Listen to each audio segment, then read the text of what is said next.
Welcome to the Morning Huddle with AJ Hoffman and Rob Thompson. This is 94.1 San Antonio Sports Star.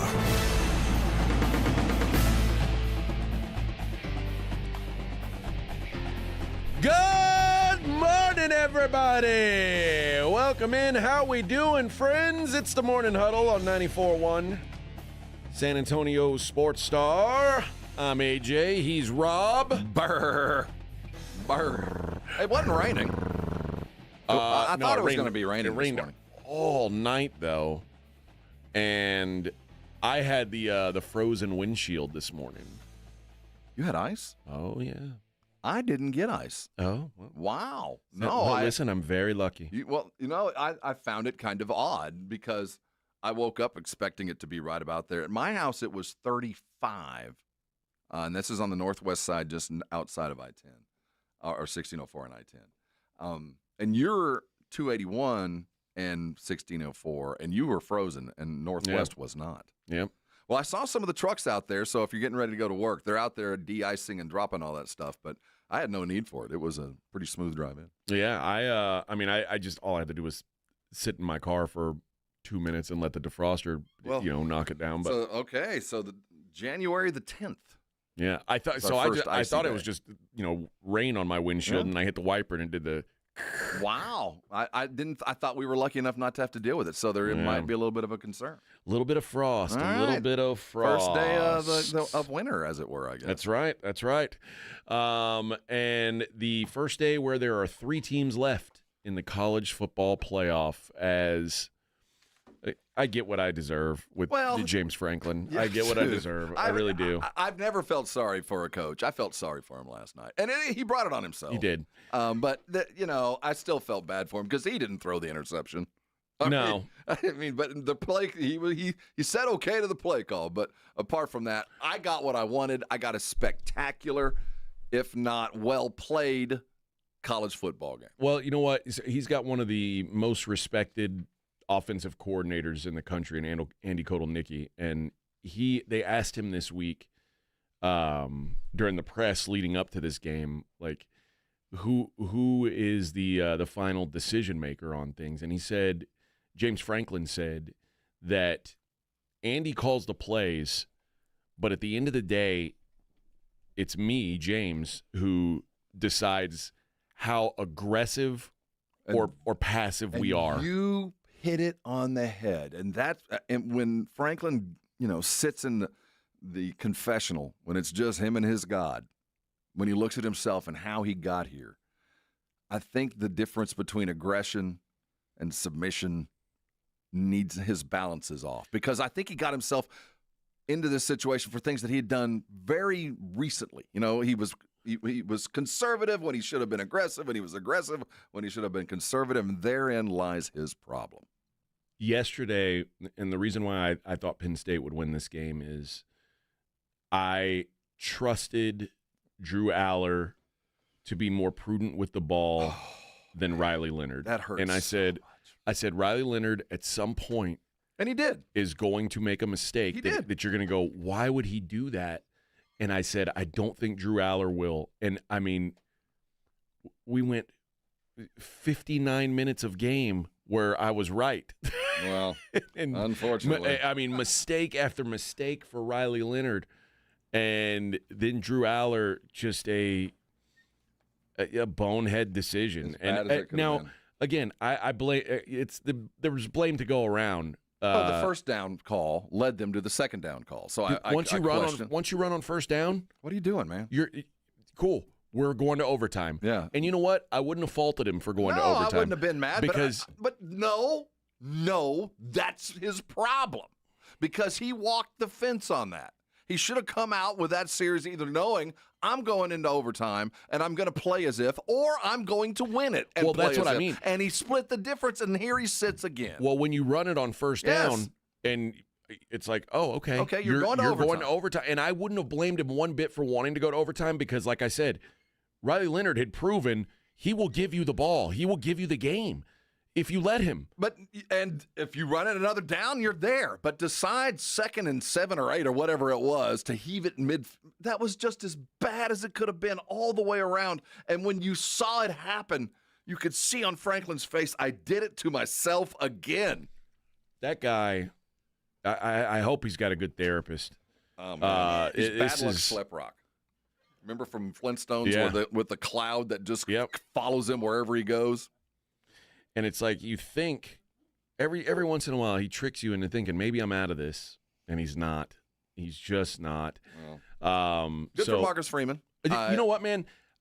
As someone who is a general Notre Dame disdainer, Marcus Freeman is about the most likable coach I think they've ever had. Well, after Kelly, it wasn't hard to look a lot likable, but because of Kelly, I'm so happy for Freeman. You know what I mean? I like him a lot, and I like the way he James Franklin is petulant and smug, and he was trying to big brother Marcus Freeman all week long, and you could tell Marcus Freeman was just like he was rolling his eyes. I don't need your karma. And I'm happy for him. I'm sad I lost my wager. Which, by the way, how did that game go over? Well, it took we didn't account for the volume of quarterback mistakes. I think we accounted for 1 or 2, but we didn't account for that. I think we also didn't account for. It felt like the officials maybe wanted an over. Well, there were a lot of interference calls. There's PI calls, but no offensive holding, and there were some blatant holds. Yeah, and they were like, we'll let that one go. Give me a hold or two. I always consider the origin. So they're Big 12 refs, and they're from a pass-happy league, so they know interference. And it didn't look like any of the calls were wrong. They were just a little over-officious. Like, man, you could call that every play if you wanted to, kind of stuff. But, yeah, it was a 10-10 game going into the fourth quarter.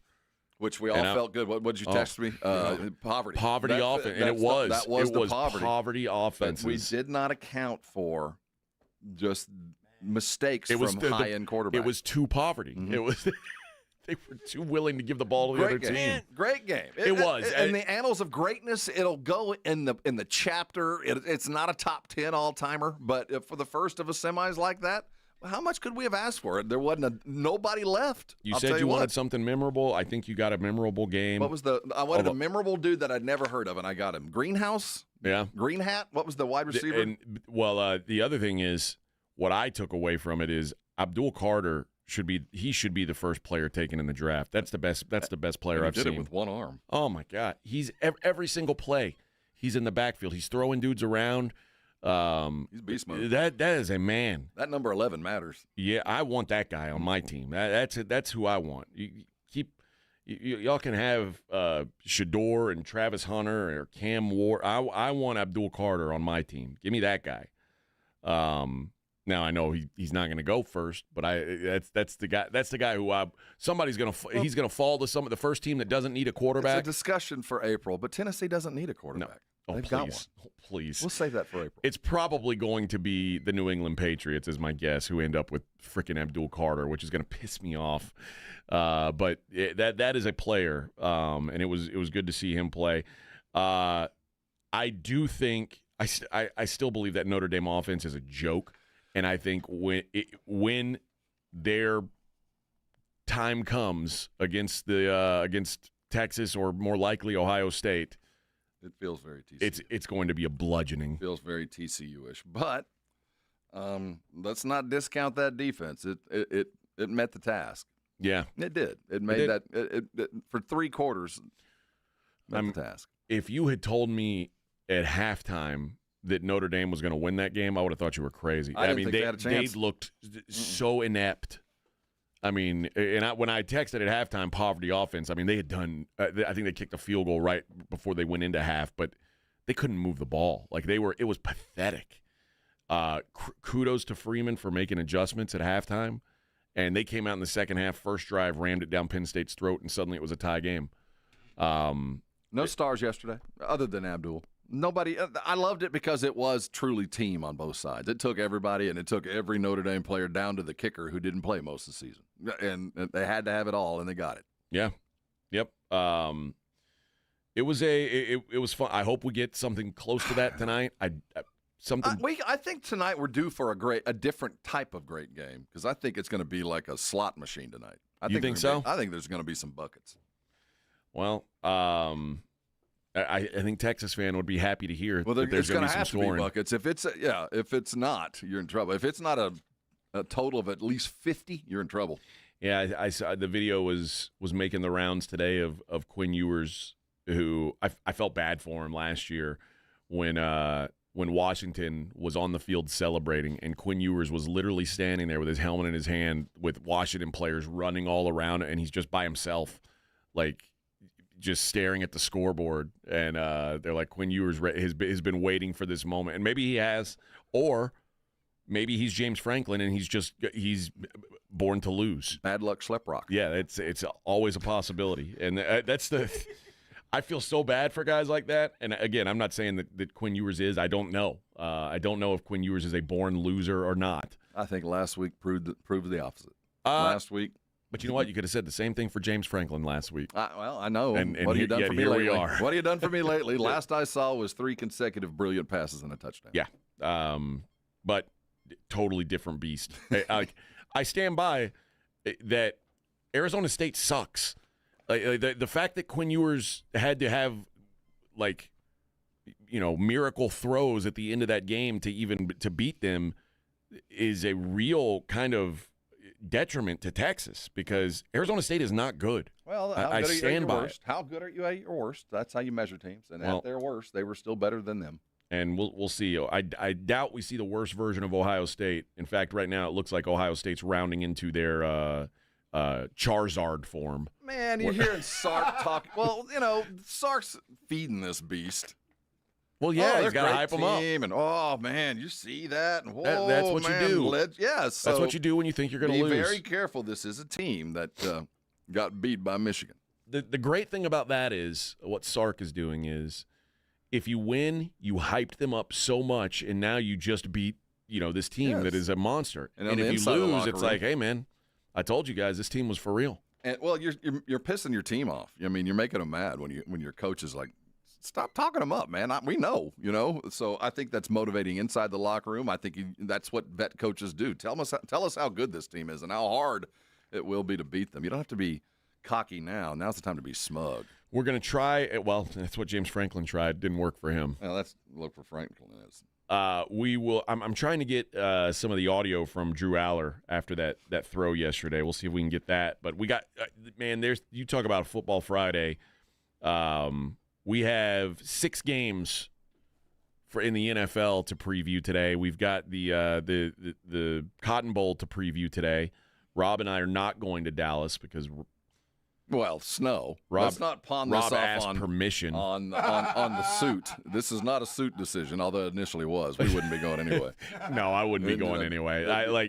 The more I've seen the weather, I'm like, oh my God, Did you see Dallas yesterday? Yeah, no thanks on that. Oh man, I'm so glad your wife kiboshed that. Oh man, we'd have bought those tickets and they'd been back on Hub and we'd have lost I know. all our money. I'd already be thinking do we really want to go? Yeah, is it really? And nobody going to buy them now. No, those tickets. If you bought tickets to Texas Ohio State the day after the game was announced, you paid $500 to get in the building. Now you can get in the building for $60. No way. And that's now. Wait till kick. Yeah. When no one can get there. No, nobody wants to be in this, and I don't blame them. Like I said, I was thinking about going, and I'm like, the sad thing is the only people that can get there are the Ohio State fan because they're used to this crap. Yeah, they know how to drive in all this. You think they're driving though? Well, you think those guys can afford to fly? It's Ohio State. Well, I mean, isn't that the biggest junior college in the country? Oh man, shots fired by Rob Thompson. Well, Greyhound traffic's huge. We'll talk about that game, and then we'll get into all the NFL games. There's a good weekend of college basketball coming up, and Spurs, are they going to get back on track or not? Is this thing? I mean, I guess we're probably. It feels like at the end of every week, we can say, yeah, you're either a game up or a game down of 500, and that's about what the Spurs are. I can tell you this. If you're of any concern, don't look at the oncoming schedule. It's rough. This schedule coming up over the next couple weeks, not even including the rodeo trip. That's Spurs why I are said, playing man, top teams on the road. You can't let some of these games get away that they've let get away recently, and I think that's when it's going to come back to bite them. But we'll see. We'll talk about that as well. It is the Morning Huddle on 94.1 San Antonio Sports Star. 94.1 San Antonio Sports Star traffic from News Talk 550 KTSA. Good morning and happy Friday as you head into your early morning commute. Right now, everything is looking good. All our major freeway systems are rolling at posted speeds. Traffic volume still very light right now. We do have that stall at 35 northbound New Braunfels. It's off to the shoulder, so main lanes are getting by. And this road work downtown 35 upper level still set up. Southbound connector to westbound I-10. It's got the roadway reduced to one lane. I'm Debbie Alcacer, KTSA, Time Saver Traffic. This report is sponsored by Rapid Radio. Rapid Radios are instant push-to-talk walkie-talkies offering national LTE coverage and no subscription ever. A great alternative to a mobile phone for your kids. For a limited time, go to rapidradios.com and you'll get 60% off. Free UPS shipping. Add code radio and get an extra 5% off. America's best high school football players are coming to San Antonio. It's the Navy All-American Bowl at the Alamo Dome on Saturday, January 11th. C.J. Stroud, Christian McCaffrey, and Micah Parsons played here. Join us for a day of exciting football to see the stars of tomorrow at the Navy All-American Bowl, followed by the San Antonio Sports All-Star Football Game, presented by Valero. Fan Zone opens at 9:30 a.m. Tickets on sale at the Dome box office and Ticketmaster. Injuries happen, and when they do, skip the ER and get to the Ortho Now Injury Clinic by TSAOG Orthopedics and Spine. Ortho Now provides walk-in care for injuries like broken bones, dislocations, sprains, and strains. Conveniently located in the Quarry area with extended hours Monday through Saturday with on-site x-ray casting and bracing, Ortho Now has everything you need to treat your injury, and best of all, no urgent care or emergency room copay. Learn more online at tsaog.com. I've just been feeling so sluggish lately. You should try the Metamucil 2-week challenge. The Metamucil 2-week challenge? Yeah, Metamucil 4-in-1 fiber helps trap and remove the waste that weighs you down. Start your daily routine now, and in 2 weeks, you could be feeling great. Well, it's been 2 weeks. How you feeling? Lighter and feeling great. If you want to feel lighter by promoting digestive health, sign up to take the 2-week challenge at Metamucil.com. These statements have not been evaluated by the Food and Drug Administration. This product is not intended to diagnose, treat, cure, or prevent any disease. If you've been busy this past holiday season, then it's time to finally focus on you. And that's where Macy's comes in. Come and treat yourself to something great, like rejuvenating skincare routines from Lancome, Estee Lauder, Clinique, Shiseido, Kiehl's, and more of your favorites. With so many great deals at Macy's, you'll be able to pick up a new cleanser and a new serum and a new moisturizer now during our Deals for Great Skin event. So, what are you waiting for? Refresh your routine today at Macy's.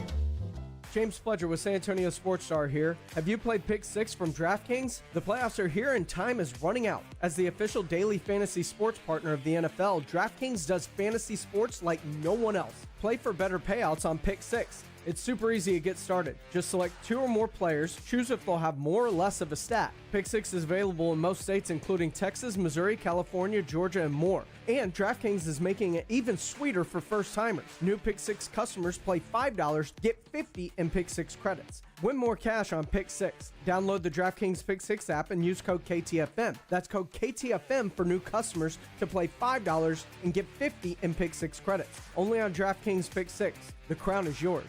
Gambling problem? Call 1-800-GAMBLER. Must be 18 plus. Age and eligibility restrictions vary by jurisdiction. Void where prohibited. 1 per new customer. Bonus reward is non-withdrawable Pick 6 credits that expire in 30 days. Limited time offer. See terms at pick6.draftkings.com/promo.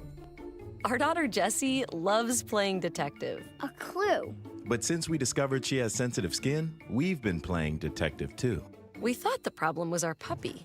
But it was actually our old detergent. Aha. So we switched to Tide Free and Gentle. Tide Free and Gentle provides an excellent Tide clean, and it doesn't leave behind irritating residues like dyes or perfumes, so it's gentle on your skin. Case closed. If it's got to be clean, it's got to be Tide Free and Gentle. This is a story of the one. As a maintenance specialist for university housing, he knows college students can major in wear and tear. Plus, housing so many students doesn't leave a lot of room to house all the supplies he needs. That's where Grainger comes in. With over 1 million industrial-grade products and fast, dependable delivery, Grainger carries the quality products he needs so he doesn't have to. From a new door hinge to a whole new faucet. Call, click Grainger.com, or just stop by. Grainger, for the ones who get it done. If you get arrested, get out of jail fast by calling AA Best Bail Bonds, 210-225-2121. Text bail to 474747 or online mybestbailbonds.com. You don't have to call attorneys or anybody else. Don't be forced into a PR bond. If the jail offers you one, make sure you understand the conditions before accepting it. AA Best Bail Bonds. Nobody beats their price. They have payment plans. Call 210-225-2121 or mybestbailbonds.com. License number 149. If you're tired of drinking the same old beer, good news for you, friends. Karbach Brewing has you covered. They've got something for everybody in their lineup. No matter what you like, they can improve on what you've been drinking. Whether it's a Hopadillo, a Love Street, or a Crawford Bock, they've got something for everybody. And Karbach has one of the leading IPAs in San Antonio, Hopadillo IPA, an iconic Texas IPA packed with the bitterness of hops from around the world that the hop monster craves. And one of Karbach's leading brands, the top seller in San Antonio, in fact, is the Love Street Blonde. It's a state of mind, a San Antonio state of mind. It's a Kolsch-style blonde, hopped delicately with floral German hops. This beer has the clean malt profile that you're looking for. And if you're used to drinking cerveza, they've got that as well. The Karbach Cerveza Especial is right for you. Like I said, something for everybody. And when you're in Houston, make sure you go check out the brewery, check out all the beers they have on tap. But while you're here in San Antonio, you want to try something new, why don't you try out a Karbach? It's the Blitz with Jason and Joe. Afternoons at 2. Coming up on the Blitz, we are live out at Pop Stroke, and we've got a lot to talk about. Yeah, we'll get you ready for Texas, Ohio State in the Cotton Bowl tonight. And we'll talk about the Cowboys and everything that's going on with John Machota from The Athletic. It's a special Flight Friday with our friends from Flight by Yingling, live out at Pop Stroke. The Blitz starts at 2. The Blitz with Jason and Joe. Afternoons at 2 on 94.1 San Antonio Sports Star. You're listening to the Morning Huddle with AJ Hoffman and Rob Thompson.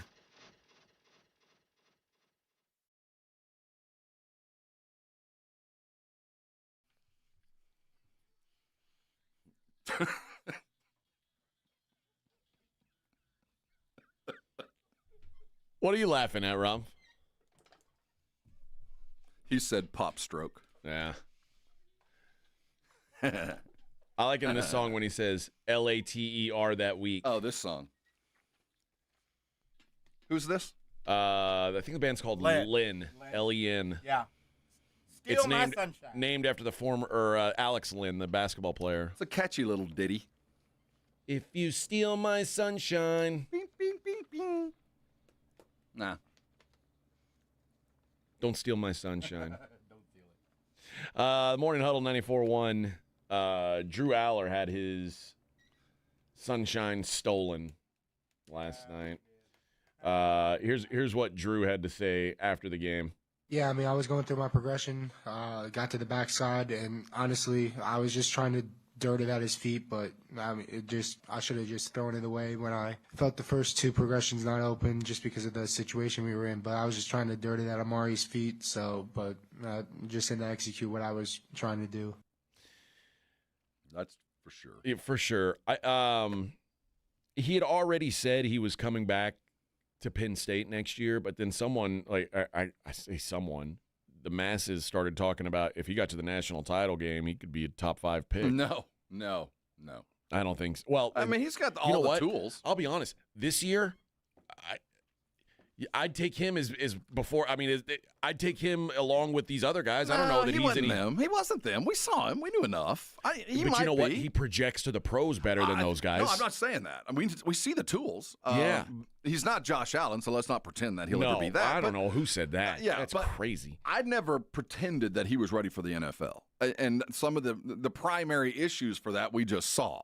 Yeah. But I come back. I'm not furious at him. I mean, he was trying to make a play, didn't execute it. But Lord have mercy. If he was an NFL type, he's not now. That decision was enough to go. I couldn't justify to my fans bringing him in earlier than the 4th round. I mean, my fans would be mad at me. Yeah, I think he's got a lot of nice physical tools. But next year, let's talk again. Yeah, heck, man. But man, this is the year. If you've got a glimmer of hope this year, you should be looked at as a real prospect because this quarterback class stinks. I don't believe in any of these guys. Guys, surprise. We never know, but right now. All I'm saying, right now, I don't want any of them. No, I wouldn't take anybody too high, but that's why, if they were all drafted appropriately, I do think of this year's crop, there's probably 2 starters, 2 guys that'll play for a couple years. That's it. And if you ask me which ones, I don't know. But there's a couple. There always are. But anybody, they're going to be overdrafted, and so they're going to be immediately set up for failure because they're not going to live up to the expectations. Yeah, like Shedeur Sanders ain't winning in Tennessee. No, but he might eventually. But we'll never know. Cam Ward ain't winning with the New York Giants. It's just not. The situations are too poor for guys like that. Enough and right on the obvious and wrong on the obvious so many times. I'm just not going to throw any doubt until I actually see him in uniform because I just don't know. But right now it doesn't look good. We're paid for opinions, Rob. My opinion is those guys are not.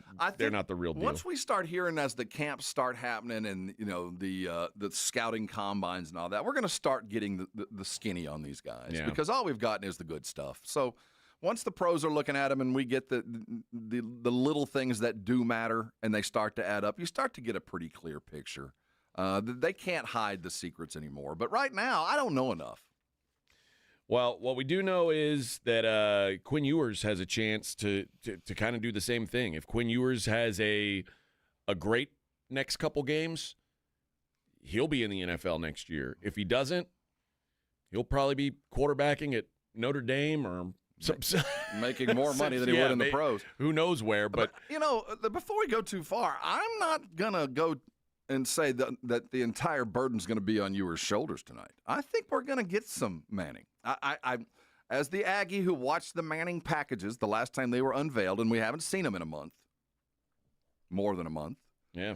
Given the way that the defense is structured and that the fact that Texas is going to have to move the ball on the ground, they're going to have to run it, whether it's 3rd and long with an Arch Manning package, or they can manufacture it with their running back. They're going to have to hold the ball, keep the offense off the field for Ohio State. And to do that, it's going to involve, I'm sure, Manning. We are going to see him tonight. And while I expect Ewers to be the quarterback of record and of note, to either win it or lose it on his arm, I expect Manning more than next week if they do win to see Manning a fair amount tonight, at least in down and distance situations that require a mobile quarterback. And it could be the direct snap and Archie Manning with a student body left, like I saw against A&M, that plays the same kind of attacking edge pinch kind of defense. I think that Ewers is the story if they win it or lose it, but Manning's going to play a role tonight. Manning had 3 carries for 0 yards against Clemson. He had 1 carry for 5 yards in the SEC title game against Georgia, 3 for 14 in that touchdown against Texas A&M. He hadn't thrown a pass since November 9th in a blowout win against Florida. I don't know. I think that I think the bigger the stage, the less likely that Sark is to try to go into some sort of bag of tricks. Well, I think he trusts his guy. I do, but I do think there's down and distance situations where right now your running back can't do it. The 3rd and 8, the 3rd and I shouldn't say 3rd, the 3rd and 6. That question down. If we had a good back, we might be able to get it. Where the Manning opportunity provides 10 blockers on the 11 on the other side. Yeah, where we can even the odds running the ball. When I can add that one more blocker and a direct snap and let's go get those yards. We're right now, at least last week, and, we're talking about playing teams that had extraordinary run defenses, but so does Ohio State. You're going to have to find that extra. And if the Longhorns are up and you don't need it, that's fine. But I feel like they're going to need that difference, that change that only Manning can bring. And it might be a tide turner, or it might be 1 and off, and Ohio State is ready for it, and it's not going to work. But I do expect to see him run on the field at some point in a 3rd and distance with an opportunity to change the game because he does have that ability. It's funny. That's why I think Quintravion Wisner is the key for Texas, because when he runs well, man, he is a force. He got nothing against Arizona State. He had 15 carries for 110 and 2 touchdowns against Clemson. He had his way. So he got I want you to stop right there. When you say Arizona State's awful, the one thing they did do all season, they can stop the run, and they stopped Texas's ground game. So when if I'm Sark and I go, they're going to load up on us. The book says stop our game, put Ewers third and distance, and put guys in the back, and he'll make a mistake. Just let him do that and pinch the edges. Don't let him move and give him bad angles to throw.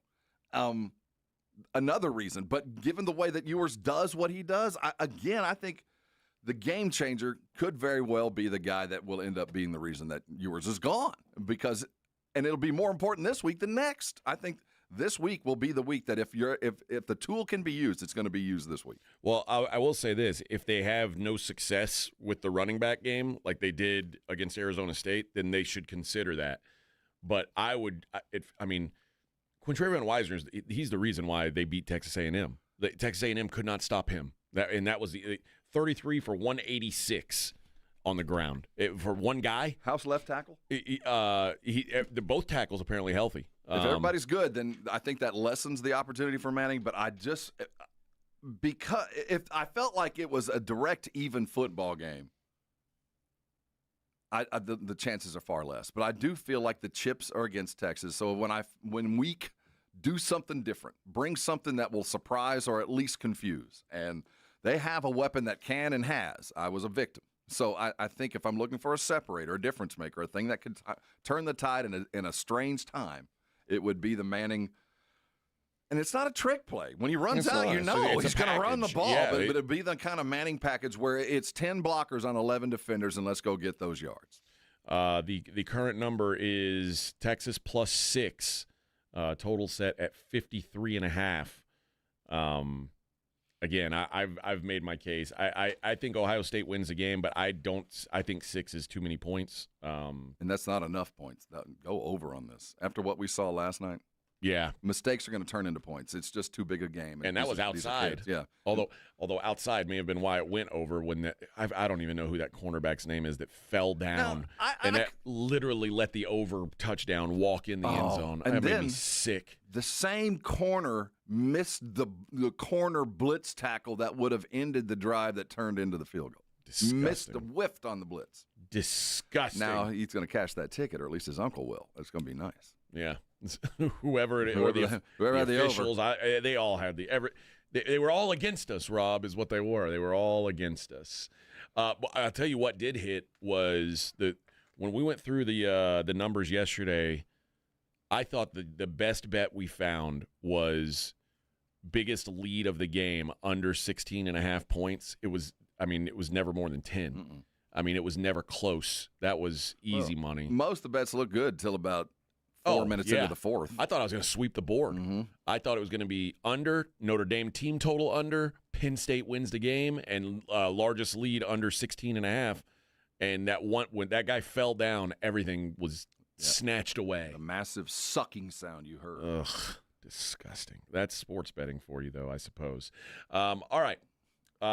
Let's hit a break, and when we come back, we will dig into this Texas-Ohio State game, deep dive it, and see if we can come up with the way that we think this game plays out. It is the Morning Huddle on 94.1 San Antonio Sports Star.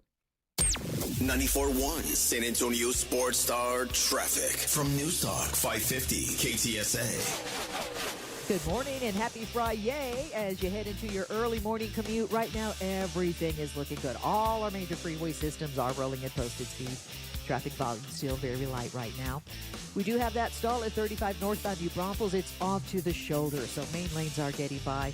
And this road work downtown 35 upper level still set up. Southbound connector to westbound I-10. It's got the roadway reduced to one lane. I'm Debbie Alcacer, KTSA, Time Saver Traffic. South Texas. Get ready for the ultimate sports talk experience. The one and only Rich Eisen is on 94.1 San Antonio Sports Star. Every weekday, noon to 2 p.m. With over 20 years of NFL experience, Rich Eisen brings breaking stories, expert analysis, and exclusive interviews with sports legends to your airwaves with unmatched wit, insight, and passion. Catch all the action every weekday, noon to 2 p.m. The Rich Eisen Show, only on 94.1 San Antonio Sports Star. This report is sponsored by Rapid Radio. Rapid Radios are instant push-to-talk walkie-talkies offering national LTE coverage and no subscription ever. Perfect for instant contact with an aging parent. For a limited time, go to rapidradios.com and you'll get an extra 60% off, free UPS shipping, and add code radio for an extra 5% off. The John Clay Wolf Show. Here's what's going on in the Wolf Pack. I got a little drunk the other night and went to my neighbor's house to see my dog that I gave him. What? Hold on. You gave it away? Yeah. Oh, the dog's going to miss you and think you're coming to pick it up, and then he's going to be sad. You're turning the dog's life into a Supreme song, man. He's like, set me free, why don't you, babe? You just keep me hanging on. The John Clay Wolf Show. Catch the John Clay Wolf Show Saturdays from 9 a.m. to noon right here on San Antonio Sports Star. At the Institute for Functional Health, we are dedicated to helping you live life fully, playing with your kids, golfing, and feeling great without relying on pills. We're not about treating symptoms temporarily. We're about extending your health span, the years you live in good health. I'm Dr. Torres, and for over a decade, my team has transformed lives by tackling health issues at the root. Tired of medications without real answers? Take control of your health with us. Call 210-468-1891 for a free Discovery Day consultation or visit iffhealth.com. Improve your health span today. Hi, everybody. Joe Reinagle here for the Golf Club of Texas. I absolutely love the Golf Club of Texas. They've made so many improvements to the golf course, from brand new cart paths to resodding the greens and fairways. You might think it's a private club, but it's not. It's open to the public 7 days a week. Best rates are always online at golfclubtexas.com. That's golfclubtexas.com. The Golf Club of Texas, you know where it is, right there off Briggs Ranch Road off Highway 90. The Golf Club of Texas is the friendliest golf course in Texas. Former CIA officer Jason Hansen here. As someone who's dedicated my life to protecting people, I know the importance of guarding what matters most. Right now, with global instability and the dollar's declining value, that means securing your financial assets with gold. For me, I trust Advantage Gold with my own investments. Give them a call at 800-900-8000 for a 100% free gold guide. Again, call Advantage Gold now at 800-900-8000 today. Paid for by Advantage Gold. Performance may vary. Past performance is not indicative of future results. Always consult your financial and tax professional. Wesley Financial Group is not a law firm. If you own a timeshare, don't miss this public service announcement from Chuck McDowell, founder of Wesley Financial Group. If you receive an unsolicited phone call or mail piece to discuss selling, renting, or especially canceling your timeshare, don't fall for it. If you really want out of your timeshare, hang the phone up immediately or throw that mail piece in the trash and contact your timeshare resort or Wesley Financial Group for assistance with your timeshare. As the only Inc. 500 timeshare cancellation company, our knowledge, experience, and results has made Wesley a trusted resource for over 40,000 families we've helped get out of their timeshare. Give us a call, and I'll send you our timeshare exit information kit free with the straight facts about your timeshare and all of your options for cancellation. Call for your free info kit, 800-895-1414. That's 800-895-1414. 800-895-1414. Hey guys, it's AJ from the Morning Huddle. Between us, when you hit a certain age, things start to feel a little off, right? You're tired all the time, your energy's low, maybe even your drive isn't what it used to be. And a lot of that comes down to testosterone, and trust me, it can happen to the best of us. That's where Game Day Men's Health comes in. They know how we feel, and they make it easy. Game Day Men's Health is over there on Bassey Road, across from the Quarry. Their office has a relaxed man cave vibe, and they've built a 3-step process that's quick and designed just for us. First, get your T-levels checked. Free testosterone test at their in-house lab. Then, you meet with a licensed provider to create a customized plan. And finally, you'll get those fast weekly treatments. After a month, you're going to notice a difference. More energy, better mood, and a kick in your libido. Don't settle. Be the best version of yourself. Call Game Day Men's Health, 210-900-3691. That's 210-900-3691. Feel better, be better at Game Day. If you're thinking about a compact tractor and you want the best, you can afford a Kubota. Hi, I'm John Ewald with Ewald Kubota. Come into one of our locations and check out the new Kubota L2502 package deal, including a 4-wheel drive tractor with a hydrostatic transmission, a front loader, a rear mower, a box blade, and a trailer, all for one low price. With a deal this good, you can afford a Kubota from Ewald Kubota. From the Gulf of Mexico to the hill country of Texas, Ewald Kubota is your Kubota dealer. Want to play a game with me and Dad? Mommy's not feeling good. You need to vaporize that cold. Vaporize? Yeah, with Dayquil VapoCool. It's Dayquil plus a rush of Vicks vapors. Whoa. Come on, honey. Let's let Mommy rest. You guys are amazing. And so is Dayquil VapoCool. Dayquil VapoCool, the vaporizing daytime coughing, aching, fever, power through your day medicine. And to vaporize sore throat pain, try Vicks VapoCool drops. Use as directed. Keep out of reach of children. Prescriptions require an online consultation with a healthcare provider who will determine if appropriate. Restrictions apply. See website for details and important safety information. Subscription required. Price varies based on product and subscription plan. Hi, I'm Dr. Peter Stahl, board-certified urologist and Senior Vice President of Men's Sexual Health at HIMSS. In my 12 years of practice as a reproductive urologist, I've helped many guys with ED, and it has never been more convenient to treat than it is right now, thanks to HIMSS. It really wasn't easy before. You had to take time out of your day, come to a physical office, and see a specialist like me in person. Now, through HIMSS.com, you can get world-class sexual health care and a full range of treatment options for ED through a 100% online process. It starts with a free assessment from a medical provider licensed in your state who can determine if ED treatment is right for you. If prescribed, your medication is shipped to you for free. So don't wait. Join the hundreds of thousands of guys who've gotten help for their ED through HIMSS. To start your free online visit and find ED treatment at up to 95% off brand name prices, go to hims.com/joy. That's hims.com/joy for your free online visit. Let's go! Hi, it's Jason Minix. You're listening to the home of the Cowboys, 94.1 San Antonio Sports Star.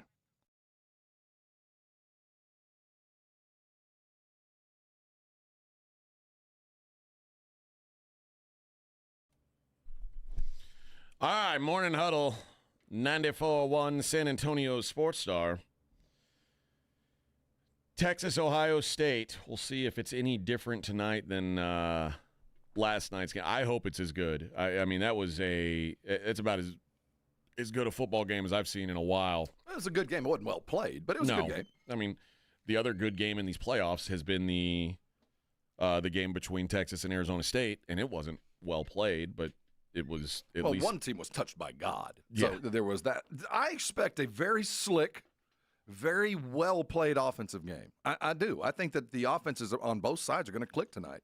I think it's going to look very different than we saw last night. But I think it'll be more points scored. I think it'll look like the fourth quarter of last night. I do. I think that the chunk plays that happen won't be due to mistakes. It'll be due to just precision. I think that both teams are just better offensively. They got better quarterbacks. They got better dudes, and I expect better plays. But on the same side of that defense, both those defenses are a little bit more capable of making big plays on their own. They don't need the quarterback to make a mistake. They can just go do it on their own. So I do expect to be some big play turnovers, but there's just going to be more points. I think it's going to be more of a glitz and glamour kind of game, more representative of the type of programs that are playing tonight. Well, Ohio State certainly had good fortune in those types of games this year, as you'd argue that game against Oregon was the similar game, and they blew Oregon out a week ago in what we all thought was going to be maybe the best game of the playoffs, and it wasn't competitive at all. Ohio State's defense showed up in a way that I certainly didn't think it was capable of against this Oregon offense. I knew Oregon's defense was not good. I knew it was beatable.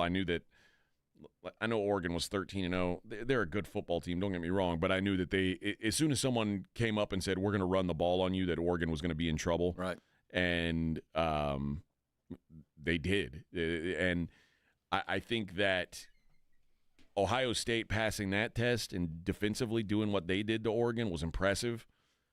And it's really hard right now to parse out what's important to you. Is it what we saw all season long, or is it what we've seen in the last week? And how strong is your recency bias? And as a sports bettor, the the most important lesson I've taught is you cannot be so reliant on recency bias. You cannot let one data point sway you. Let me ask you a question. Would you rather be coming into the game like Ohio State after having completely curb-stomped a team two games in a row? Yeah. I mean, literally Same thing to completely Tennessee. Untested. You have had 2 glorified scrimmages. Yeah. Or would you rather be Texas, who has yet to play their game, who has not played well? They've won, but had to scrap for every inch, had to fight for everything they got. Which would you rather be? Because I quite frankly don't know. I'd rather be feeling good about myself, but I know what it means to come into a situation and having just gotten your ass kicked, but you're still here, brother. There ain't nothing you could do to me that hadn't already been done. That's true. So I don't know which I would prefer. You know what I think? I think I'd rather be in Ohio State's shoes, and here's why. Ohio State has they are the more battle-tested team, and they lost a game early to Oregon. I say early; it was like middle of the season. Lost by 1 point on the road at Oregon. They got that win back. They went to Penn State and won. That's a good win. I mean, I know Penn State, they're losers, but that's a good win. They dominated Indiana in the on their way to what looked like was going to be on their way to a Big Ten championship. Dominated them, and then, like I said, they crushed Tennessee, and then they came back and got that Oregon win. My biggest question about Texas is, what is their ceiling? Who's the really good? What's their really good win? Georgia, twice. They lost to them twice. What's their really good win? Oh, okay. And it's Texas A&M? No, it was last week. That's not your. If Arizona State's the best team you can beat, it's a playoff win. I don't care. It's you played against a team that was X times 2. That there was a variable there that was unaccountable for, and you still managed to get. I give Texas far more credit than that for that win than I do Arizona State playing that. It was a hard-fought win, and you had to get off the mat to do it against a team that snuck up on you, that you led back in the door and had all the momentum, and you still snatched their soul. You still did it. See, I don't think in the playoffs there should be no opportunity for a team to sneak up on you. It's not about sneaking up. You had the lead. You played with your food. You let them back in the door. You had them. So if they were always down the entire game, I'm more concerned about the killer instinct than their ability. But here's the thing that you'd have to take into account. There's a reason why Coach Day is in the situation that he's in, because he is known for laying massive eggs in big games, for over-preparing, under-preparing, or doing whatever. Now, he's thrived, just done everything possible with a team that got embarrassed against Michigan. They got humiliated amongst their friends and family, but you can only play mad for so long. What got them to get humiliated is about where they are now. They were running wild there for a couple of weeks, beating the snot out of teams, and then Michigan, kicked them in the nuts. Well, now Ohio State is again running teams out of the gym. Coach Day has a tendency to be a lot like Franklin and let a team just in the game because you started reading your own press. You started eating the rat poison, as Nick Saban calls it. So if a team is ripe to get knocked down, it's the team that utterly destroyed Oregon, that beat the team that beat them. So I think it's possible just because they're dropping their guard hand. Their right hand's down. They're ready for the knockout punch, and Texas has a chance. And I don't think we're giving enough credit or negative credit to Coach Day and his inability to win big games. So, and Sark still, we have an unwritten tablet. I'm still, the jury's out. I assume he can do this. I'll tell you what pisses me off about Sark is the guy his catchphrase is all gas, no brakes. And then you get up 14-0 last week and you slam on the brakes and say, we're going to coast. Like, if you're going to live by that all gas, no brakes philosophy, you get up 14-0, you better turn that into 35-0 and humiliate them. And instead, he puckers up and is like, "Okay, now we're gonna play. We're gonna sit back in defense. We're gonna give them the underneath." Like, no, dude, keep crushing that team. And he says that, and it pisses me off every time he says all gas, no brakes, because he doesn't coach that way. Well, he's survived, and until it actually bites him in the ass, why change? He's surviving it. He's not thriving. I get it, and that's why I say this is still an unwritten book on him. I don't consider him a big game winner, and I don't consider him a big game loser yet. There haven't been enough of a sample size. I expect him to coach as he normally does, and normally his game plans are as good as anybody's. Texas's defense has been pretty good all season long, has been pretty questionable in these playoffs so far. Cade Klubnik threw for 340 yards. Arizona State ran for almost 300 yards on this team. Well, Scattaboo ran for. Yeah, he was unstoppable. Now, and we've seen, Ohio State put up 40 on Tennessee, put up 40 on Oregon. There's room for some scoring in this game for them. At the same time, I think Quinn Ewers is going to have some success. Ohio State, a heavy cover one team, and Quinn Ewers dominates cover one. He's going to have to. I think he will. He's got the receivers to do it. Are they going to be able to run the ball? I don't know. Well, you can West Coast this thing. You can pass your way into a running game. You don't have to hand the ball to your running back. You don't have to hand it to him as long as you're in 2nd and 4, whether it's a flat pass or a run off the tackle. It's basically the same thing. So I think you can engineer your way out of it if you understand how Ohio State's defense is going to work. It's just going to be a matter of Ewers finding the open space because they're going to be pinching him. They're going to do everything they can to cut off his angles because that's the one thing you can do with Ewers is take away the angles. But if they can manage just to get the ball out and protect him for 2 seconds, I think Texas offensively will be okay with him. It's just the defense, while the speed is there, they're going to have to not only gang tackle but hold on because those 2 running backs for Ohio State, Judkins in particular, will break a tackle on you. He'll fade outside and act like he's stepping out and will keep going. He's a Big Ten back. Both of them are. So that's my concern there, stopping that running back after contact. If they can do it, this will be a far better game for Texas defensively than if they are on their heels playing cover 2, hoping not let Smith behind them. It is also official, at least according to Texas, according to Sark, that Cameron Williams will be starting on Friday against Ohio State at right tackle. He suffered that knee sprain in the Clemson game, missed the game last week against Arizona State. Huge news. And, he's a first-round draft pick. Yeah, so, that's huge news.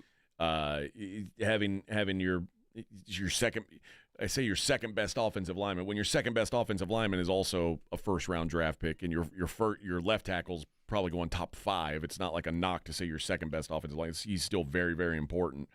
That's a big deal. It's a big deal for Quinn too. It's the best news possible. It literally is almost as good as you telling me that say whatever running back you wanted to have healthy. I don't know which one you're chasing for Texas. Yeah. Which one would have been the one you'd have chosen? I think it's even more important to have the tackle than the back. Oh, yeah. You know what I mean? So that's the best news you could have gotten today.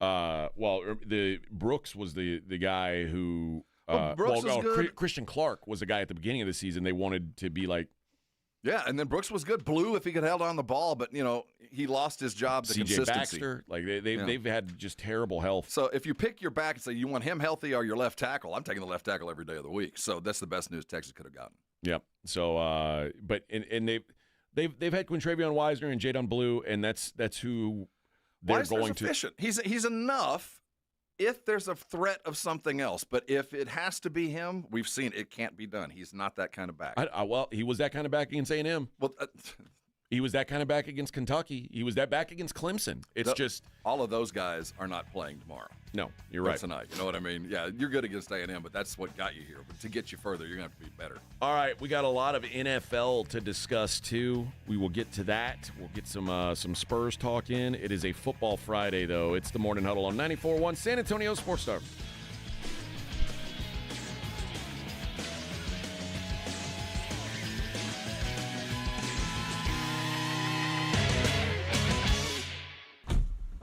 Riding the work with A.J. Hoffman and Rob Thompson. It's the Morning Huddle, KTFM Floresville. South Texas College Football Headquarters.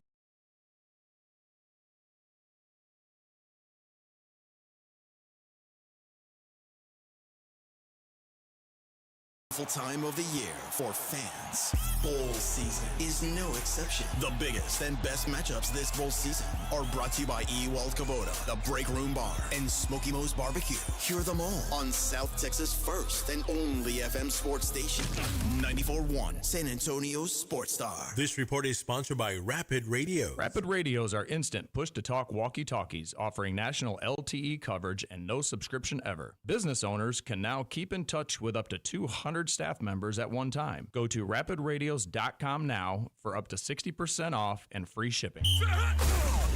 America's best high school football players are coming to San Antonio. It's the Navy All-American Bowl at the Alamo Dome on Saturday, January 11th. C.J. Stroud, Christian McCaffrey, and Micah Parsons played here. Join us for a day of exciting football to see the stars of tomorrow at the Navy All-American Bowl, followed by the San Antonio Sports All-Star Football Game, presented by Valero. Fan Zone opens at 9:30 a.m. Tickets on sale at the Dome box office and Ticketmaster. Who's ready to move? Let's start this day right. Tasha's morning dance parties are meeting rave reviews. Lose your phones and find your groove. They need an ops manager to help their community dance the morning away. I need Indeed. Indeed you do. When you sponsor a job on Indeed, it's easier for talented candidates to find it, which makes it easier for you to hire them. Visit Indeed.com/credit and get $75 towards your first sponsored job. Terms and conditions apply. Progressive knows finding your new home was a dream come true. You wanted it close to town, with a picture window overlooking a yard. And you found it. Now, when you sit down to dinner, you've got front row seats too. Your neighbor's daily pickleball game. Progressive can't save you from your noisy neighbors, but we can save you money when you bundle your home and auto with us. Get a quote at Progressive.com. Progressive Casualty Insurance Company affiliates and other insurers not available in all states. Some things you wouldn't mind being stuck with, like a huge inheritance. But a phone that has to be plugged in just right so it charges is not one of those things. Switch to Verizon and we'll pay off your old phone up to $800 via prepaid MasterCard for a new one on us. Just trade in any phone from our top brands with select unlimited plans. $829.99 purchase with new smartphone line on select unlimited plans. Minimum $90 per month with auto pay plus taxes and fees for 36 months required. Plus $830 trade-in/promo credit applied over 36 months. Trade-in terms apply. Payoff phone requires smartphone purchase and port-in with new smartphone line on select plan. Must provide most recent bill showing payoff amount of eligible phone. Additional terms apply. The Gomez Law Firm is one of the most trusted names in personal injury law across the state of Texas. We have Jose here with the Gomez Law Firm to share what makes working with your firm different than others in the area. You know, we pride ourselves as being an open line of communications. We don't have an automated service. You're not going to ever dial our phone number and get some robot on the other line. You're always going to get a person 24/7. Our principal office is here in San Antonio. Mr. Gomez was born and raised here, practicing law here in San Antonio in his community for 50 years. There are not many attorneys that can say that. Thank you to the Gomez Law Firm for continuing to fight for our community. The Gomez Law Firm is San Antonio. If you've been injured, if you've been involved in an accident, you've been involved in a car wreck, call the Gomez Law Firm. Visit joegomezlaw.com. That's joegomezlaw.com for one of the most trusted names in personal injury. And remember, Gomez Law fights. Guys, did you know your testosterone level impacts your energy, libido, sleep, weight, hair loss, mood, and even ED? And right now, Revive Men's Health San Antonio will check your testosterone for free. They've helped thousands of men since 2011 feel and perform better. They're so confident they can help you, they even guarantee it. Schedule your free testosterone test, exam, and consultation today. Call 210-615-7777. That's 210-615-7777. Or visit ReviveMen'sHealth.com. Imagine finding your dream home and moving in right away. No waiting to sell your old place first. Sounds perfect, right? Jason Minix here from 94.1 San Antonio Sports Star. That's exactly what Orchard's Move First, Sell Later program lets you do. Buy your new home now, sell the old one later. Here's how it works. Orchard gives you cash so you can buy and move into your new home first. On your timeline, no waiting, no showings, no double moves. Then the Orchard experts take it from there. They handle repairs on your old home and make price-boosting upgrades at no upfront cost. Once they're done, a local Orchard agent lists and sells your home for top dollar. Orchard's Move First program gives you the freedom to buy and move into your new home first, sell your old home later. Buy before you sell and get top dollar for your home with Orchard. Ready to find out how much your home is worth? Visit Orchard.com to get your free home valuation. That's Orchard.com. Guys, Carbach has something for everybody. If you like an IPA, try the Hopadillo. If you're looking for something light, crisp, refreshing, go with the Love Street Blonde. They've got Ziegenbach as well. There's something for everybody's palate, and it's available all over San Antonio. Next time you're in a bar or restaurant, ask them for a Carbach. Hi there, I'm John O'Hurley. You know our pets are beloved family members. But sadly, though, there are so many dogs that get euthanized every day due to the lack of funding. To give them a chance at adoption, I invite you to support Puppy Food Bank. Thanks to generous donors like you, all of the food sent to pet shelters from Puppy Food Bank never comes with a bill. So please go to puppyfoodbank.org and make a generous, caring $15 donation every month. Your donation will absolutely save pet lives. 94.1 San Antonio Sports Star traffic from News Talk 550 KTSA. Good morning. Our heaviest delay this early morning, Loop 410, northwest side of town. We do have an accident reported eastbound just past Jackson Keller. 2 right lanes are blocked. The on-ramp is partially blocked. That backup starts at I-10. 281 northbound Jones Malzberger, disabled vehicle off to the shoulder, and another stall at 35 northbound New Braunfels, right shoulder blocked. Now, if you guys see something we're not talking about, call us on the traffic tip line 210-785-2601. I'm Debbie Alcacer, KTSA, Time Saver Traffic. San Antonio Sports Center. 7th-seeded Notre Dame overcame a 7-point fourth-quarter deficit as Mitch Jeter booted a go-ahead 41-yard field goal with 7 seconds remaining to stun 6th-seeded Penn State 27-24 in an instant classic. Tonight, we hope for duplication as the Longhorns take on Ohio State at the Cotton Bowl, Jerry World, kickoff set for 6:30. Catch it live right here. I'm Rob Thompson on 94.1 San Antonio Sports Star. From the studios of San Antonio Sports Star, reaching more sports fans than any station in South Texas. Welcome to the Morning Huddle with AJ Hoffman and Rob Thompson. This is 94.1 San Antonio Sports Star. Yes, sir. Rolling on a Friday. I heard our girl Debbie Alcacer say Friday. She knows what's up. That's right, baby. Isn't that a song? She knows what's up. It's Friday. You got to get down on Friday. Fun. Looking forward to the weekend. I feel like I should be out in the deer blind today. It feels like that kind of a day. It's the deer blind kind of morning. We only got about a week left of the season. Is that it already? I think it goes to the 20th. Man, time flies. I didn't get out there once again. Lazy. And I don't like being cold. Well, you have to at some point. You have to get bitter cold to remember how much you hate it. Yeah. It's like when you're playing golf, you have to have that terrible hole to enjoy the good one. Yeah. You have to have one lousy day in a blind where you see nothing and you freeze half to death. Man, I spent a lot of time up there with my dad and just being miserably cold and going like. Well, now you can go to your blind, prop open your phone, watch a movie. Yeah. In my day, well, I had a Game Boy back then. But I never took one. But now I am not opposed to taking the. I'll put the earplugs in and watch a movie. I don't know what I might have missed down range, but I saw a fine movie. But this would be a good morning to be in the blind. Icy cold, a little bit of rain. Yeah, baby. Yeah. Well, I mean, it is nice if you've got a good deer blind that is waterproof. There is the lousy blind up about 15 feet in the air with the wind blowing through. No, that's not the kind of hunting I want to do today. Yeah.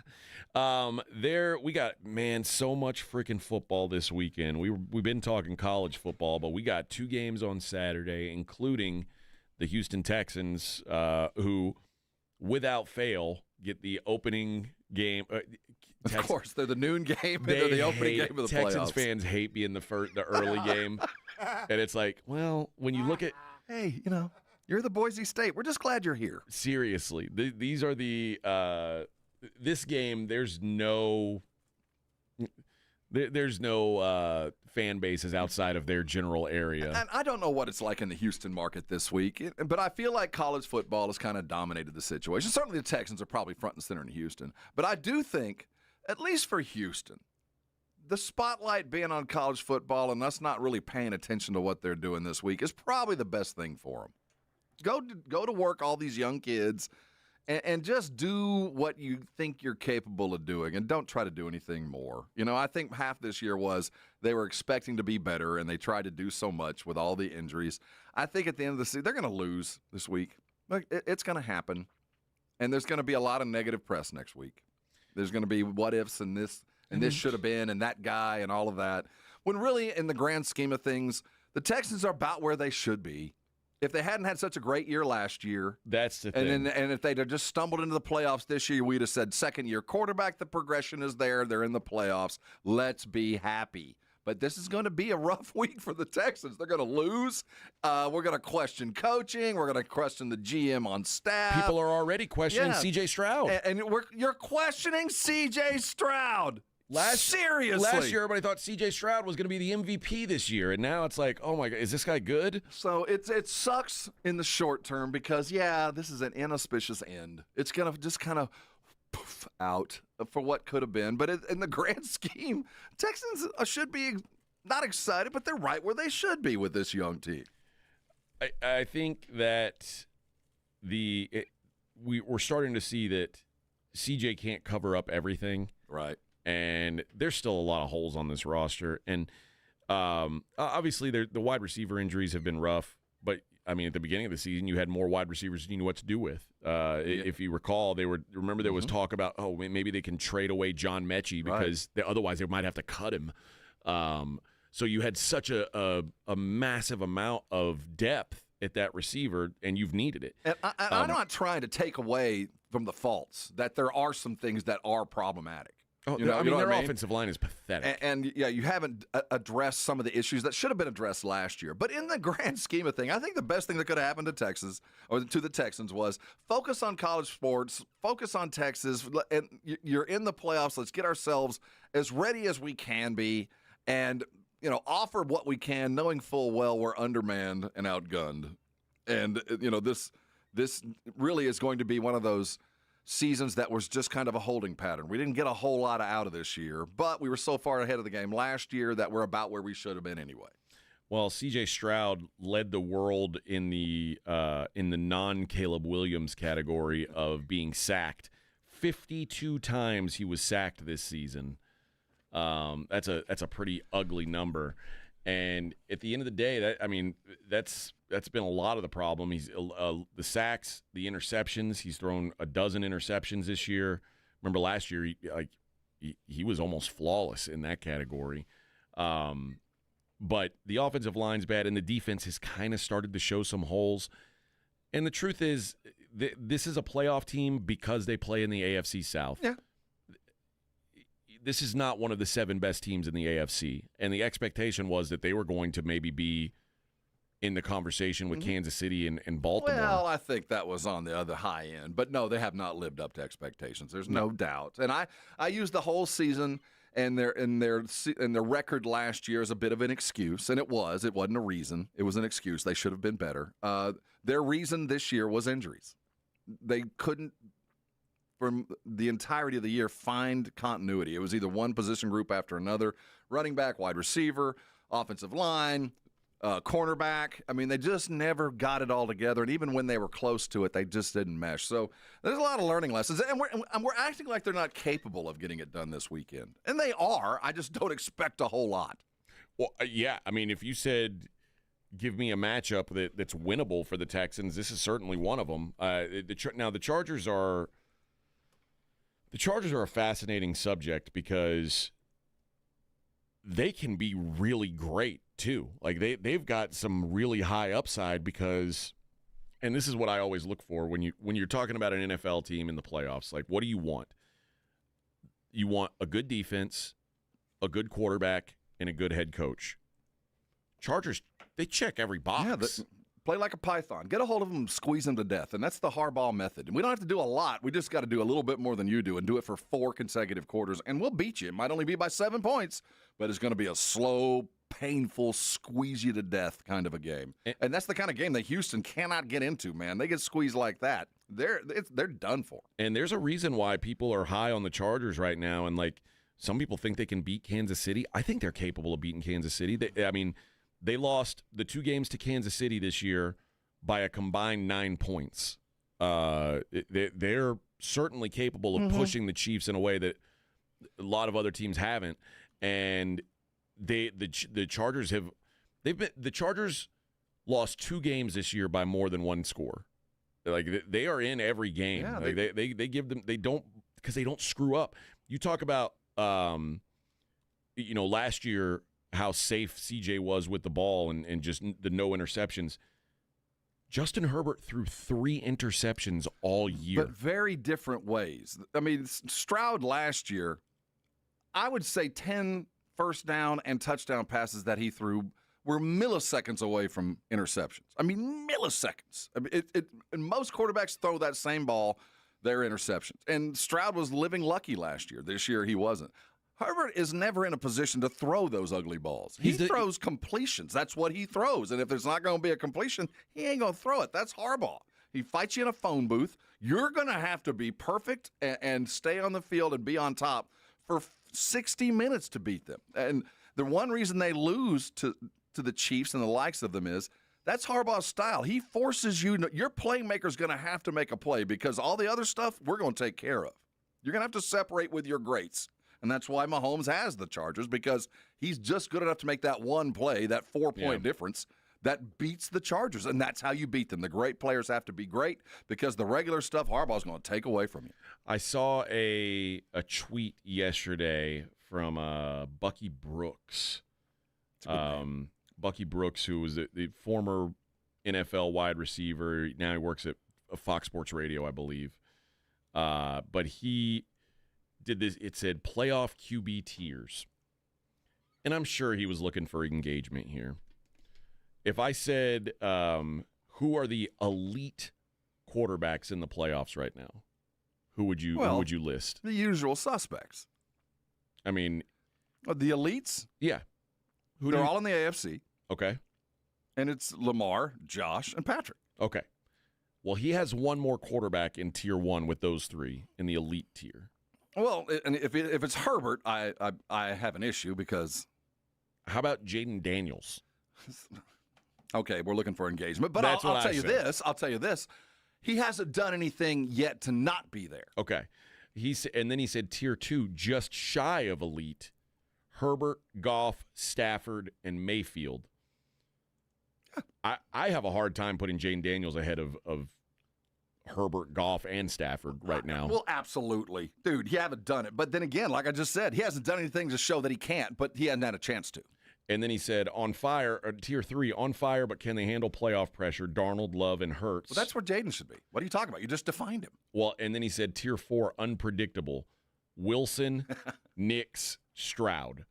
And it got me thinking, man, C.J. Stroud a year ago was looked at like he was going to be in that Josh Allen, Lamar Jackson, and Patrick Mahomes level. And now he's on the unpredictable list, tier 4. Again, we just talked about it. Last year, everything that could go right did. I mean, it was a miracle year. And think of all the great plays that Stroud, and name the wide receiver of the moment, made on third and distance. I mean, it was just every game there was a great throw and catch, one that the likelihood of completion was astronomical. And they did it every week because, quite frankly, as rookies, they didn't know what they didn't know. And there wasn't enough film. I get why he's there now because of that, but I don't think he's any different than last year. He's just a millisecond different. C.J. Stroud, again, it's those poverty things. You know what I mean? There's 25 teams that look at C.J. Stroud and go, God, I'd give anything for that. Anything to have that. It's just a matter of perspective and film, and right now he's undergunned. But the unpredictable part, I think, is a product of more than just him, because he has been here before, and it wasn't awful last year.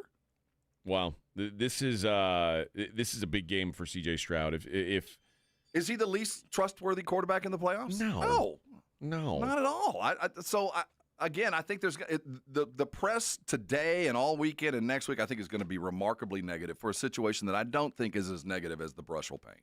Yeah, I like the quarterback I trust the least in these playoffs is Russell Wilson. Just based on what I've seen in the last, the dude with the ring. What I've seen in the last several weeks, and then it's Bo Nix is in that discussion. I trust Bo Nix. Bo Nix and Jane Daniels are rookies. Like, who knows what they're going to do in the playoffs? Like, rookies in the playoffs rarely have success, especially both of them have to go on the road. And then the other quarterback I have a hard time trusting in the playoffs is Baker Mayfield. Now, we do because I do feel like a Mayfield melt is coming at some point. Mayfield's a cockroach. As long as the lights are off, everything's going to be fine. But once the spotlight comes on, it's going to get ugly. We do have seriously, we do have to prepare ourselves, at least Texan fan or those inside the Texan circle, of the possibility of an embarrassing, ugly beatdown. Like the offense doesn't function at all. They get beat 28-0. I mean, I don't think on the Texans this weekend. I mean, the Chargers don't really blow you out. Is the good thing. 28. I'm just talking about a touchdown a quarter. I'm not talking about a high-functioning offense. I'm just talking about they'd only punt twice. You know, they got 6 drives of 8 plays or better. A typical Harbaugh game. And the Texans can't find their footing. They can't get it downfield. They just can't find anything, and suddenly they're down by 2 touchdowns, having to throw the ball right into Harbaugh's book. And it's 28-0, and it's far worse than anybody expected. You know, what happens then? Because I'm afraid the Barbarians are going to be at the gate with Houston. I'm afraid that they're going to start demanding blood, and I wouldn't change a damn thing. In fact, I would pay my OC even more money. I can't afford for you to leave now. I mean, I need you one more year. Well, as we talk about C.J. Stroud and how trustworthy he is, I think we need to look at the late game on Saturday, which is between the Steelers and the Ravens. That's a game, baby. And we need to talk about how trustworthy Lamar Jackson is in a playoff scenario, because so far, while he's playing great ball, like you said, when the lights are on, it hasn't always gone his way. We'll talk about that game next. It's the Morning Huddle on 94.1. I'm going to tell you about S.A. Card House, 281 in bidders, and that $50K guarantee tournament rages on, gentlemen. I'll be there. I already secured my spot in the finals on Sunday, so I know I'm getting a chunk of that $50K. Are you coming with me or not? That's the big question, and you still got plenty of chances over at S.A. Card House to get your hands on some of that money. So far, there's been 2 flights. There's 2 more today, one at noon, one at 6 p.m., and then 3 chances on Saturday to qualify. Those are at noon, 5, and 9, and then it all comes down to Sunday at noon when everybody who's qualified will meet up and play for that money, try to get their share of the $50K. And I say $50K, chances are good it's going to be more than $50K. The last couple times it's been closer to $60 than $50K. But get your hands on that money, and you can only do it at S.A. Card House. Of course, they got tournaments going on every single day. They got cash games going 24/7. Great food, great atmosphere. Go get some of this money, boys. I will see you on the tables. South Texas, get ready for the ultimate sports talk experience. The one and only Rich Eisen is on 94.1 San Antonio Sports Star. Every weekday, noon to 2 p.m. With over 20 years of NFL experience, Rich Eisen brings breaking stories, expert analysis, and exclusive interviews with sports legends to your airwaves with unmatched wit, insight, and passion. Catch all the action every weekday, noon to 2 p.m. The Rich Eisen Show, only on 94.1 San Antonio Sports Star. I occasionally have nerve discomfort in my hands, so the things I love to do... Let's play something, Grandma.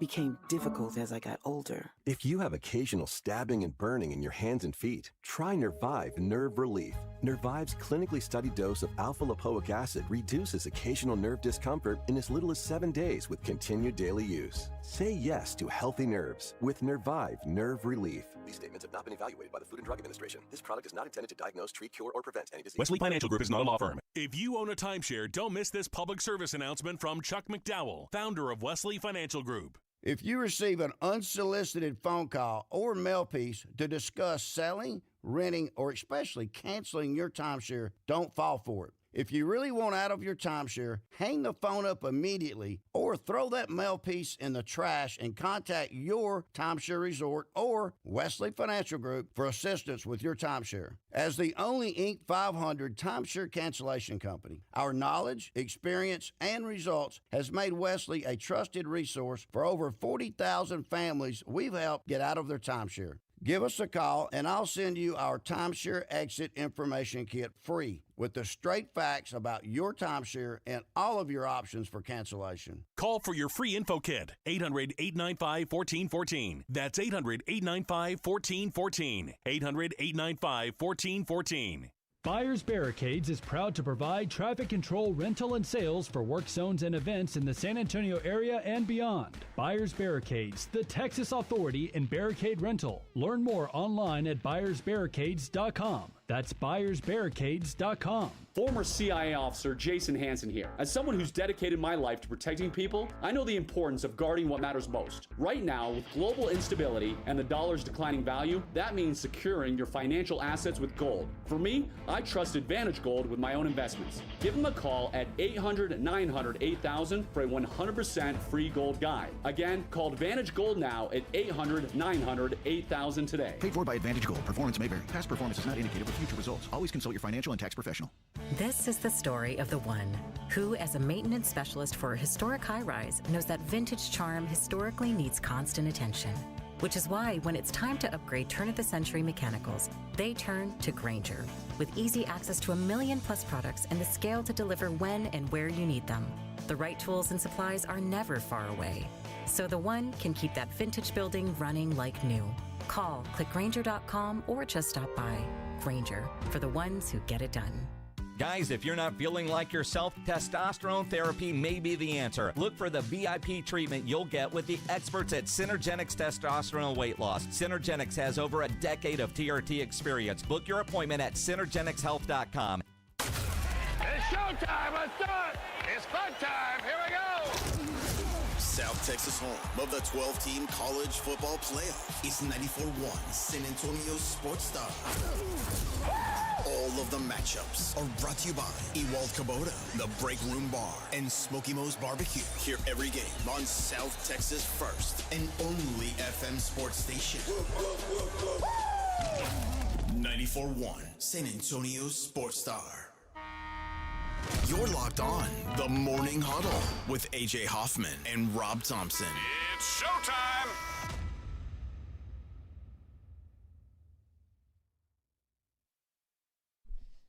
Do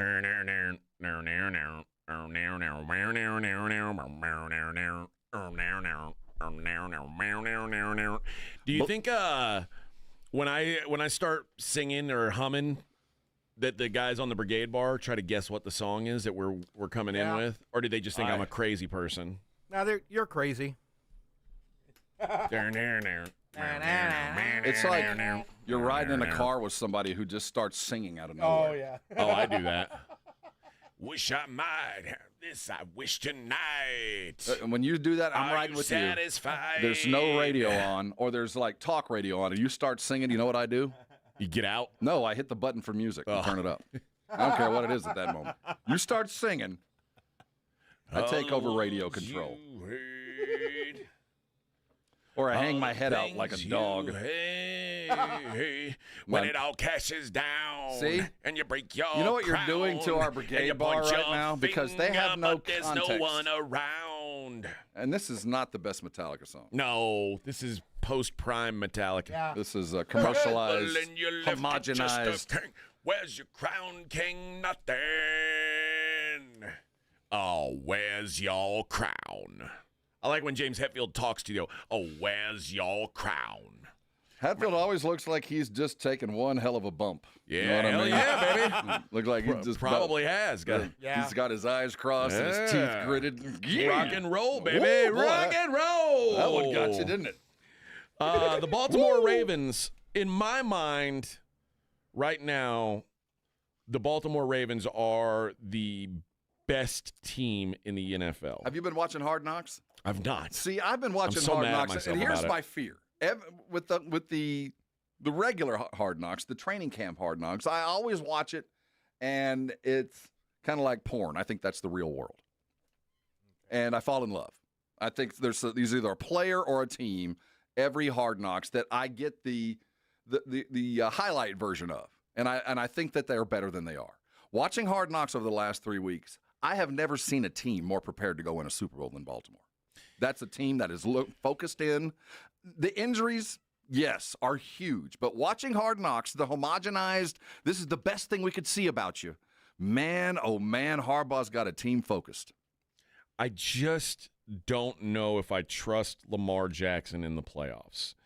And that's what it's all going to boil down to. I will say, man, so if you remember last year, they just decided to stop running the football against Kansas City, and now they decided in this offseason, you know what, that's not going to happen again. We're getting Derrick Henry. We're never going to stop running on you.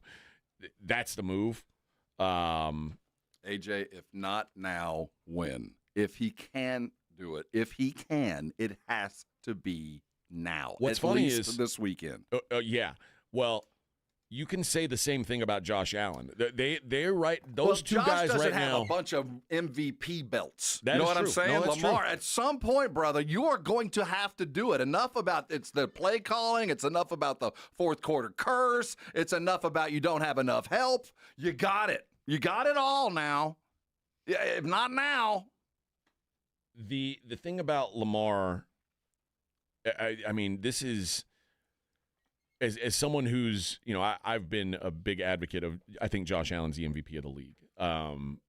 Now, statistically, Lamar's been fantastic. I hate that I have to yeah, you do have to parse it. I have to downplay what Lamar's done to make the case for Josh, and I don't want to because Lamar's been phenomenal this year. Well, there's a difference between the MVP and best. Yes, but Lamar's game just has not typically translated to playoff football. And now, you know, I do think they're going to be a heavy run team here, but they're not going to have Zay Flowers. They don't need him. It's Pittsburgh. They're falling ass backwards into this. That's the other side of this coin. That, as is its typical, Pittsburgh right out of gas in November. Yeah, but Pittsburgh, like Lamar Jackson historically has had worse games against the Pittsburgh Steelers than any other team in the world. And now in week 16 or 15, whenever they played this last time, which was the blowout win for Baltimore, remember, TJ Watt was questionable to even play in the game. Joey Porter, their number one corner, got hurt about 10, 15 plays into the game, was gone. Like, that was a shell of the Pittsburgh defense that gives Lamar fits. I think that Pittsburgh has a chance to make this game interesting. I think it's going to be a hard-hitting, awesome AFC North football game in weather that ends up being a little bit higher scoring than we expect. I think Baltimore is about to uncork it. Not to the extent that they're going to blow them up completely away because they don't have Zay Flowers. They can't do everything that they're capable of. But I think Derrick Henry is going to do what exactly Derrick Henry was brought in here to do. He might not get 100 yards, but he's going to have 25 carries. Well, the problem for me with this Pittsburgh team is I have a hard time trusting Russell Wilson. I think their defense will be better than it was a couple weeks ago. I keep seeing that highlight of Russell Wilson where he thinks he's running in for a touchdown and he gets hit and fumbles the ball, and that was basically where the Steelers lost the game. And I don't think he saw that hit coming. And it's a hit that, I hope he did. When you're running in the open field, I don't know how you don't see that hit That's what I'm coming. saying. I hope he saw it coming. I think he just thought he was faster than he was. Well, he thought he was in a time machine. He thought he was going to step forward, and he did not. Like, here I am, running for this touchdown in the year 2017. Thump. No, you're not running for that touchdown in the year 2017. I mean, we have to be realistic that Pittsburgh is they've been doing it with smoke and mirrors the last couple of weeks. Yeah. And they're still getting beat. You know, they're just not synced up. It's Russell.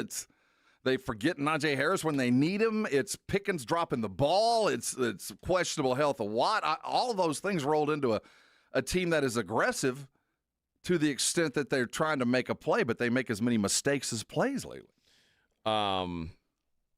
Russell Wilson, 31 out of 34 qualified quarterbacks in adjusted EPA per play since week 14. He has gone into the crapper. The guy back in like week 9 or 10 that we were all like, wow, Russell Wilson kind of having a rebirth. And it's like, no, he's still just Russell Wilson.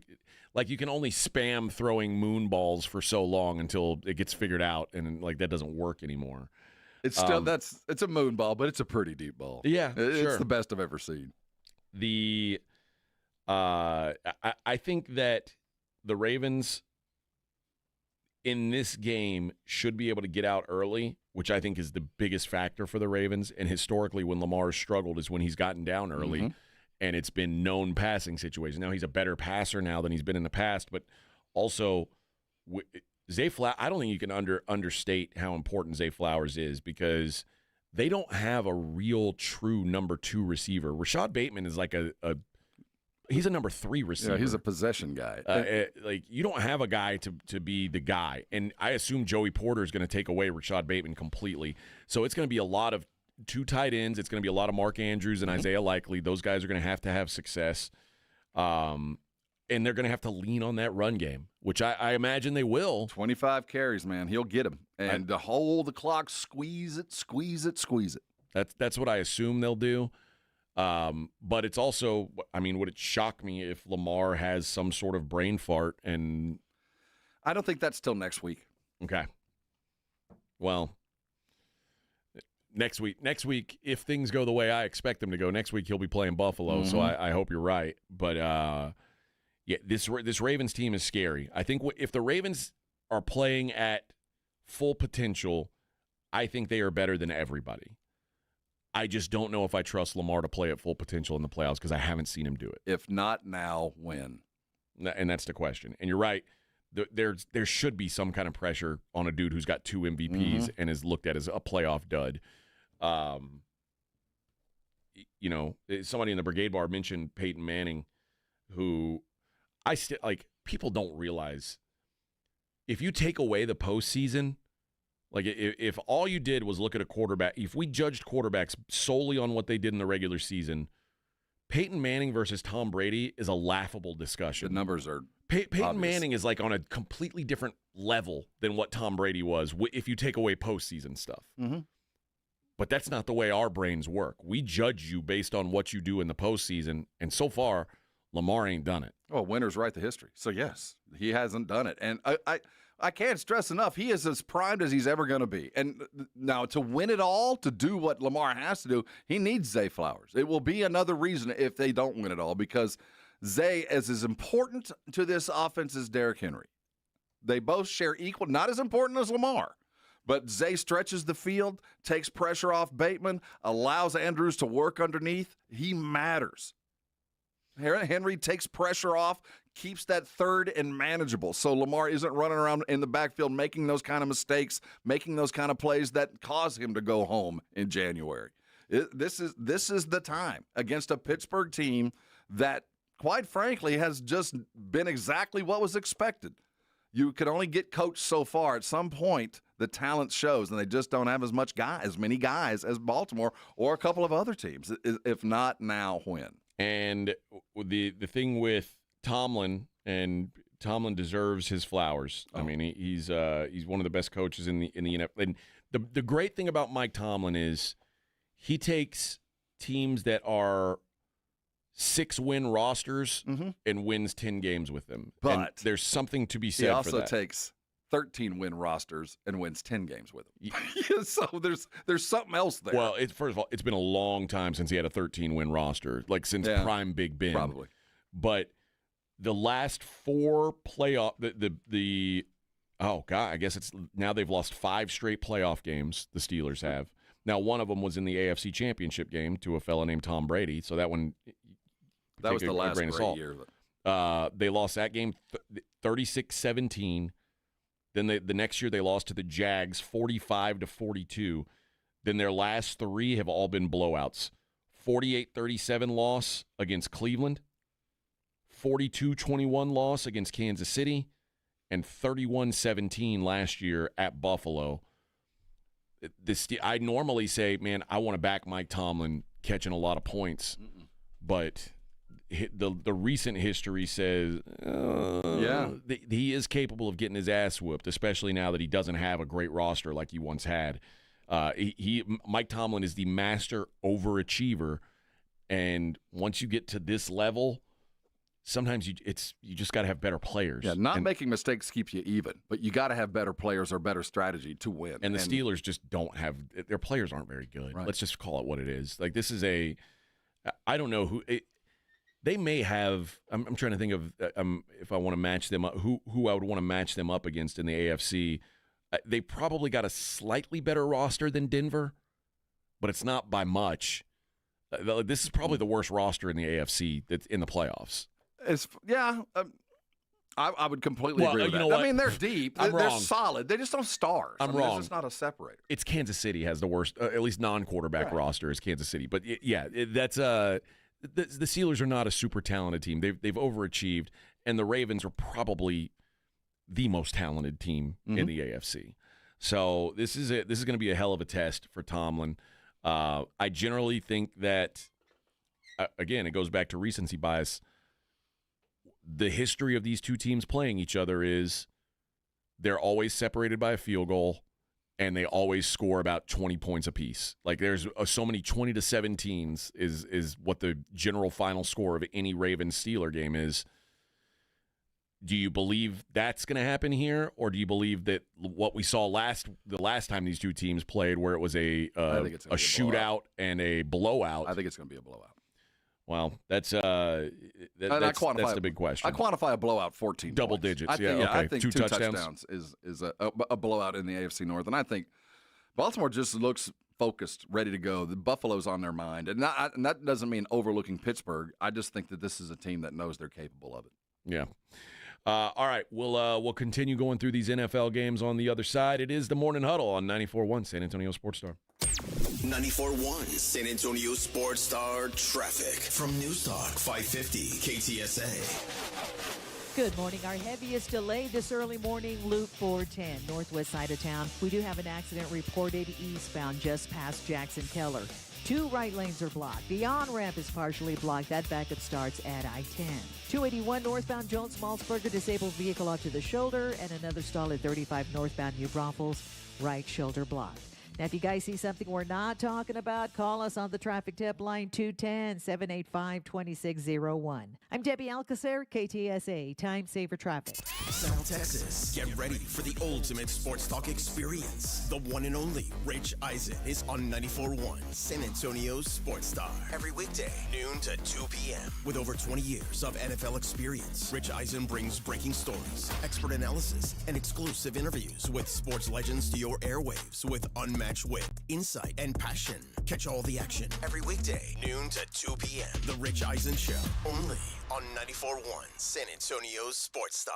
The John Clay Wolf Show. Here's what's going on in the Wolf Pack. Frankly, would you like to rap at the Testicle Festival? Can you give me a little rap?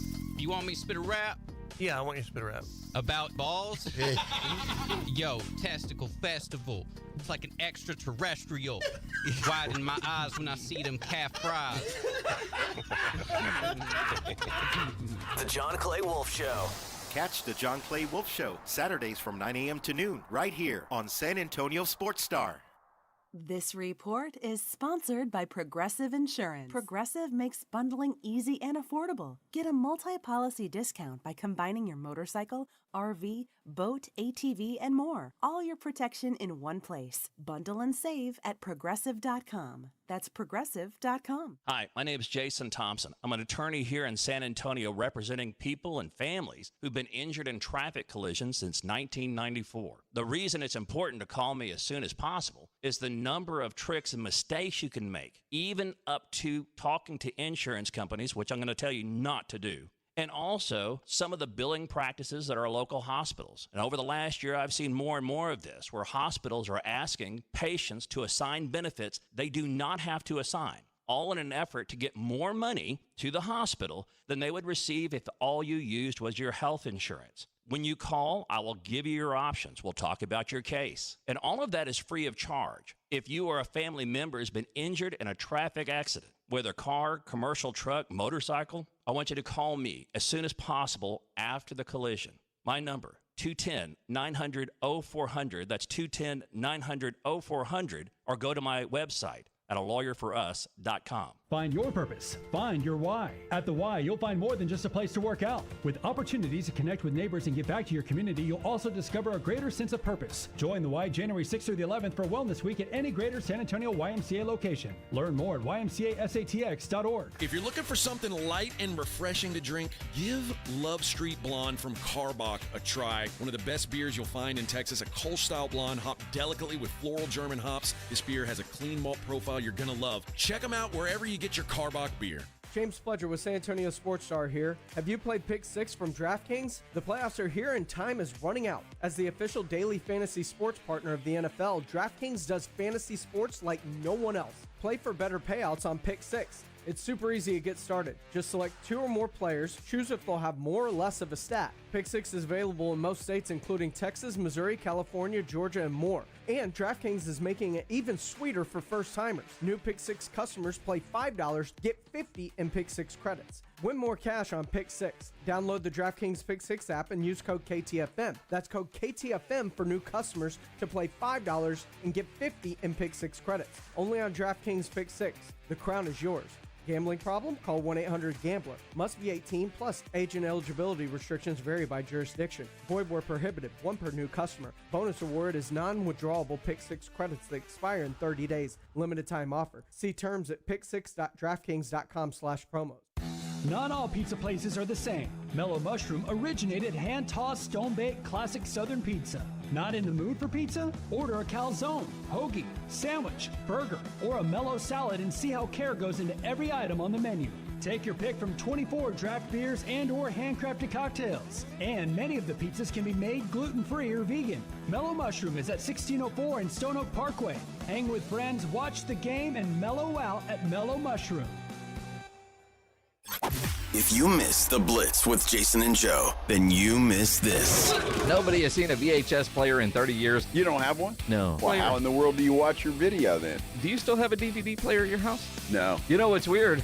I still have DVDs. What's on them? Well, old movies. Old movies, huh? Boom, chicka, wow, wow. That's how Debbie Does Dallas. Right home with the Blitz. Afternoons 2 to 6 on 94.1 San Antonio Sports Star. Hey, this is Greeny. We'll tackle the NFL and dive into the NBA today at 10 on 94.1 San Antonio Sports Star.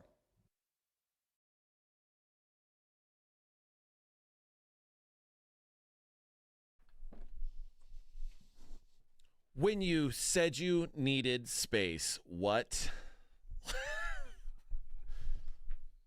You like this one, Rob? I don't know this one. What? Call me. Are you listening to this? Ooh, do you think? Do you honestly think? think? It off again last night. I would just throw this in. This time, I'm telling you, we I want to stab you with a fork never, right now.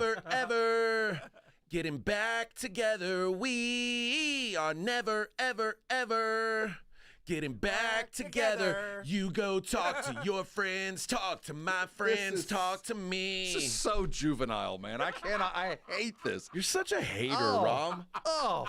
Getting back together. Never, ever. Ever. Oh, my God. This McCarthy with the Cowboys. This is me and Rob after today. I know. It's much cooler than mine. I'm not a girl dad. I never had to go through all this. Oh, I did. It's just big time. I'm not a girl dad either.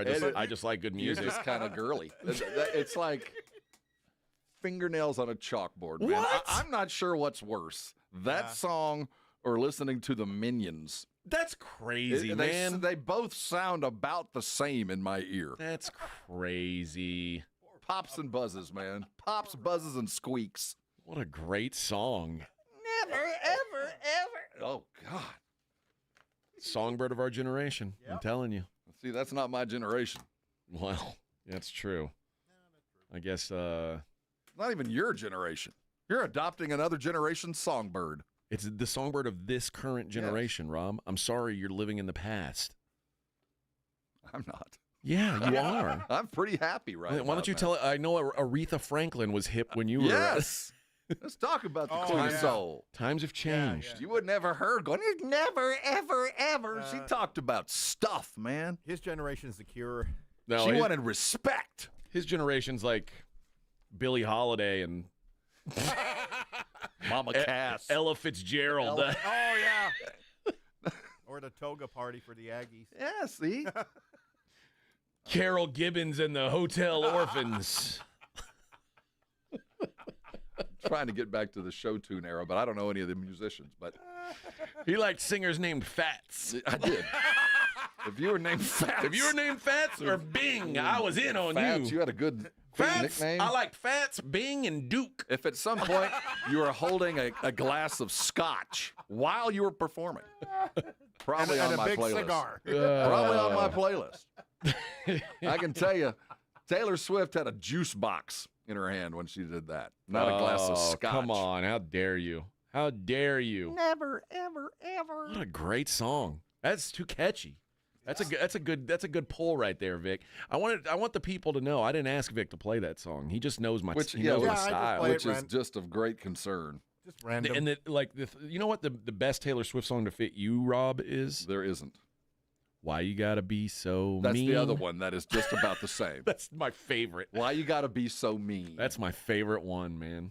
One day I'll be living in a big old city, and all you're ever gonna be is mean. I'm like, why am I having to, I feel like I'm hard. I'm of the streets, man. Yeah, you're of Taylor the Swift's streets. too soft. Yeah, yeah. Just Says just the biggest star in the world, and you're like, oh, gross. The lowly Buffalo Bills are ready to take on the Denver Broncos. Credit be fun. Credit where it's due. Mm-hmm. The Denver Broncos win total coming into this season was 5.5. They're the Arizona State of this playoff. Yes. And be afraid of that. Be afraid of that because they don't have any fear. This is all free money. Bo Nix has thrown 29 touchdown passes this year. And if that sounds to you like it's a lot, it is for a rookie. You remember last year, C.J. Stroud, how great he was as a rookie? Well, he threw 23 touchdowns last year. Bo Nix has thrown 29, second most in NFL history for a rookie quarterback. That's impressive. Can we say that Sean Payton is the most valuable coach in the NFL? Not the best, but I would say the most valuable because what he has managed to do over the last decade is win a lot of football games without a quarterback. He had Drew Brees. He had the brains of Brees, but the arm was gone. And he manufactured an offense that made him successful. He made a tight end a quarterback and won football games with him repeatedly. Not a one-off, but game after game, Taysom Hill came in and did something to win a game. And he took that kind of idea of how do I coach around a quarterback's deficits? How do I find a way to get past the things that they do poorly and only do the things that they do well and win football games? And he can now put together a roster and save roughly $15 to $20 million a year on your quarterback because you have Sean Payton. What I will say is I don't think there are other coaches in the league who could be doing this with Bo Nix. Not the best coach. Not the best coach, but the most valuable because you can bring him in and go, you know what, I don't have to spend on a quarterback. I have to get the right quarterback, but I don't have to spend a lot on him. People don't really talk, and nobody wants to talk about Drew Brees like this specifically because Drew Brees was great. And when I say what I'm about to say, the connotation is negative, but it's not meant to be. Drew Brees was a system quarterback. Yes. And Sean Payton's system requires certain things, and and this is very, very much so. Sean Payton is of the Bill Parcells school, and when I was in Vegas, we made pretty good money on this NFL draft by betting the exact spot where Bo Nix would be drafted because we said Bo Nix is the prototype Sean Payton quarterback because he's the prototype Bill Parcells quarterback. Bill Parcells always wanted quarterbacks who were seniors.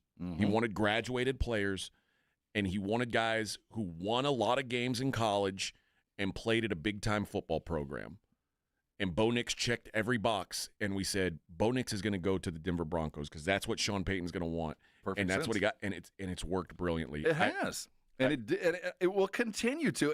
And when we look back on his arrival in Denver, when he looked at Russell Wilson and went, there's no way. Right. I can't coach this cat.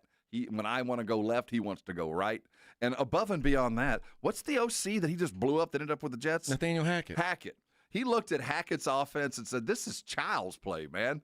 What you guys were doing, this was idiotic. At that moment, I knew that Payton was in the right place at the right time. All right, now let's play a little game. This is going to tell you a lot about these Denver Broncos, I think.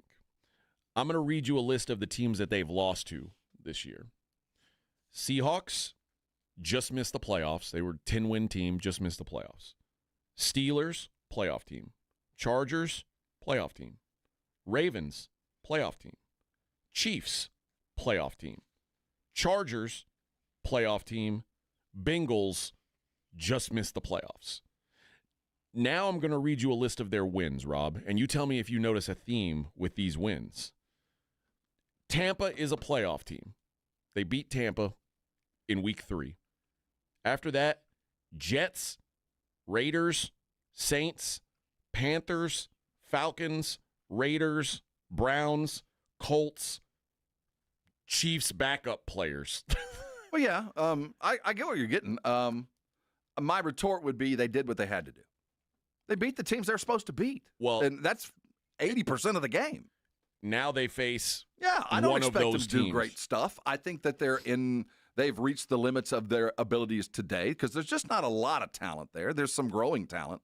But to be here is a testament to what Payton, again, I say, he's the most valuable because you're going to save money with your quarterback when you've got him. He's not the best coach in the league. He's not. He's not going to completely X his way around his fundamental lack of talent. He's reached the wall, but the way he's done it has been impressive. And I like to say it a lot, Denver has a puncher's chance because of where they are. But this is about the end of the road. A lot of love for the Broncos defense. They're opportunistic. And here's the other thing. The Broncos are almost no one's exclusively man-to-man or zone anymore, but the Broncos are a heavy man-to-man defense. Josh Allen is going to embarrass you if you play a bunch of man-to-man. This is the end of the road for Denver. I mean, Buffalo would have to give them the game. They don't have enough. There's just not enough there. But it's a testament to being here for Payton, really. Yeah, I think Josh Allen runs the ball really well here. Mm-hmm. He tends to run in big games, playoff game. He was over 70 yards in both his playoff games last year. I think you'll see a lot of Josh Allen's legs. I think the Bills run away with this game, quite frankly. I think they end up crushing this Denver, which the Denver story is great. Don't get me wrong, but I don't think that this is.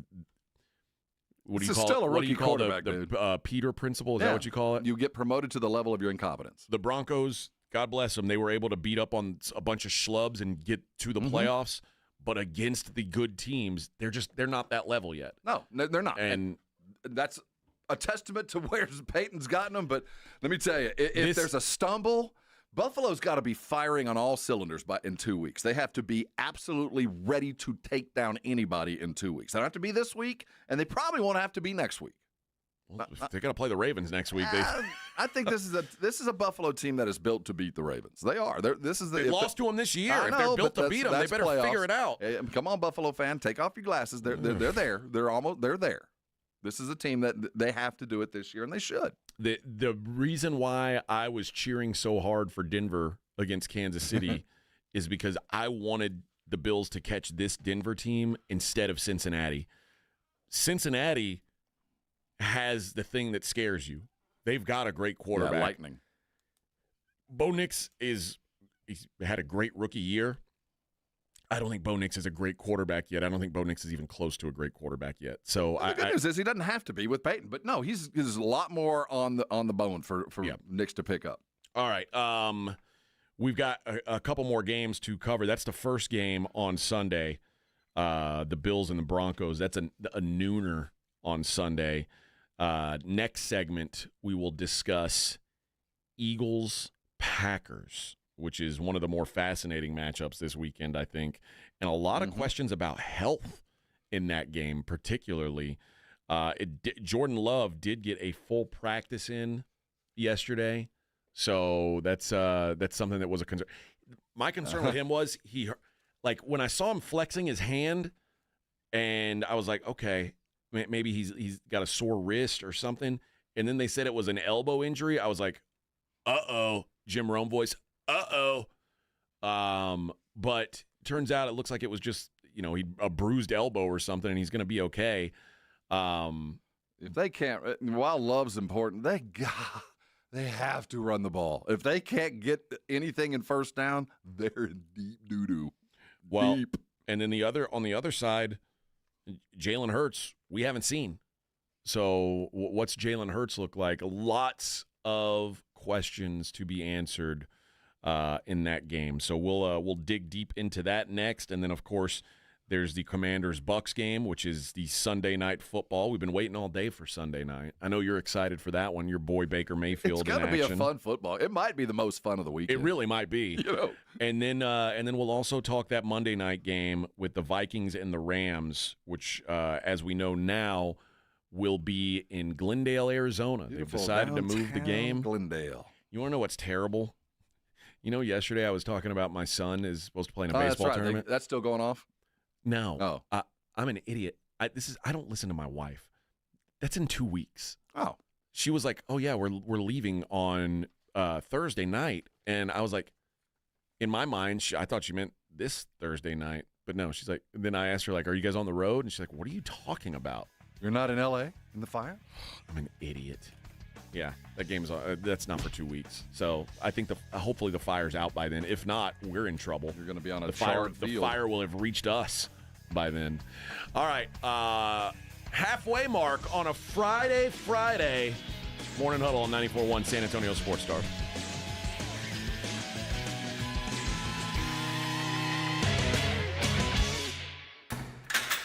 You're locked on the Morning Huddle with A.J. Hoffman and Rob Thompson. KTFM Floresville. This report is sponsored by Progressive Insurance. Progressive makes bundling easy and affordable. Get a multi-policy discount by combining your motorcycle, RV, boat, ATV, and more. All your protection in one place. Bundle and save at Progressive.com. That's Progressive.com. As a mom, comforting my family is what I do best. Vicks Vapor Stick provides soothing, non-medicated Vicks Vapors in an easy-to-apply stick. And it dries fast, so there's no mess. I use it to comfort myself and my family. Thanks, Mom. Vicks Vapo Stick. Soothing comfort for the whole family. And when you need more comfort for yourself, try Vicks Vapo Shower Max for steamy Vicks Vapors. Use as directed. Vapo Stick for use ages 4 and up. Vapo Shower Max use for adults only. Well, family, this new year is off to a great start.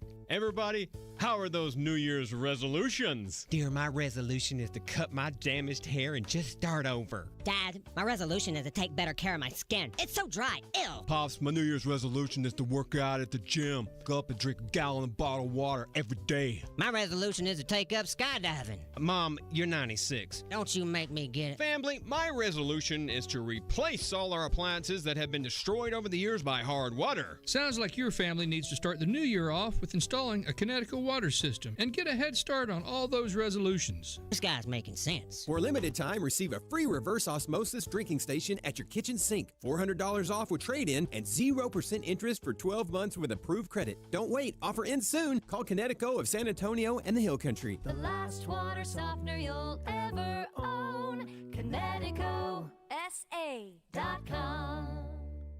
Buyers Barricades is proud to provide traffic control, rental, and sales for work zones and events in the San Antonio area and beyond. Buyers Barricades, the Texas authority in barricade rental. Learn more online at buyersbarricades.com. That's buyersbarricades.com. Get in zone, AutoZone. Welcome to AutoZone. What are you working on today? I think my battery's dead. With free battery testing and charging, we can help you get back on the road. Get in zone, AutoZone. So what if I need a new one? We have the right Duralast battery for you, only at AutoZone. Get in zone, AutoZone. And what about my old battery? we can recycle it right here at America's #1 battery destination. Get in the zone, AutoZone. Restrictions apply. Hey, it's Rob Thompson for Prize Picks, the best place to get real money on your sports action. Me and 10 million other people are playing every day, and now's the time to do it. Have you ever heard of this? You've got a shot to win up to 1,000 times your cash. You can run your season all game long, and now 1,000 times your cash. Heck, I've been a Prize Picks player for a long time. I've not seen this. 1,000 times your cash. It's playoff time. It's now or never. Don't miss out on the fun in the last few weeks of the football season. Prize Picks is the best place to play. Up to 1,000 times your money on Prize Picks. Prize Picks is the best way to get the action on the sports that you're playing, and now you can get up to 1,000 times your cash. Join over 10 million members. Play today. And if you sign up today, you get up to $50 instantly when you play. Use the code ALAMO. Sign up today for 1,000 times your cash. Prize Picks. Run your game. Hi, I'm Manny Jr. from Rock's Discount Vitamins. If you're looking to build muscle, strength, and boost athletic performance, check out our huge selection of anabolic pro hormones. These powerful supplements provide your body with essential nutrients for muscle growth, faster recovery, fat loss, and even improved bone health and libido. Visit one of our 12 San Antonio locations or go online at rocksdiscountvitamins.com to learn more. That's rocksdiscountvitamins.com. We thank God and you for your continued support. rocksdiscountvitamins.com. 94.1 San Antonio Sports Star traffic from News Talk 550 KTSA. Good morning. We are working a few trouble spots, so let's start at 410 eastbound, just past Jackson Keller. This wreck is taking up 2 right lanes. Has you stop and go from Callahan, and now it looks like we've got a secondary accident in the backup. 1604 eastbound Blanco Road, left lane blocked with a wreck, has you slow from Bitters. And on 281 northbound, just past Josephine Grayson Street downtown, got an accident with 2 left lanes blocked, and that does have you slow from 35. I'm Debbie Alcacer, KTSA, Time Saver Traffic. San Antonio Sports Center.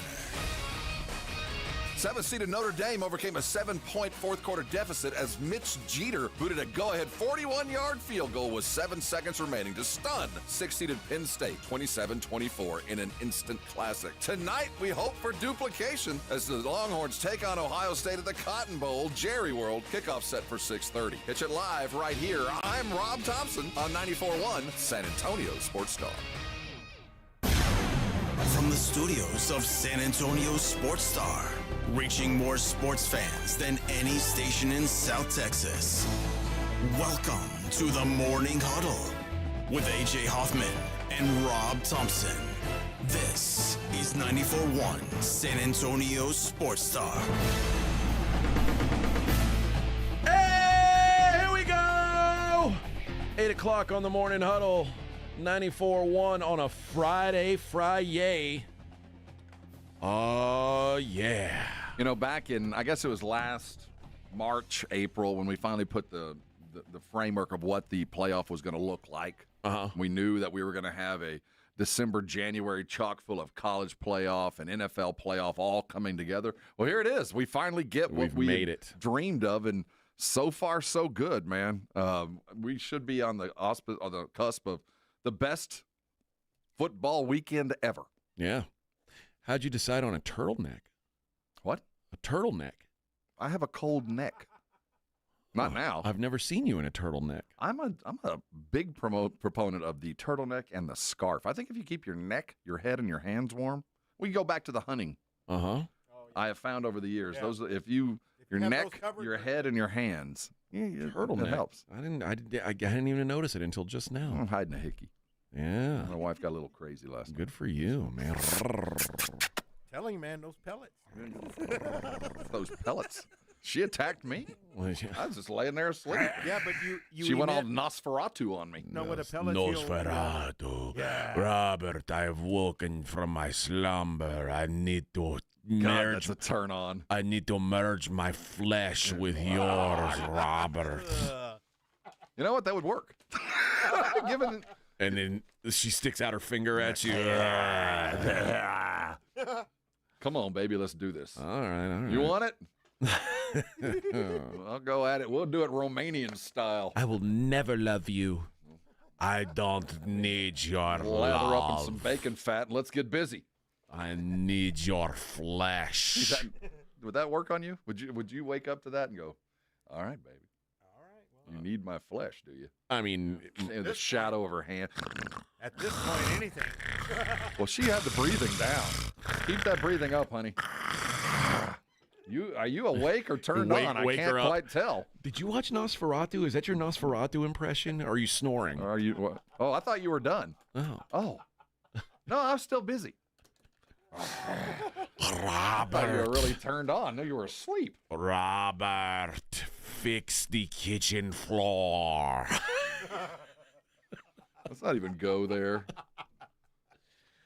I am tired of my kitchen being in disarray, The Robert. unending repair cycle that I'm in. For the love of God, can we just finish? Please. 2 weeks. No, 2 weeks. No, 3 weeks. Not 2 weeks. No, tomorrow? And Maybe. No, you're off for 4 weeks. They were going to do it today, but it's too cold today. Yeah. Well, it is too cold. No, that was our decision. Because too there's nowhere to cold? go. Well, because they got to do, there's like band saws and crap, and they're in and out, in and out, in and out. It's just, put it off. Yeah. Let's just wait till I can go someplace. Just stay upstairs. It's loud.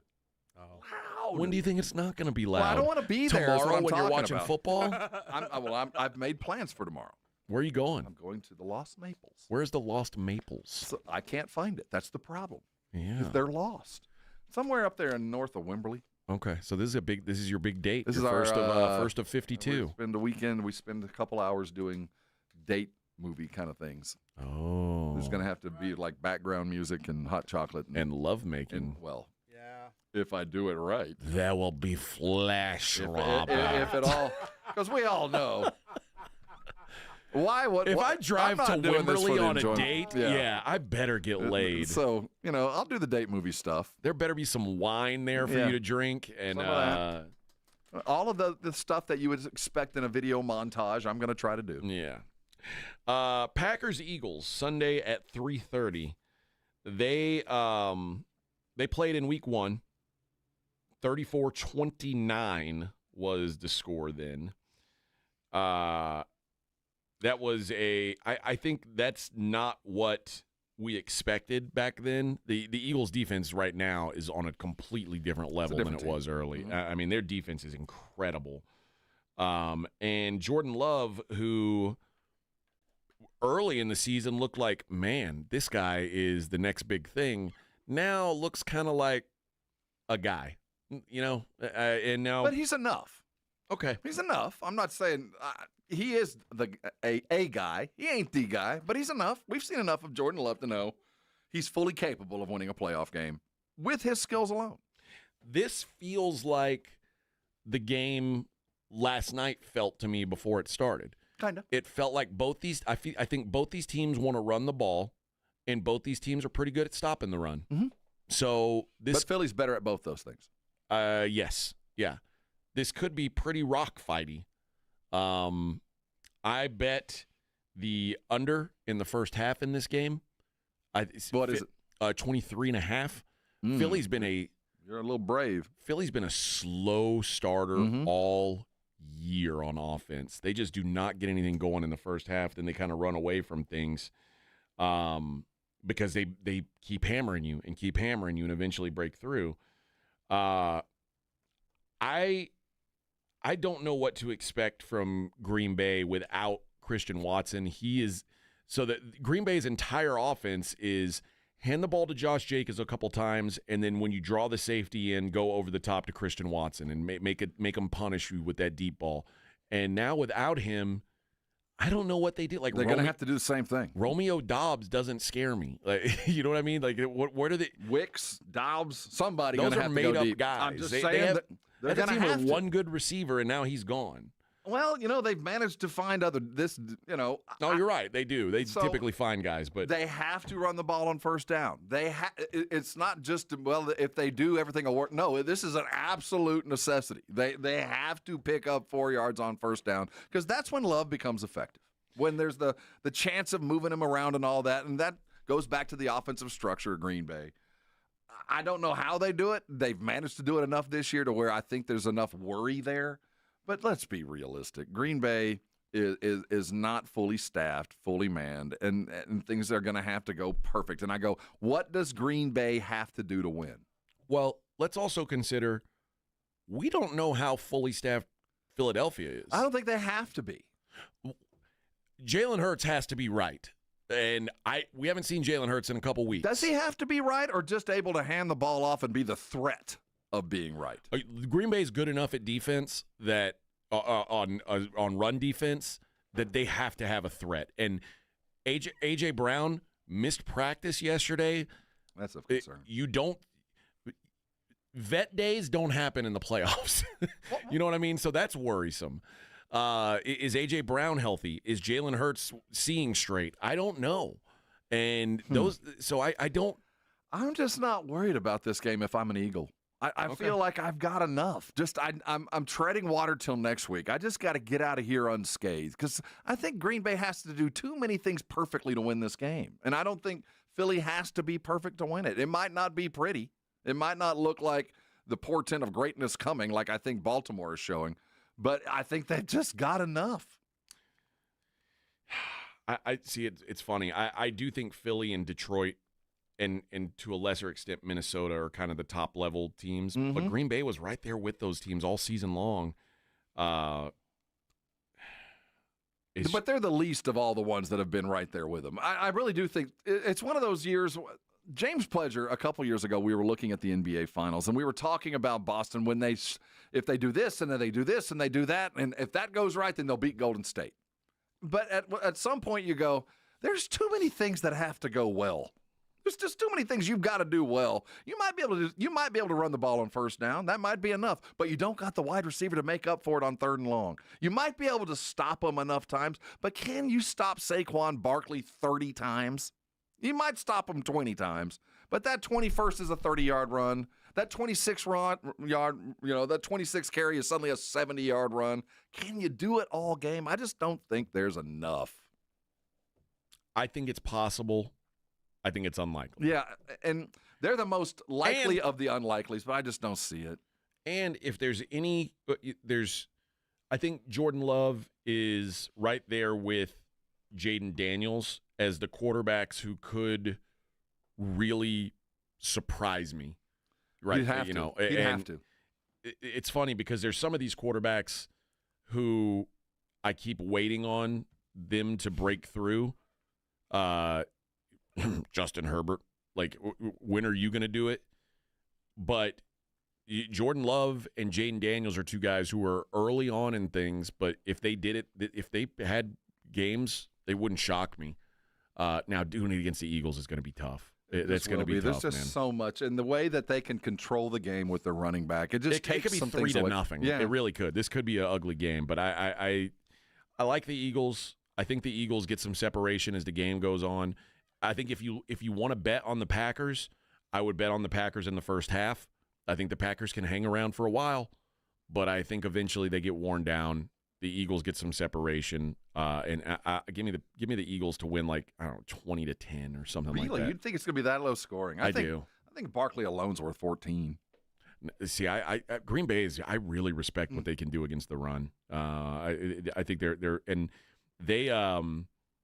they don't let you, once they make contact, they don't let you keep going. They don't miss tackles. They don't let you get yards after contact. And to me, that's what you can't. That's what you got to be against Barkley. If you let him slip away from you and keep going, that you're done. But they're pretty good about that. You are.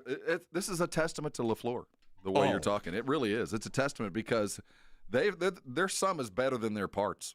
I respect the hell out of Matt LaFleur. I think he's very, very good. All right. There is 2 more games for us to discuss. We'll do the Commanders and Bucks on the other side. I know Rob's excited to talk about these Buccaneers. This is Mike Rob's Evans, guy. baby.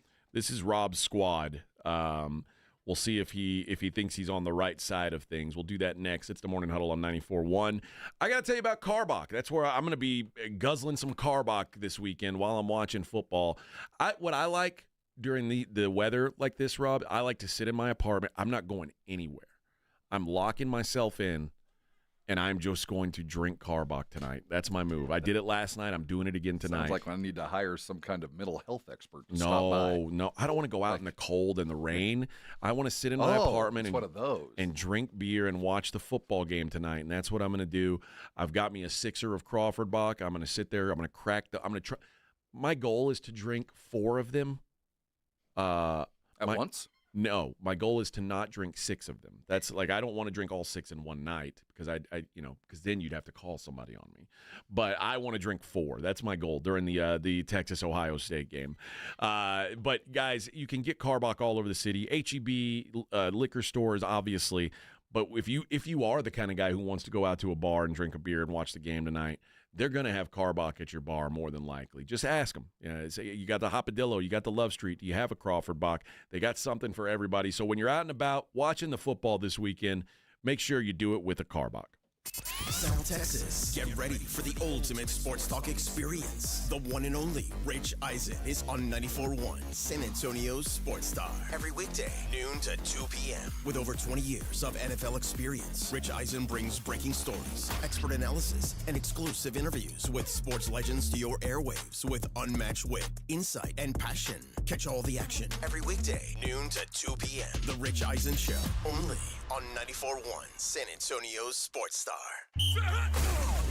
America's best high school football players are coming to San Antonio. It's the Navy All-American Bowl at the Alamo Dome on Saturday, January 11th. C.J. Stroud, Christian McCaffrey, and Micah Parsons played here. Join us for a day of exciting football to see the stars of tomorrow at the Navy All-American Bowl, followed by the San Antonio Sports All-Star Football Game, presented by Valero. Fan Zone opens at 9:30 a.m. Tickets on sale at the Dome box office and Ticketmaster. Something amazing is happening at work. Innovative tools are helping people do better work.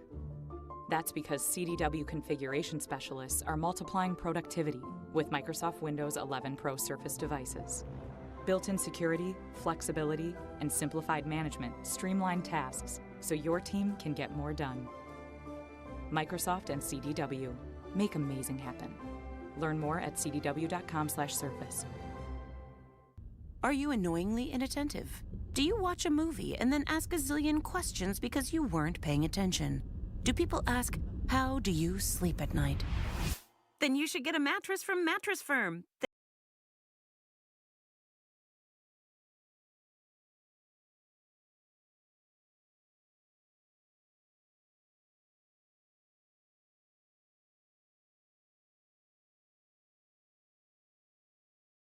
For details. Hello.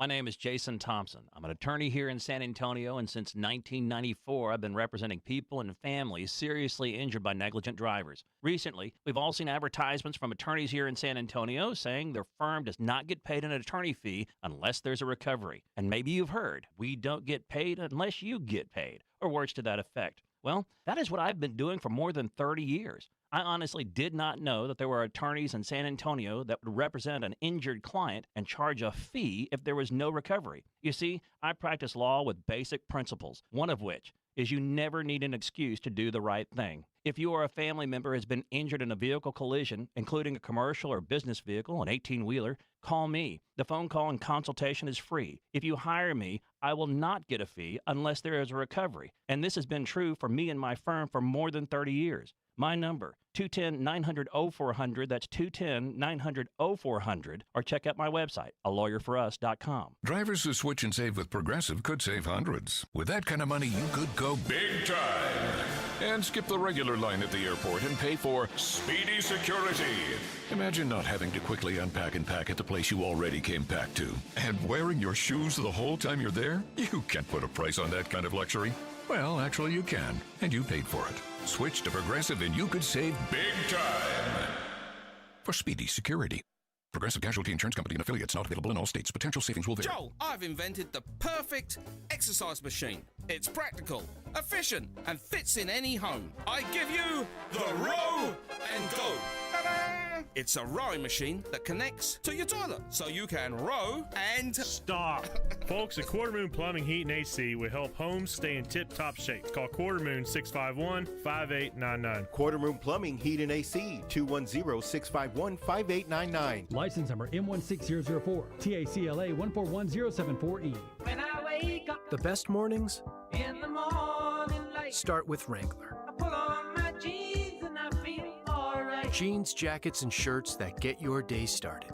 Good mornings make for better days. Wrangler, for the ride of life. Pizza craving? We've got you covered at Round Table Pizza. We've been crafting pizzas with premium, high-quality ingredients for over 60 years. From our made-from-scratch dough to our savory toppings piled all the way to the edge. Find your nearest location or order delivery at roundtablepizza.com.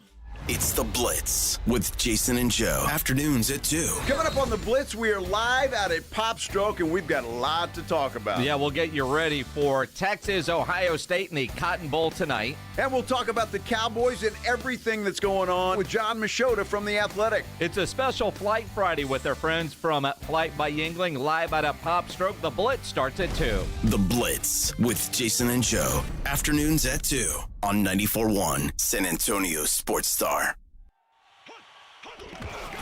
It's the Morning Huddle with A.J. Hoffman and Rob Thompson.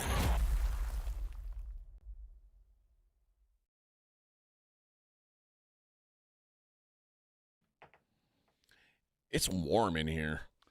I thought it was my turtleneck. It could be. It is warm. We've had it over the week. Maybe our it's your studio turtleneck has making been me warm. Well, smile when you say that. Yeah. Our studio's been pretty well maintained, but the rest of the building's been cold all week. It's a frozen tundra if you go outside. They seem to have fixed that. So now it's 80 degrees out there, and it's heating up our studio. They probably figured out that people are finally showing back up to work. It feels like our office shut down around December 15th. It did. And nobody started coming in until about Wednesday of this week, and then suddenly it's like a bustling metropolis again. It's like, all right, back to work. There ain't nobody today. There's nobody. It's us and the news rats. That's really? It. There's nobody of any substance in the building. Get to selling. There's one car in the parking lot. Get to selling. Get to selling. Got one job. Go sell. One job for Baker Mayfield. Best story of the season. Is it? Yeah, man. No, Sam Darnold's the best story of the season. I'm kidding. But the fact that Baker Mayfield is still here. You still got Baker Mayfield to kick around. He's taken it feels like a Keanu Reeves movie. I'm serious. Okay, explain. Well, expound on that. No one. Tampa is the team that's functioning down there that no one pays any attention to. After Tom Brady moved away, they're still there, and they're winning football games. Baker has gotten Mike Evans into the Hall of Fame with that. What is he now? 10 years with 1,000 yards every year, some kind of ridiculous number. They did it on the last pass of this game last week. It felt like the team loves him. They're having fun, and no one cares. But Buck fans. Yeah. There is not a single Buck fan north of Tampa. There's not. No one's a fan of Tampa Bay. No. I feel like when the Bucks first changed their logo and they sold a bunch of gear to random people who weren't had no affiliation with them, but they're like, oh, that looks cool. Yeah. And then that went away, and then Tom Brady came back, and then they were like, oh yeah, I like the Bucks now. And then he's gone, and now there's no Buck fans again. They're not. They're the most vanilla franchise out there. And Baker, that's the place he needed to be. Just go and be the quarterback that everybody in your small pond looks up to. You're not a top 15 quarterback, but you're a middle of the road. You are the classic NFL 10-year quarterback. If everything else goes well, you're going to be right there. But if there's any problems, you'll help to magnify them. You'll make it worse, but he'll also not ruin the progress. I'm happy that Baker has found his way, but let's not kid ourselves. Tampa is just happy to be here. They're a product of the division they're in, and the good story ends this week. I don't know. You think they got a fighter's chance? They're at home, yeah. Okay. I mean, you think Washington's any better? I think that Jaden is Washington's electric. defense is trash. Yeah, they're electric, though. McLaren doesn't catch but one ball last week, and it's the winner. You know, they got a running back that can still carry the ball. Dan Quinn's going to have them flying around like crazy. I mean, it's a good team for for Tampa to have to host, but I think they're playing an electric team, and the one thing that Tampa isn't is electric.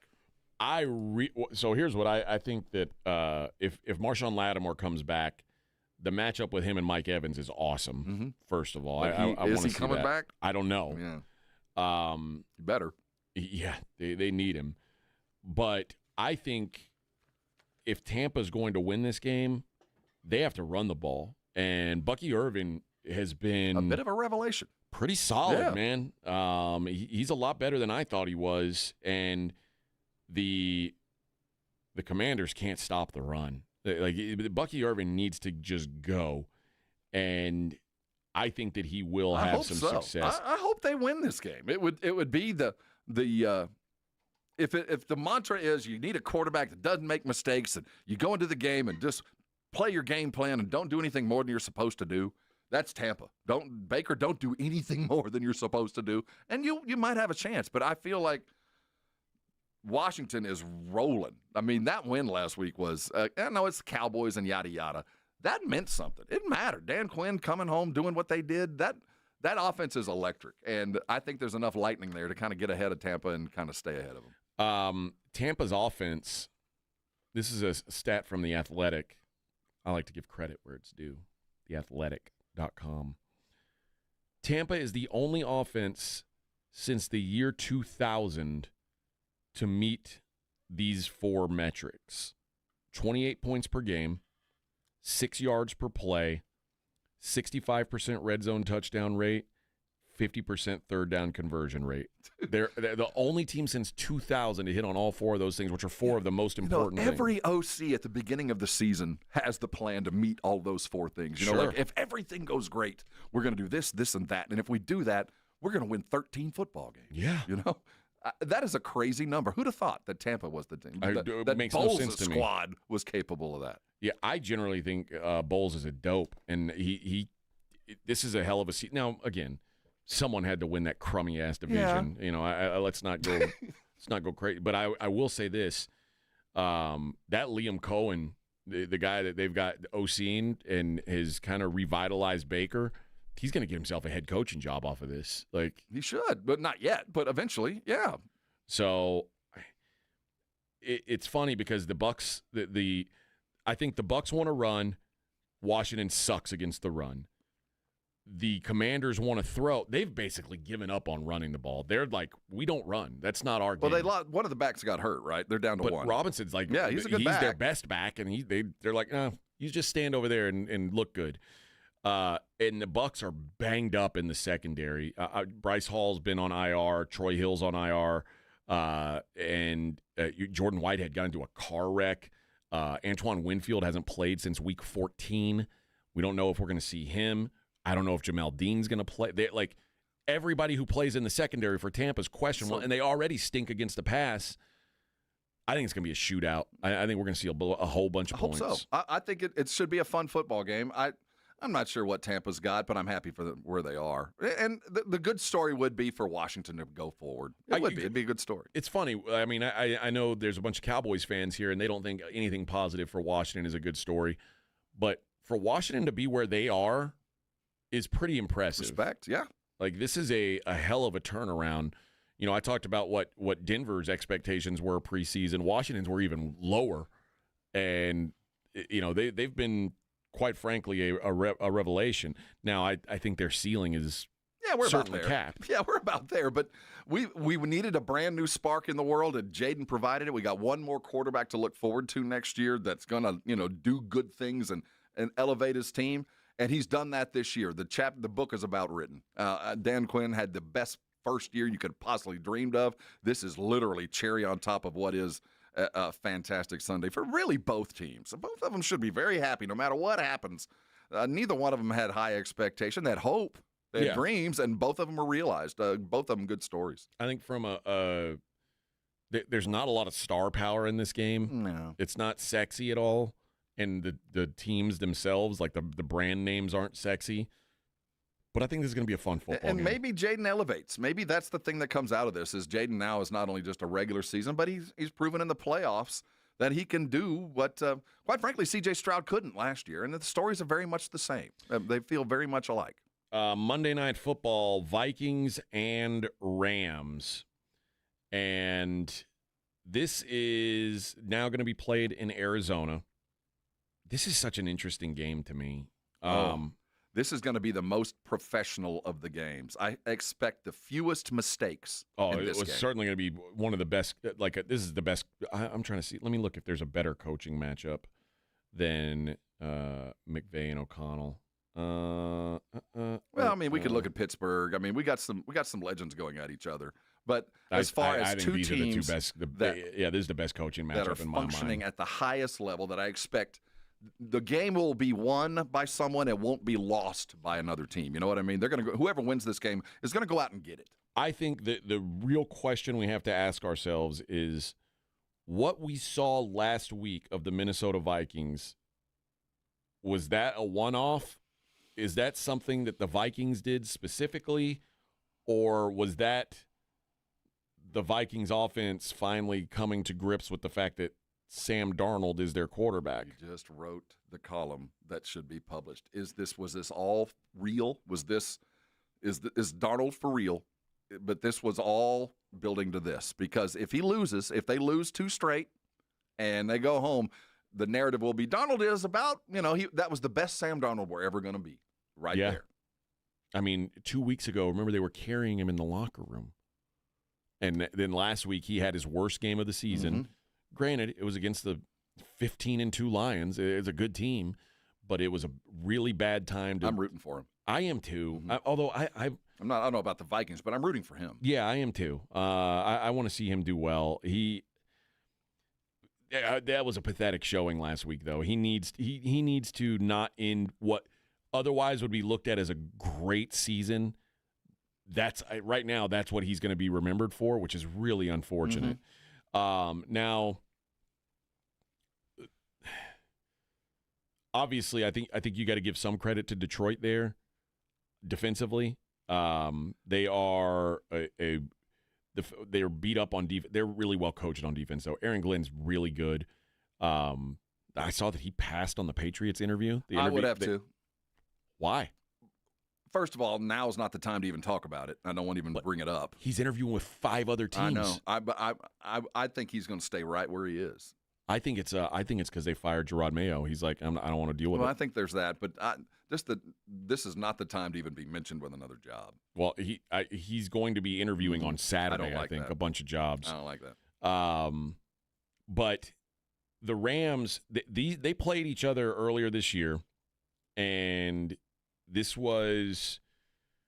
Now I don't know if this is going to be a replay of that game per se. I will say this. We've seen it historically this season. Teams, after they play the Lions, do not do well. Because they're beat up. They're beat up. Now, what's the Rams' little running back, Kyren? Kyren Williams. He is the thermostat for this team. Kyren will set the tone. If he's running the ball, then there's some trouble for Minnesota. When they played, this was in week 7, Matt Stafford, 25 of 34, 279, and 4 touchdowns. That's the perfect Stafford line right there. That's when you get Stafford, that's the line you want. 7 for 106 for Puka Nacua, who, if you remember, they didn't even think Puka Nacua was going to play in that game. He was listed as doubtful. He suited up, and then he goes 7 for 106 against the Vikings defense. And that was now at the time, especially that was the Rams had to have that. They were 2-4. Everybody on their team was hurt, and it was like the season had a real chance to get away from them. And they played probably one of their best games of the year against the Vikings that week. I don't know if they can do it again. They're going to have to hold the ball. I think if I'm O'Connell, I am trying to score a lot of points. Defense, I think, will take care of itself. I'm not afraid of St. Louis, listen to me. The Rams offering a bunch of chunk plays. I don't think that'll be the thing. And I feel like if I can get up by a couple of touchdowns and I force Stafford to get the ball downfield over and over and over, that's where I want him to be. Now, I talked earlier when I was talking about the Bills, and I say, if you try and play a bunch of man against Josh Allen, he's going to roast you. It's kind of the opposite for Stafford. Stafford's a zone killer. Yep. And the Vikings are a zone team. The Vikings run zone and they blitz. And Matt Stafford in his career kills the zone and kills you when you blitz. Mm-hmm. Like he's a computer. He like Josh Allen is like kind of like a joystick. Well, He finds the hole and he goes. Matt Stafford processes everything really quickly and gets the ball out. And you go get possession dudes like Nakua who find holes in zones. Yes. Nakua and Kupp. Yeah, both of them. These aren't like prototype. These aren't Justin Jefferson, Jamar Chase guys. These are dudes that they found that they make work in their system. It's going to have to stay close for the Rams to win it. I don't think they can come from behind. I think that this is going to be a high-scoring game. I think close. we're going to see a whole bunch of points scored. Stay close. Yeah, I think it's going to be some points scored and stay close. But 2 or 3 touchdowns, I don't think you can come back on the Vikings. I think they're too quick strike able. Yeah. Claymore says Glenn refused to be a token interview as part of the Rooney Rule. I don't know that he's a token interview. I mean, remember, Claymore, the Patriots literally just had a black head coach, so it's not like they're opposed to hiring a black coach. To do with him being ready for being a head coach. This is him about to win a Super Bowl if he can just keep his eyes on the prize. He can't. He's got business to take care of, Bubba. I think he'll be okay next year. If they get to the Super Bowl, he's going to be a hot commodity next year too. Now you got to strike while the iron's hot. But Joe Brady passed up on a couple. I think that who's the OC? Slowick. Slowick's going to get a gig. No, he's not. He'll get a gig. A head coaching gig? Not eventually he will. He's still going to get his gig. The iron is still hot. Stock down. Yeah, it's down, but he's still going to get a gig. I don't know. He's not going to be what's his name from Detroit, Ben Johnson. Yeah, it's not going to be Johnson where it just cools off and we forget his name. I think Slowick's still going to be a candidate. Aaron Glenn still going to be a candidate for a league that hires offensive coaches. He's still going to be a name. But I think he's hamstrung because the NFL does not hire defensive coaches. They hire offensive coaches. Well, right now, I mean, the hot names, Mike Vrabel, Brian Flores. I mean, these are what do they have? They're defensive guys, though. Well, what do they have that Aaron doesn't? Head coaching experience. Oh, that is true. Yeah, that is true. So we'll see where it ends up going. I will say this: Sean McVay let Mike LaFleur call the plays last week.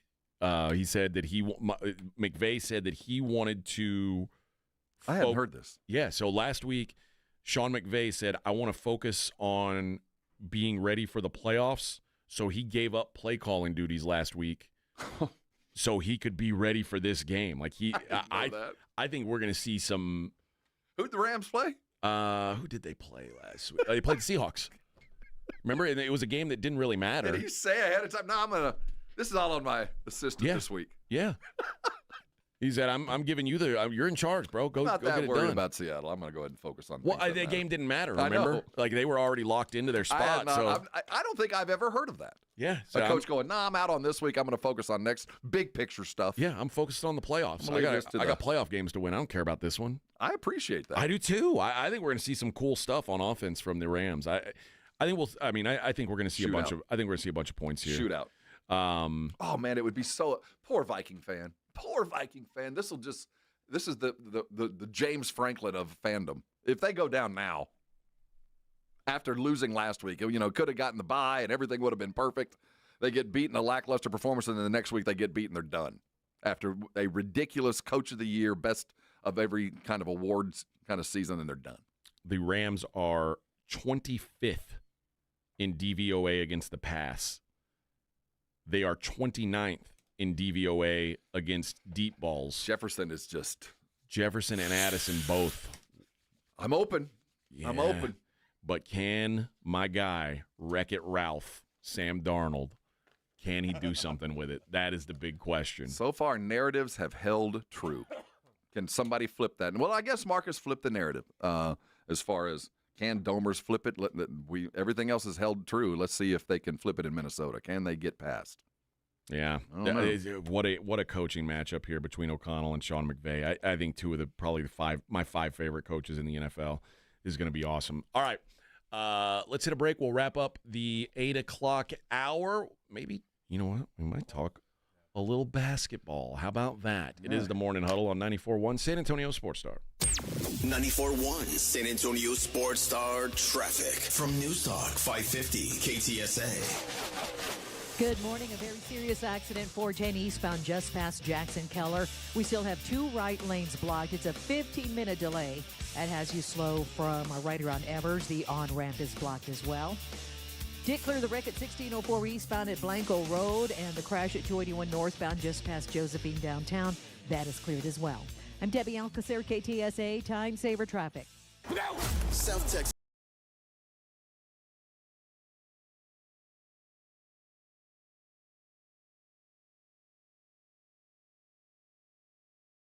Wonderful time of the year for fans. Bowl season is no exception. The biggest and best matchups this bowl season are brought to you by Ewald Kubota, the Break Room Bar, and Smoky Mo's Barbecue. Hear them all on South Texas' first and only FM sports station, 94.1 San Antonio Sports Star. This report is sponsored by Indeed.com. Need to hire? You need Indeed. Their end-to-end solution helps you attract, interview, and hire candidates all year round. Schedule and conduct virtual interviews right from your Indeed dashboard. Learn more by visiting Indeed.com/credit. Progressive knows finding your new home was a dream come true. You wanted it close to town with a picture window overlooking a yard. And you found it. Now when you sit down to dinner, you've got front row seats too. Your neighbor's daily pickleball game. Progressive can't save you from your noisy neighbors, but we can save you money when you bundle your home and auto with us. Get a quote at Progressive.com. Progressive Casualty Insurance Company affiliates and other insurers not available in all states. Guys, did you know your testosterone level impacts your energy, libido, sleep, weight, hair loss, mood, and even ED? And right now, Revive Men's Health San Antonio will check your testosterone for free. They've helped thousands of men since 2011 feel and perform better. They're so confident they can help you, they even guarantee it. Schedule your free testosterone test, exam, and consultation today. Call 210-615-7777. That's 210-615-7777. Or visit ReviveMen'sHealth.com.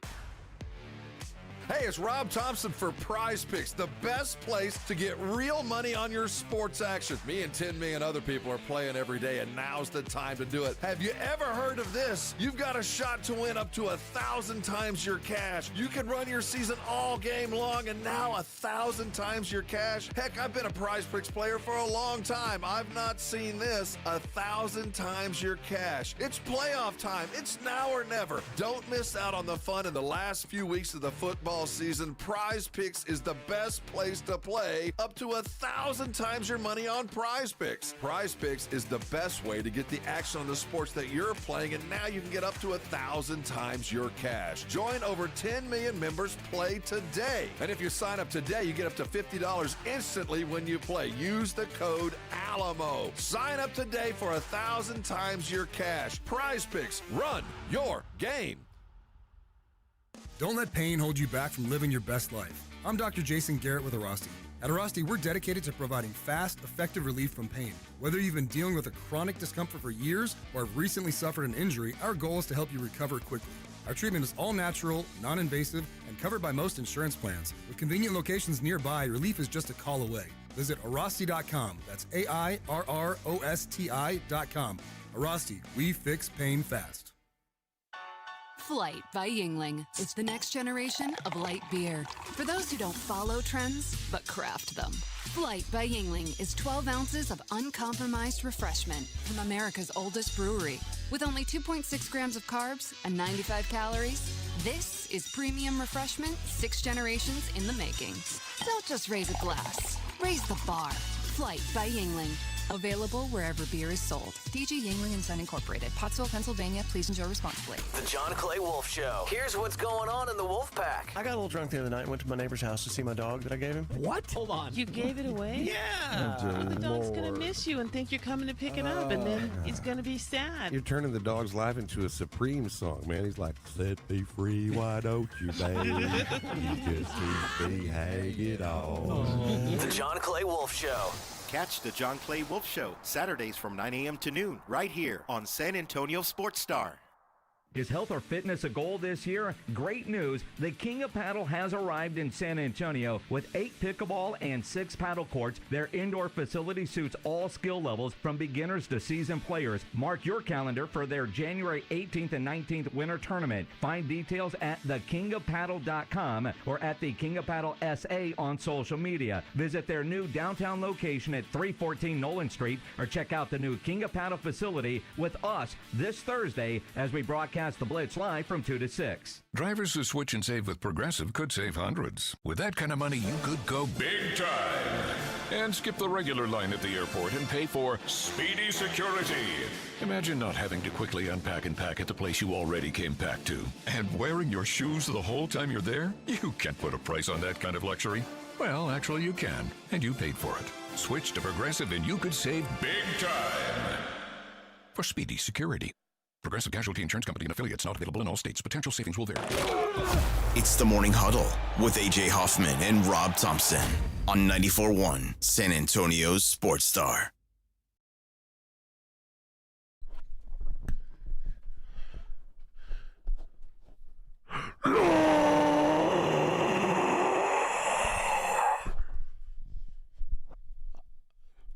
Don't dig, rob away.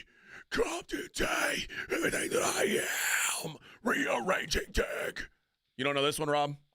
Oh, yeah, I listen to this every day. So you don't listen to Taylor Swift. You don't listen to Mudvayne. What do you like? This.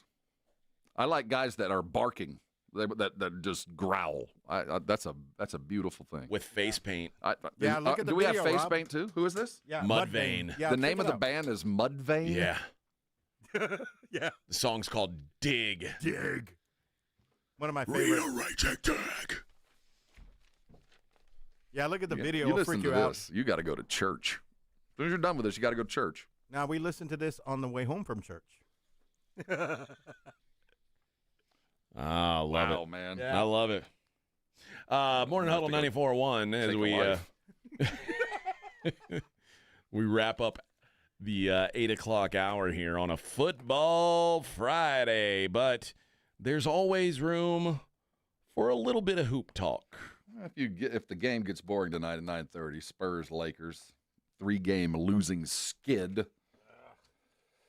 Less than thrilling closeouts, although acceptable output. They're playing hard. They're in every game. Yeah. But not enough to separate. I don't know, quite frankly, what the schedule is going to look like because... Don't look at it. It's frightening. Well, no, I mean really the schedule for the game this weekend. The Spurs are supposed to play at the Lakers. The Lakers were supposed to play tonight at home, and that game's postponed. J.J. Redick's house burned down yesterday. Mm-hmm. Like, I don't know if the game even gets played tomorrow. I think they're going to play it. They're already a game down. I mean, the difficulty in rescheduling these games is so astronomical. They build in a couple of days in the season to make up that kind of crap. But 2 games down, and these two teams are going to be in the play-in. They're in the play-in area, both teams, by the end of the year. These games matter. It's going to be one of those games that they know they're going to have to make up. It won't end the season where either one of those aren't going to be needing either the win or the other team's loss to get there. So I think they're going to do everything they can to play this game. And if I'm the Spurs, I kind of want them to do it. Yeah. The Lakers just had to miss a game. Their coach's house burned down. If you can't go in and get a win right now, I kind of want to just take them on their heels. And something tells me not fair. Something tells me the crypto.com arena or whatever it is isn't going to be jam packed. This is a good.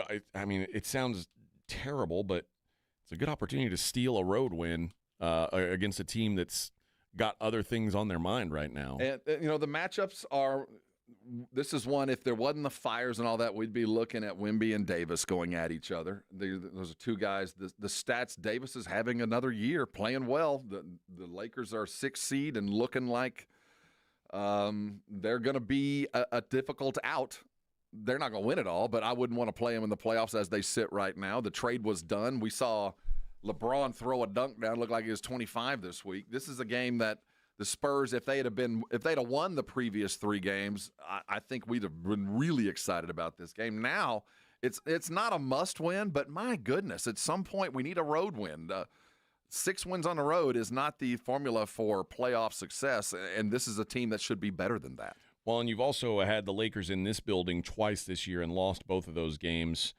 Lost 120-115 back in mid-November, then lost 119-101 the day before Thanksgiving. If you're going to beat this team, and they play, by the way, they play Saturday and Monday. So the NBA is doing this now where you're playing the same team back-to-back more often. In the next 7 games, the Spurs have the Lakers back-to-back, Memphis back-to-back, both of those at home. And then they've got a random game at Miami, and then they play a home-and-home with the Pacers. Weird. The scheduling is so odd. And all of those are tough. Every one of those. Oh, yeah. I don't know. I don't know how. I mean, listen. I don't know what the schedule is going to. I don't know if they're going to play or what. But it wouldn't shock me if they ended up playing these games Sunday and Monday instead of Saturday and Monday. But I'm with you. I do think the games get played. I just think. There's got to be distractions. If I'm the Spurs, I am. I get that. Other stuff are going down. I want to play as fast as possible and get things going again. One, because the lost Lakers are on 3 their games in a heels. row too. But I want to see. There's so many little things that need to be fixed, and they've had a day or two to practice if they could get to a facility over the last 2 days. And traditionally, the Spurs play back better after a day or two of practice, just because they're young. The hangover from that Milwaukee loss, I want to just get out of. When you play poorly. Yeah, I just want to get out of it and get something good on film. Devin needs something good on film. Let's get to playing as fast as possible and find a way to get a spark when things are going south. Late in the third, late in the fourth, find something. I don't know where it is, but you're going to have to get it if you're going to be in a competitive place in another month or so, because it is nothing but enemy territory for the next 6 weeks. It is where the Spurs are not good. It's on the road on a Tuesday night in some snowy town. I mean, that's where they're headed. And this is where playoff positions are decided now. The chase in March, shoot. That's where you are. Now is where you separate. And that Bulls loss and that Milwaukee loss over the last week, that's going to come back and hurt us. I just feel it. You got to get these wins. Oh, Jesus says the home and home against the Pacers is in France. I forgot about that. Yeah, that's right. That's the double. That is there. And Frank says, I heard the NBA might move the game to Vegas for Saturday and Monday. If they do that, it'll probably be Sunday and Monday, because I know for a fact the Golden Knights play tomorrow.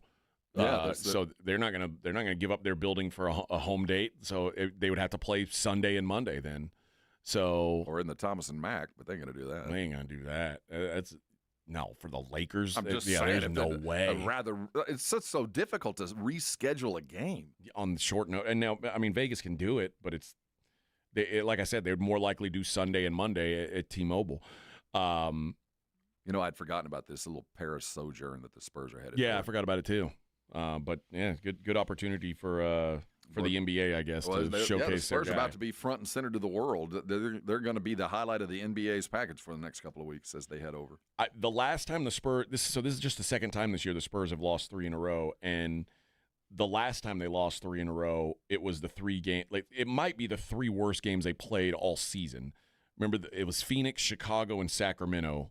And all 3 of them were just bludgeonings. They got their ass kicked 3 consecutive games, and none of them were close. The Sacramento game was a 27-point loss at home.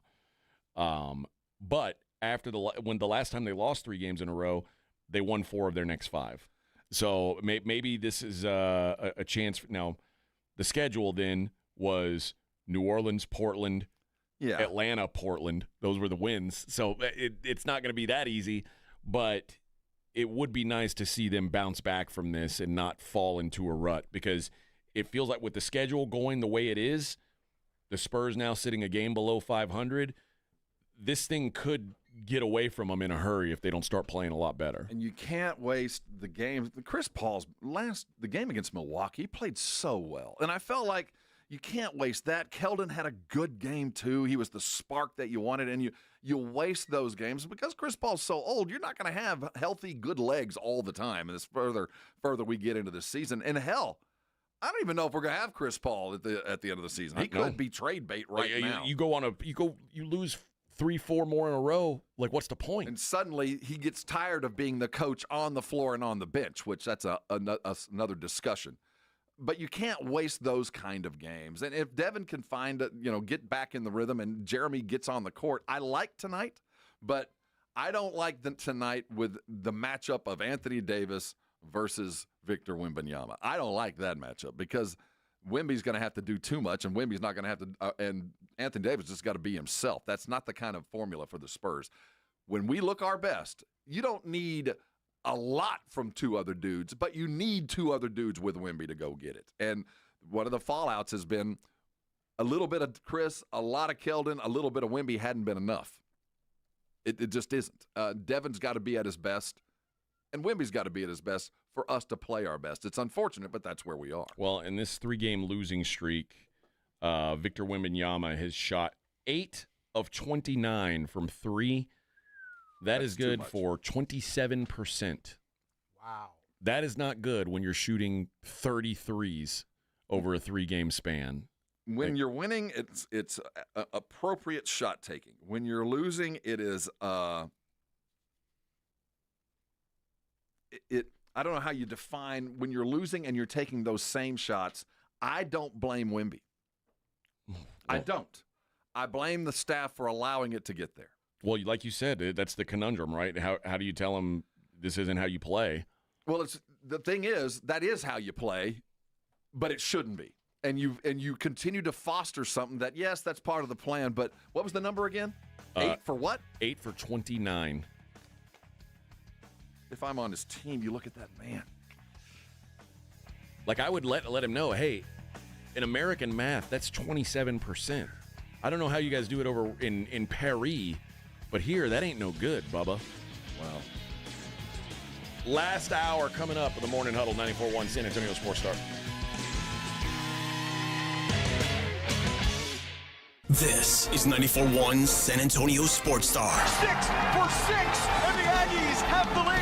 Your home for Aggies football. KTFM Floresville. This report is sponsored by Mattress Firm. Score deep discounts and deeper sleep during Mattress Firm's semi-annual sale and clearance. Take up to 60% off select mattresses and more. Plus, get a free adjustable base on qualifying purchases. Shop today for free and fast delivery. Restrictions apply. When you're trying to find quality candidates, all the searching, screening, and interviewing can become a job itself. You need Indeed, the all-in-one platform that makes it easy to interview, screen, and hire quality people. Visit Indeed.com/credit.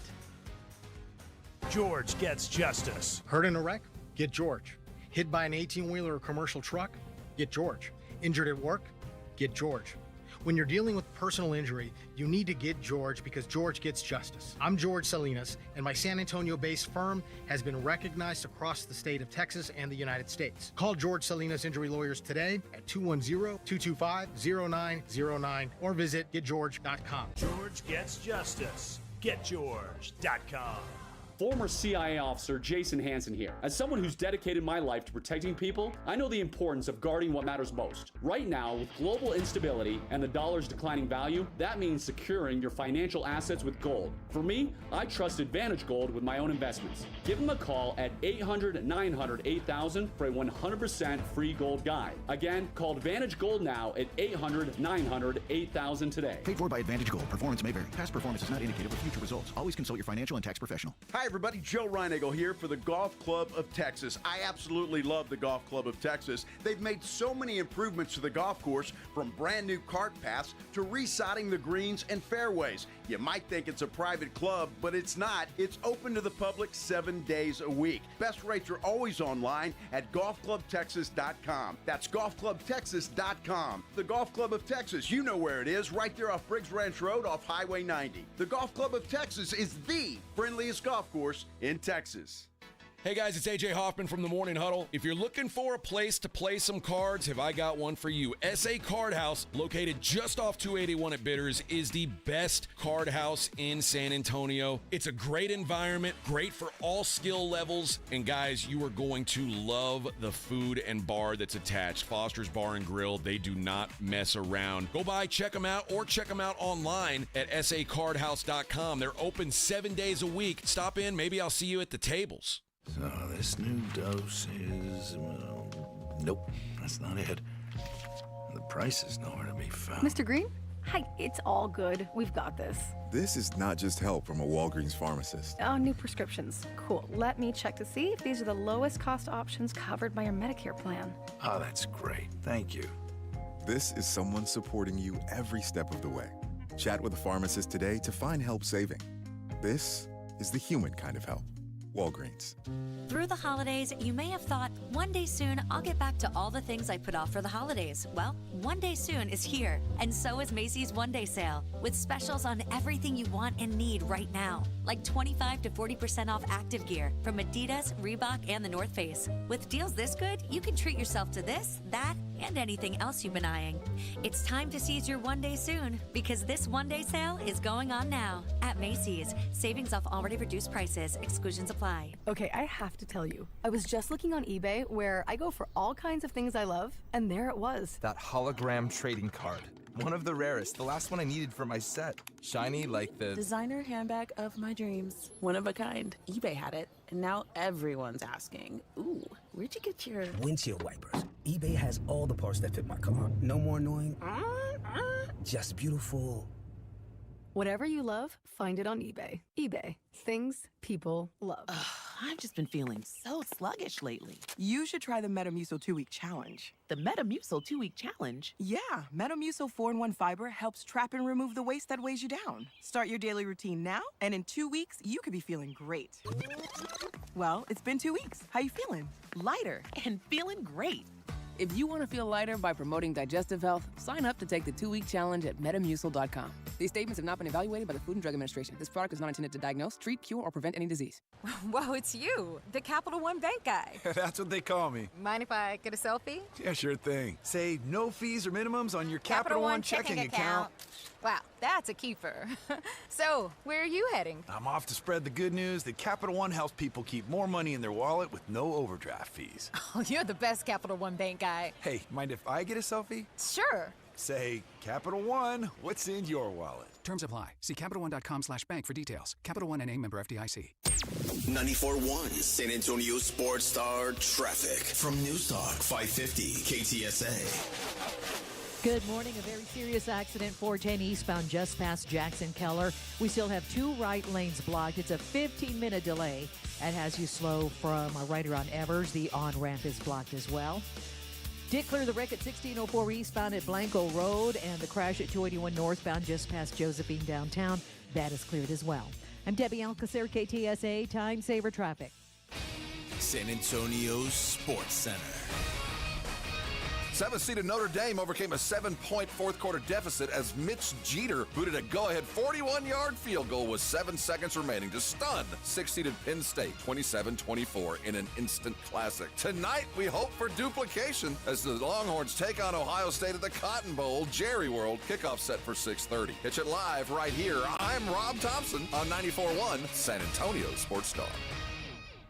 Sports Center brought to you by Synergenics Testosterone and Weight Loss. SynergenicsHealth.com. From the studios of San Antonio Sports Star, reaching more sports fans than any station in South Texas. Welcome to the Morning Huddle with AJ Hoffman and Rob Thompson. This is 94.1 San Antonio Sports Star. Oh, yes, friends.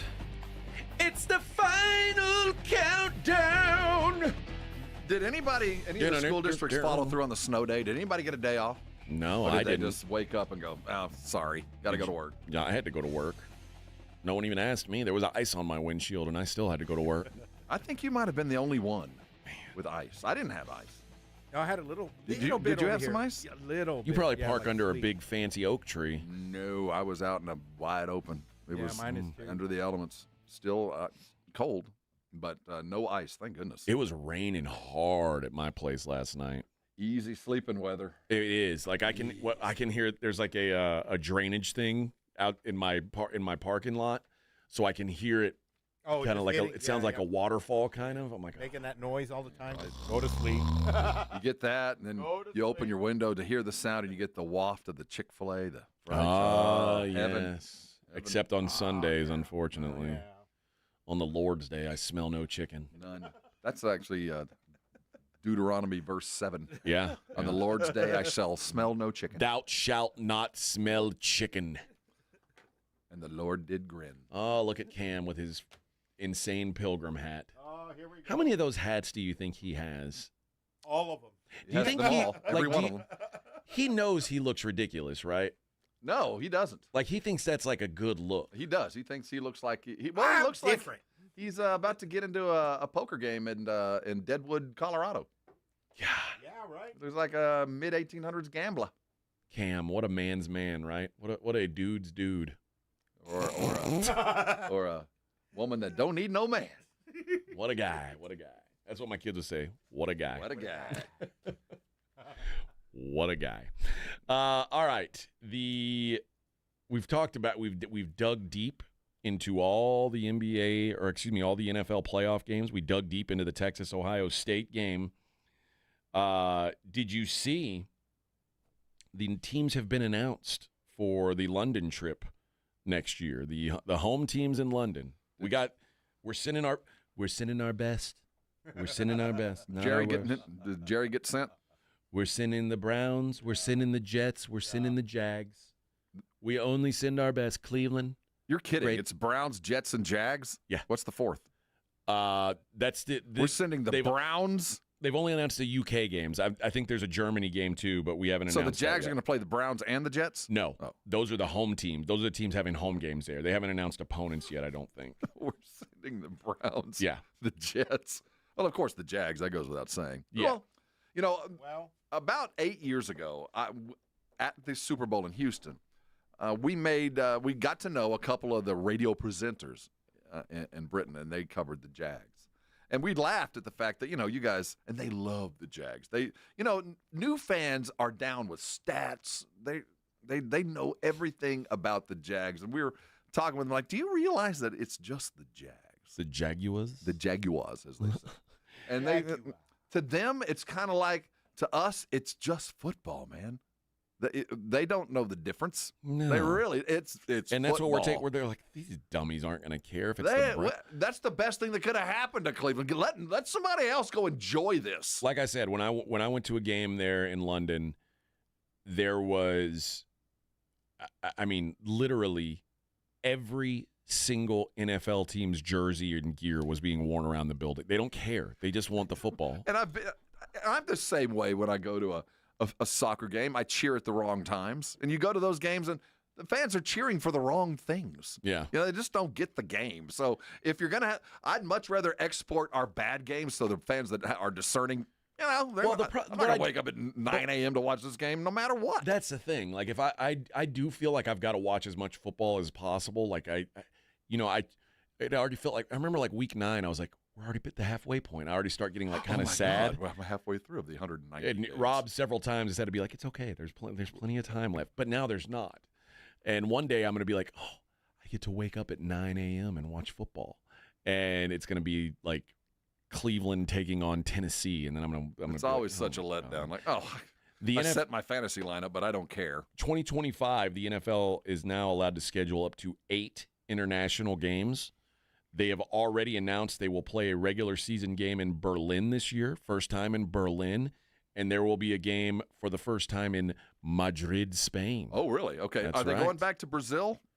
I don't think so. Was that a one-off? That didn't go very well? I don't think that went well. The threat of gang violence in the favelas was too much? Yeah, we might that might be the devastating injuries that happened on the junk field. Yeah, I think they're like, yeah, maybe not. Like, I think the NFL's now looking into Moscow. Probably be safer. Yeah, we're considering Kiev, Ukraine for a game this year. I imagine it'll be really good. As they've gone back to London and a game on the Gaza Strip. It'd be safer. London being the de rigueur stop, and we know the relationship with Khan and the Jaguars. But I've always believed, and I remember back from the old World Football League, back when we were playing overseas, Germany's going to get the first pro team. I like to call them NFL Europe. Whatever they were. Whatever that was. Mama called them NFL Europe. I'm going to call them whatever NFL they Europe. call it. I think when we do finally plant the NFL flag overseas, and it won't be just one team, probably two. I think so too. One of them will be either in Berlin, Cologne. It'll be in Germany. I think so. I think there'll be one in London and one in Germany. It won't be Spain, although the Spanish, I think, appreciate football the way we appreciate soccer. It's a passing thing. In Germany, I think they get it. I think they appreciate football more than any other European country.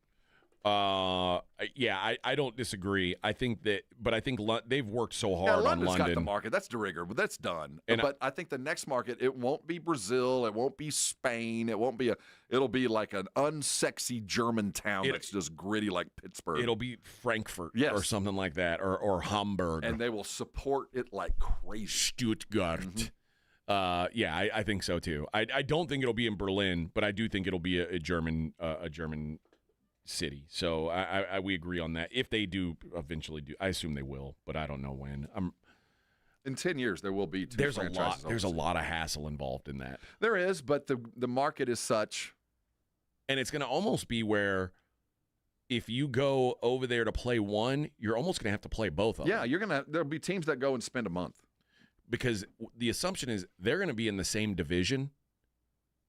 It should be. They'll have they to be. cross-match. You go over and you play 2 weeks with a week on either side to debrief. You know what I mean? So it'll be a 3-week process. You're going to go to Europe. You get a week off either after or before, and you'll play both teams. You'll just.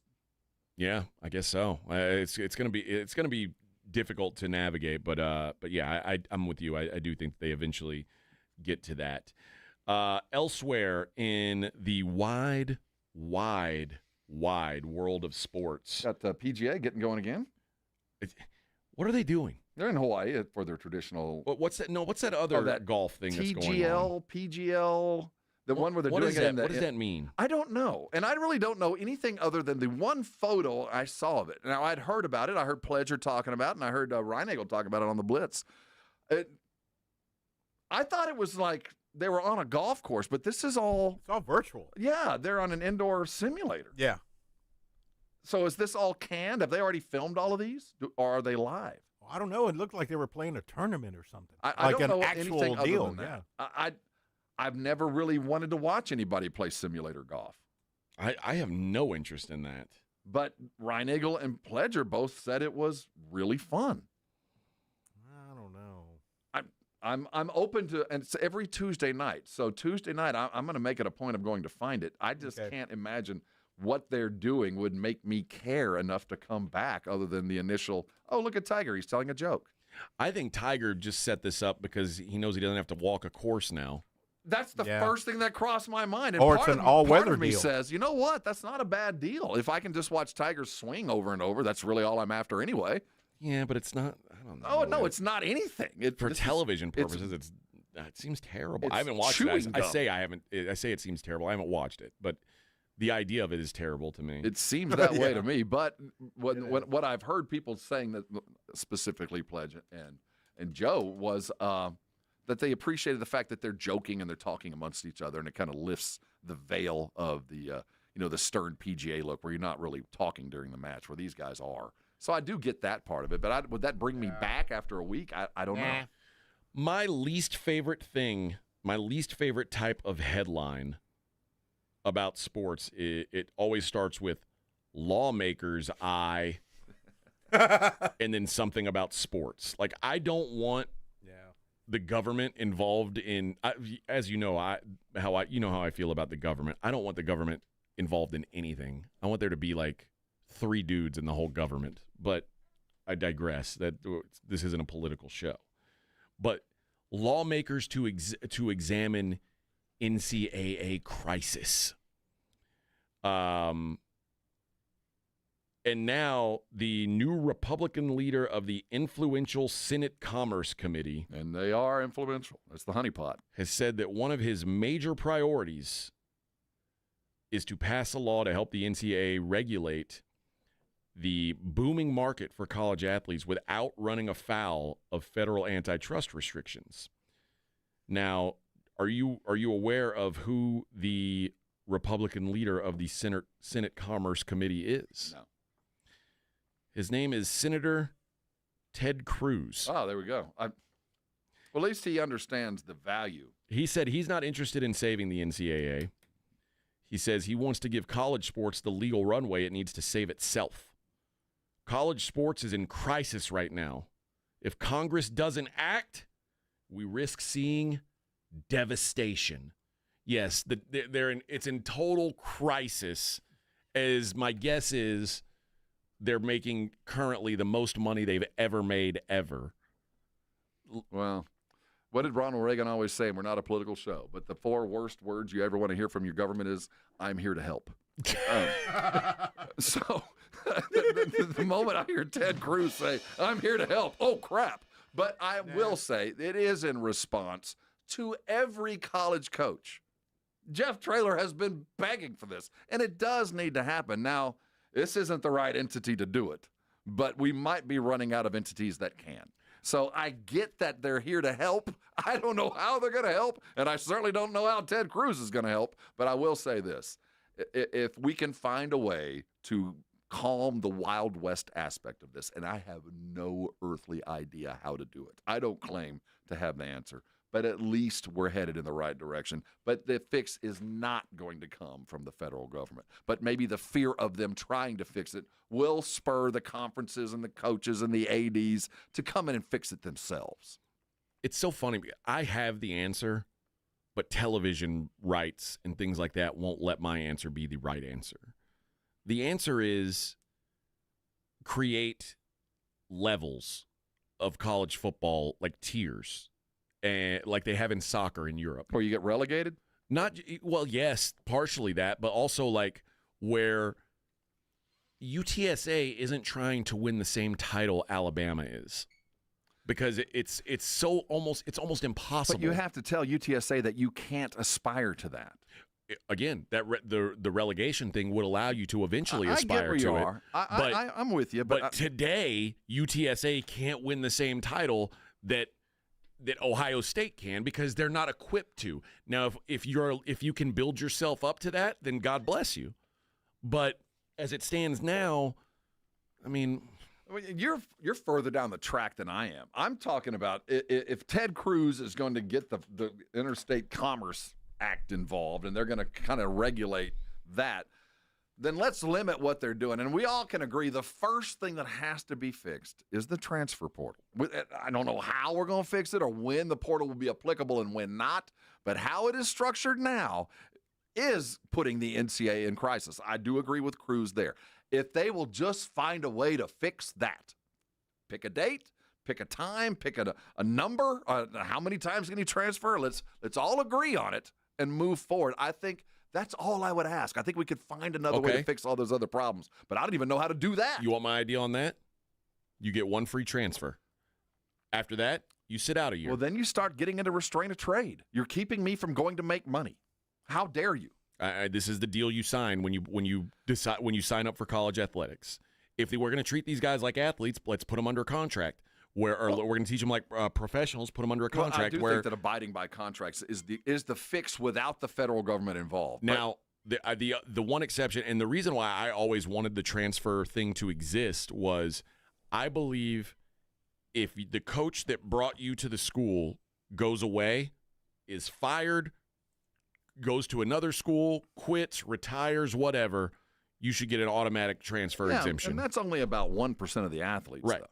So, I think that was the reason we all wanted this. But now it is so far out there, and it's justifiable. If you're telling me as an adult, a guy who can is legal to contract at 18, you're going to tell me that I can't transfer to this other school and make more money because it's not a law. This is a rule you made. Who are you? I wouldn't make a rule that says if you're a journeyman plumber and you're just learning to be a plumber and you get a better job to be a journeyman plumber someplace else for more money, and there's a rule out there that says you can't. Not a law, but just a man-made rule by some organization with 4 initials. How dare you? How about this? You can't do that. Well, go to the NFL. Go be a professional. Well, you want to make money? Go be a professional. Told me I can't go there because I got to be a junior.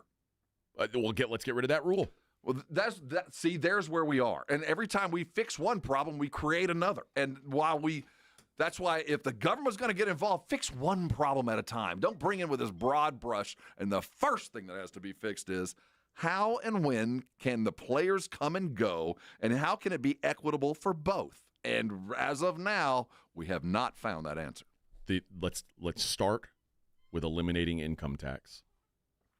And taxing all foreigners living abroad. Bingo. All right, we'll be back. We'll talk about some non-sports things on the other side. It is the Morning Huddle on 94.1.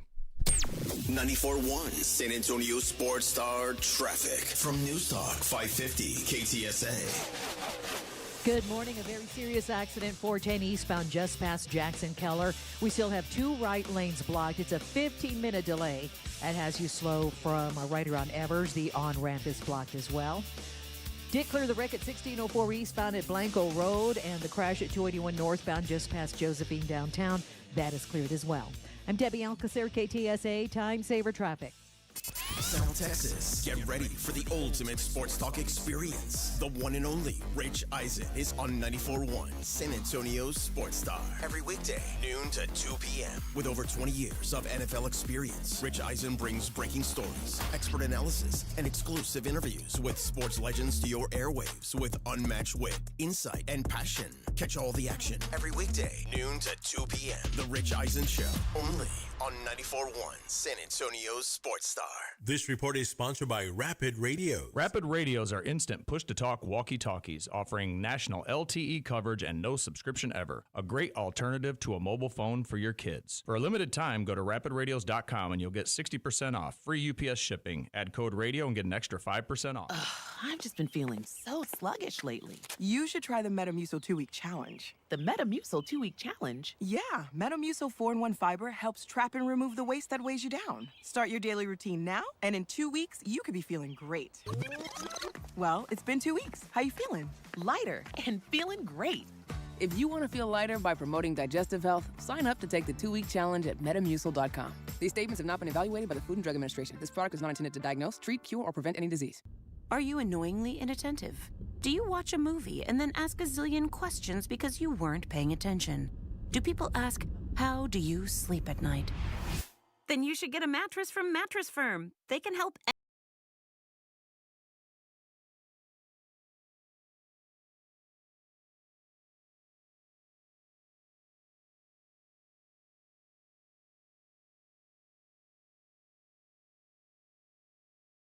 Details. The John Clay Wolf Show. Here's what's going on in the Wolf Pack. Ricky, would you like to rap at the Testicle Festival? Can you give me a little rap? You want me to spit a rap? Yeah, I want you to spit a rap. About balls? Yo, Testicle Festival. It's like an extraterrestrial. Widen my eyes when I see them calf fries. The John Clay Wolf Show. Catch the John Clay Wolf Show Saturdays from 9 a.m. to noon right here on San Antonio Sports Star. My wife and I always loved doing everything together. Jiu-jitsu, kayaking, and intimacy was always on point. It was around my early 30s when I noticed a downward trend. Watching a lot of TV, putting on weight, and just full of self-doubt. I had tried another men's clinic with disappointing results. It's the personalized treatment I receive at Revive Men's Health that has been the complete game changer for me. I've got my energy and motivation back. I'm feeling stronger than I did in my 20s, and it made me a much better husband to my wife. I'm Nicole Chrysler, healthcare provider at Revive Men's Health. If you are always feeling tired or moody, have a difficult time sleeping, or decreased libido, you may be suffering from low testosterone. Book your free T-check and exam. Call Revive Men's Health San Antonio at 210-615-7777. That's 210-615-7777. Or visit ReviveMen'sHealth.com. Buyers Barricades is proud to provide traffic control, rental, and sales for work zones and events in the San Antonio area and beyond. Buyers Barricades, the Texas authority in barricade rental. Learn more online at buyersbarricades.com. That's buyersbarricades.com. Paramount Plus is your streaming home for the NFL playoffs on CBS. It all kicks off with 2 wildcard games as the Chargers visit the Texans Saturday at 4:30 Eastern and the Bills host the Broncos Sunday at 1 Eastern. And it's all streaming live on Paramount Plus. You're listening to the Morning Huddle with AJ Hoffman and Rob Thompson.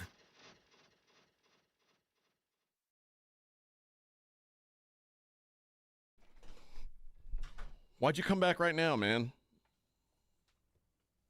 Vic. Yeah. I'm trying to book our flights. Oh, sorry. I mean, Vegas, baby. Is it too late for you to get back out of this and we'll come back in like 2 minutes? Yeah, it's too late. Oh. All right, Morning Huddle 94.1. Here I am busy and just, You're right. Sorry about that. All right. You can turn up Outcry. We'll just listen to Outcast. Yeah. What are For we gonna 2 do? minutes? We'll just jam for a minute. work on your schedule, I guess. Yeah. All right, I like to see what's going on in the world outside of sports. There's fires in L.A., if you hadn't heard. I did hear about that. I did hear about it. Mel Gibson, who was on Joe Rogan talking about how angry he was about the L.A. fires. Why is he mad? He's mad about a lot of things. Are the Jews behind it? I think partially. And it turns out that when he got back to L.A., his house was burned down. That alone make me mad. He was on Joe Rogan's podcast kind of going after Gavin Newsom about how he's handled the crisis, said his property's probably in cinders, will be in cinders by the time I've returned. I've never seen a place so perfectly burnt. There was a dozen or so that were just places that were just non-existent. I mean, nothing but a chimney and a few roof tiles. And if you dare not walk around for nails in the whole deal, the vehicles were gone, everything. And when he got there, he said, yeah, it was completely toasted. It's like someone did it on purpose to really destroy every aspect of it. Said he lived there for 15 years. Several neighbors lost their homes, including fellow actor Ed Harris. Oh, that's too bad. Yeah. Yeah, I mean. Weren't insurance companies canceling policies like a week before or something like that? I heard something like that, too. I don't even want to begin to talk about the ramifications of Right? the cost of rebuilding the property values. Rebuilding Malibu? Pacific Palisades.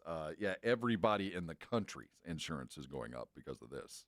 This will probably end up being, it's already the worst in L.A. Like 20 history. yeah, but 20 dollar billion. value lost as this continues to burn. Remember, it's 3 to 1 dollar value there. Yeah. So for every dollar that we lose here, there's 3 there.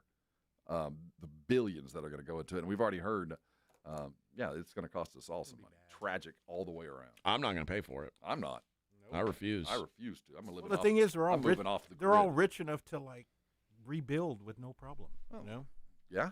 Right? Think I about would it. like to think that Because if you're rich enough to live there, Mhm. you're rich enough to like, I don't have insurance. I'll just rebuild it. No problem. well, if you're in construction, you know where you're moving. Load up the fam, move to Pacific Palisades. I'm a roofer. Yeah, I'm telling you, they're all headed your direction. There's a new movie coming out. There's a couple wild movies that have come out of Australia. Like, I don't know if you've seen the Winnie the Pooh and the Bambi movies that have been made, where it's like they're like evil. Like, because now it's like public domain stuff, so they've made all these crazy movies. Well, there's a new Peter Pan movie coming out. Like porn? Like what? I don't get it. No, this is called Peter Pan's Neverland Nightmare. And so what exactly is Tinkerbell up to now? They're Is Tinkerbell taken to the streets? Well, partially. Anything for $1 or 50 cents? Tinkerbell is now she appears opposite of a killer Peter Pan and says you can expect a very effed up and very twisted relationship between Peter Pan and Tinkerbell. The figure who eventually becomes known as Tinkerbell is biologically born male and named Timmy, who is an earlier version an earlier victim, of Peter Pan, who in this world, this Peter Pan is a demented child napper hell-bent on sending young boys to Neverland.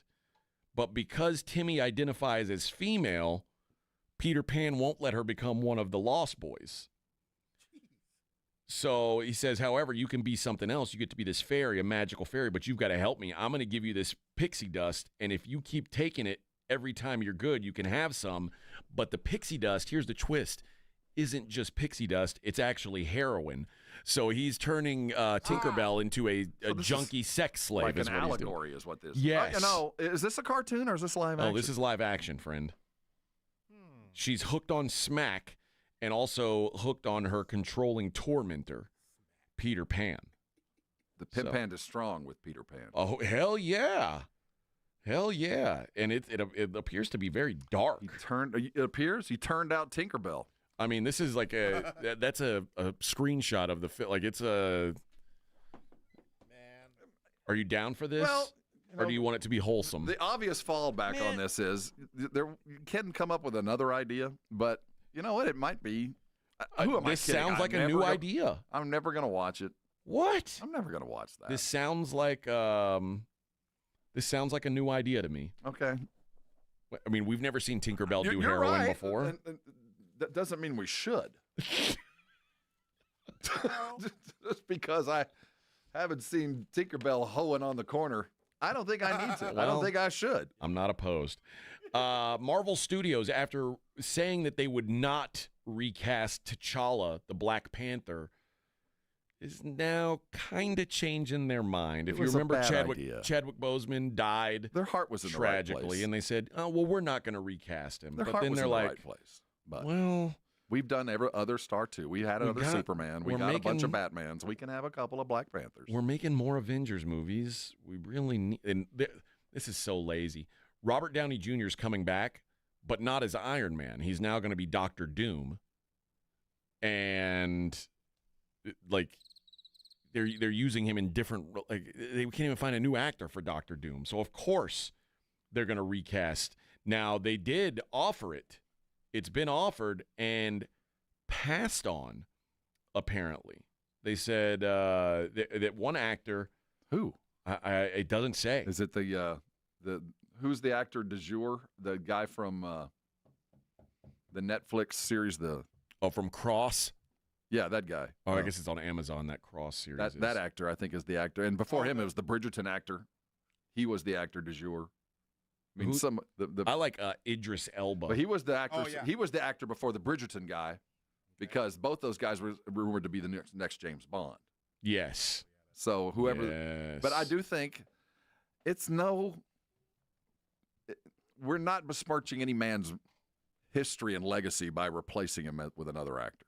I don't think so. I don't either. feel too bad about what he did and what will be the next guy to do it. Yeah. So I don't know who I would pick. Who's my favorite black actor these days? Denzel is too old. No, I like that guy from Cross. Yeah, Cross. That guy from Cross is good, and the Bridgerton guy. I just saw him. He's in another series I just watched. He's not bad There's either. one in Netflix. A new season just got released. What's his name? Hold on. I've got Evil. Look up Netflix. The evil one. I know who you're talking about. You know what I'm talking about? Yeah. The one that wants to be the priest. Yes. Yeah. You know who I think would be good for this role? Emmanuel Acho. Emmanuel's elsewise occupied. He's got his hands are full, if you know what I mean. Yeah.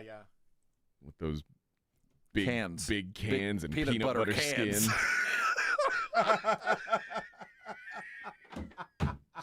Michael B. Jordan can't be T'Challa because he's already Killmonger. He fought Black Panther. He can't now turn into the Black Panther. Well, we got Downey being Dr. Doom. Yeah, he can.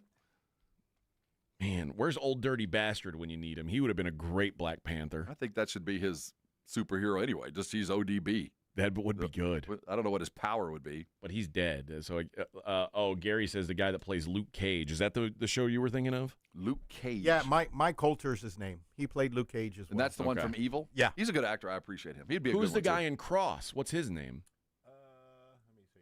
See, I don't know. Now, does the Black Panther have to be black? Well, yes. Can we get a Latin X? No. Aldis. His name's Aldis Hodge. Alex Cross. I like him. I think he's good. We'll see. We'll see if they. I don't know what they're going to do. I don't know who it can be. But now that he's always the problem with that is you're always going to be compared to the original one. I mean, and the Batmans have he's not survived. good enough. And in fact, if they're smart, they turn it into who's going to be the next Black Panther. And then we've got that kind of like the James Bond has lived forever. And part of it is because who's going to be the next? Superman, same thing for a minute. And we did it with Batman, too. I think we can probably get by with Black Panther. And finally, good news. Donald Trump has made a promise to reveal the truth about the New Jersey drone mystery. He's got the answers in a garbage can at Mar-a-Lago. The incoming president says that the drones have been seen in droves across the East Coast, have also been spotted above Bedminster Golf Course, which he owns. And he spoke at a televised news briefing from Mar-a-Lago. He claimed that he will reveal the answers one day into his administration, which will be January 21st. He says, I think it's ridiculous that the Biden administration is not telling you what's going on with the drones. These are very scary things, very scary times. Well, very obviously, scary. it's no big deal. Please don't interrupt me again. Oh, I'm sorry. Sorry. Robert, no please. big deal. Please. No big deal. I'm speaking here. We're going to rename. On January 21st, I will tell the government knows what's going on. It's big. It's very big.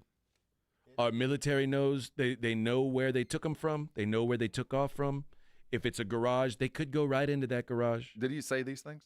This is real thing. He yeah. legit said, I this know, is me, and I'm going to tell you. This is me reading his quotes. Oh, so he knows where they're landing. They know where it came from. They know where it went. Believe me, they know. But he can't tell us until he's actually the president. He can't tell us. He can That's tell right. us now, but he'd have to kill us. It would or be after his sentencing. Yeah, he doesn't have the clearance right now to tell you. Oh, but on January 21st, he will have the clearance, and he's going to tell us. I am really kind of. I assume my interest is piqued. I do want to know what the hell those things are. I'm not worried about them, but I am curious. Yeah. How many of you want to know about Jimmy Hoffa? Are you interested? January 21st, I'm going to tell you.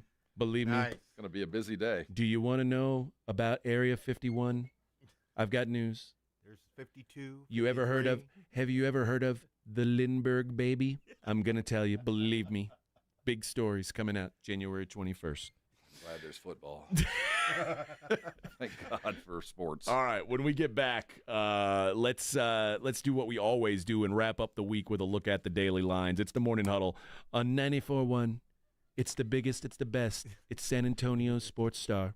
Big star. I'll be honest, I love clearance sales for the great prices, but what I really love is the thrill of the hunt.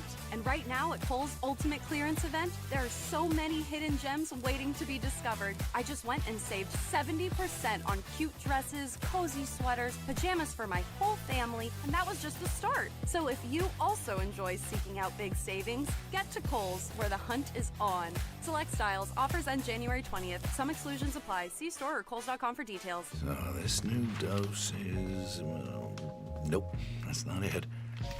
The price is nowhere to be found. Mr. Green? Hi, it's all good. We've got this. This is not just help from a Walgreens pharmacist. Oh, new prescriptions. Cool. Let me check to see if these are the lowest cost options covered by your Medicare plan. Oh, that's great. Thank you. This is someone supporting you every step of the way. Chat with a pharmacist today to find help saving. This is the human kind of help. Walgreens. If you get arrested, get out of jail fast by calling AA Best Bail Bonds, 210-225-2121. Text bail to 474747 or online mybestbailbonds.com. You don't have to call attorneys or anybody else. Don't be forced into a PR bond. If the jail offers you one, make sure you understand the conditions before accepting it. AA Best Bail Bonds. Nobody beats their price. They have payment plans. Call 210-225-2121 or mybestbailbonds.com. License number 149. Robinhood Gold members can now enjoy the VIP treatment, receiving a 3% IRA match on annual retirement contributions. With Robinhood Gold, the perks of the high net worth are now available for any net worth. The new gold standard is here with Robinhood Gold. To receive a 3% boost on annual IRA contributions, sign up at Robinhood.com/gold. Investing involves risk. 3% match requires Robinhood Gold $5 a month for 1 year from first match. Must keep funds in IRA for 5 years. Go to Robinhood.com/boost. Robinhood Financial LLC member SIPC. Gold membership is offered by Robinhood Gold LLC. Still getting around to that fix on your car? You got this. On eBay, you'll find millions of parts guaranteed to fit. Doesn't matter if it's a major engine repair or your first time swapping your windshield wipers. eBay has that part you need, ready to click perfectly into place for changes big and small. Loud or quiet, find all the parts you need at prices you'll love. Guaranteed to fit every time. But you already know that. eBay. Things, people, love. Eligible items only. Exclusions apply. Some people just know they could save hundreds on car insurance by checking Allstate first. Like, to check that your seats aren't in the visitor section first, before buying tickets. I'm so excited for this game. I can't believe you got us tickets. Me too. Wait, are we on the wrong side? Yeah, checking first is smart. So check Allstate first for a quote that could save you hundreds. This is going to be a long game. You're in good hands with Allstate.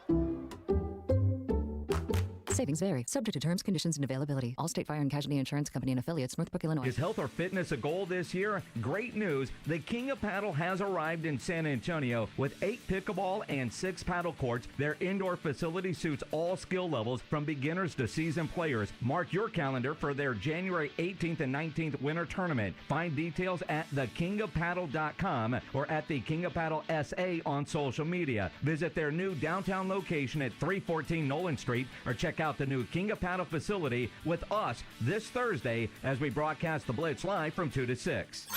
If you missed the Blitz with Jason and Joe, then you missed this. You went to Sacramento? Sacramento, yeah. Got a new addition to the family. Did the family at all leave you in charge of the baby for any length of time? Yes, as a matter of fact. What? They didn't leave the house. Oh, well, that doesn't count. Well, I was in the room alone, though. Well, what does that mean? If something happened, I'd have to scream for somebody. Right home with the Blitz. Afternoons 2 to 6 on 94.1 San Antonio Sports Star. The NFL lives right here. 94.1 San Antonio Sports Star.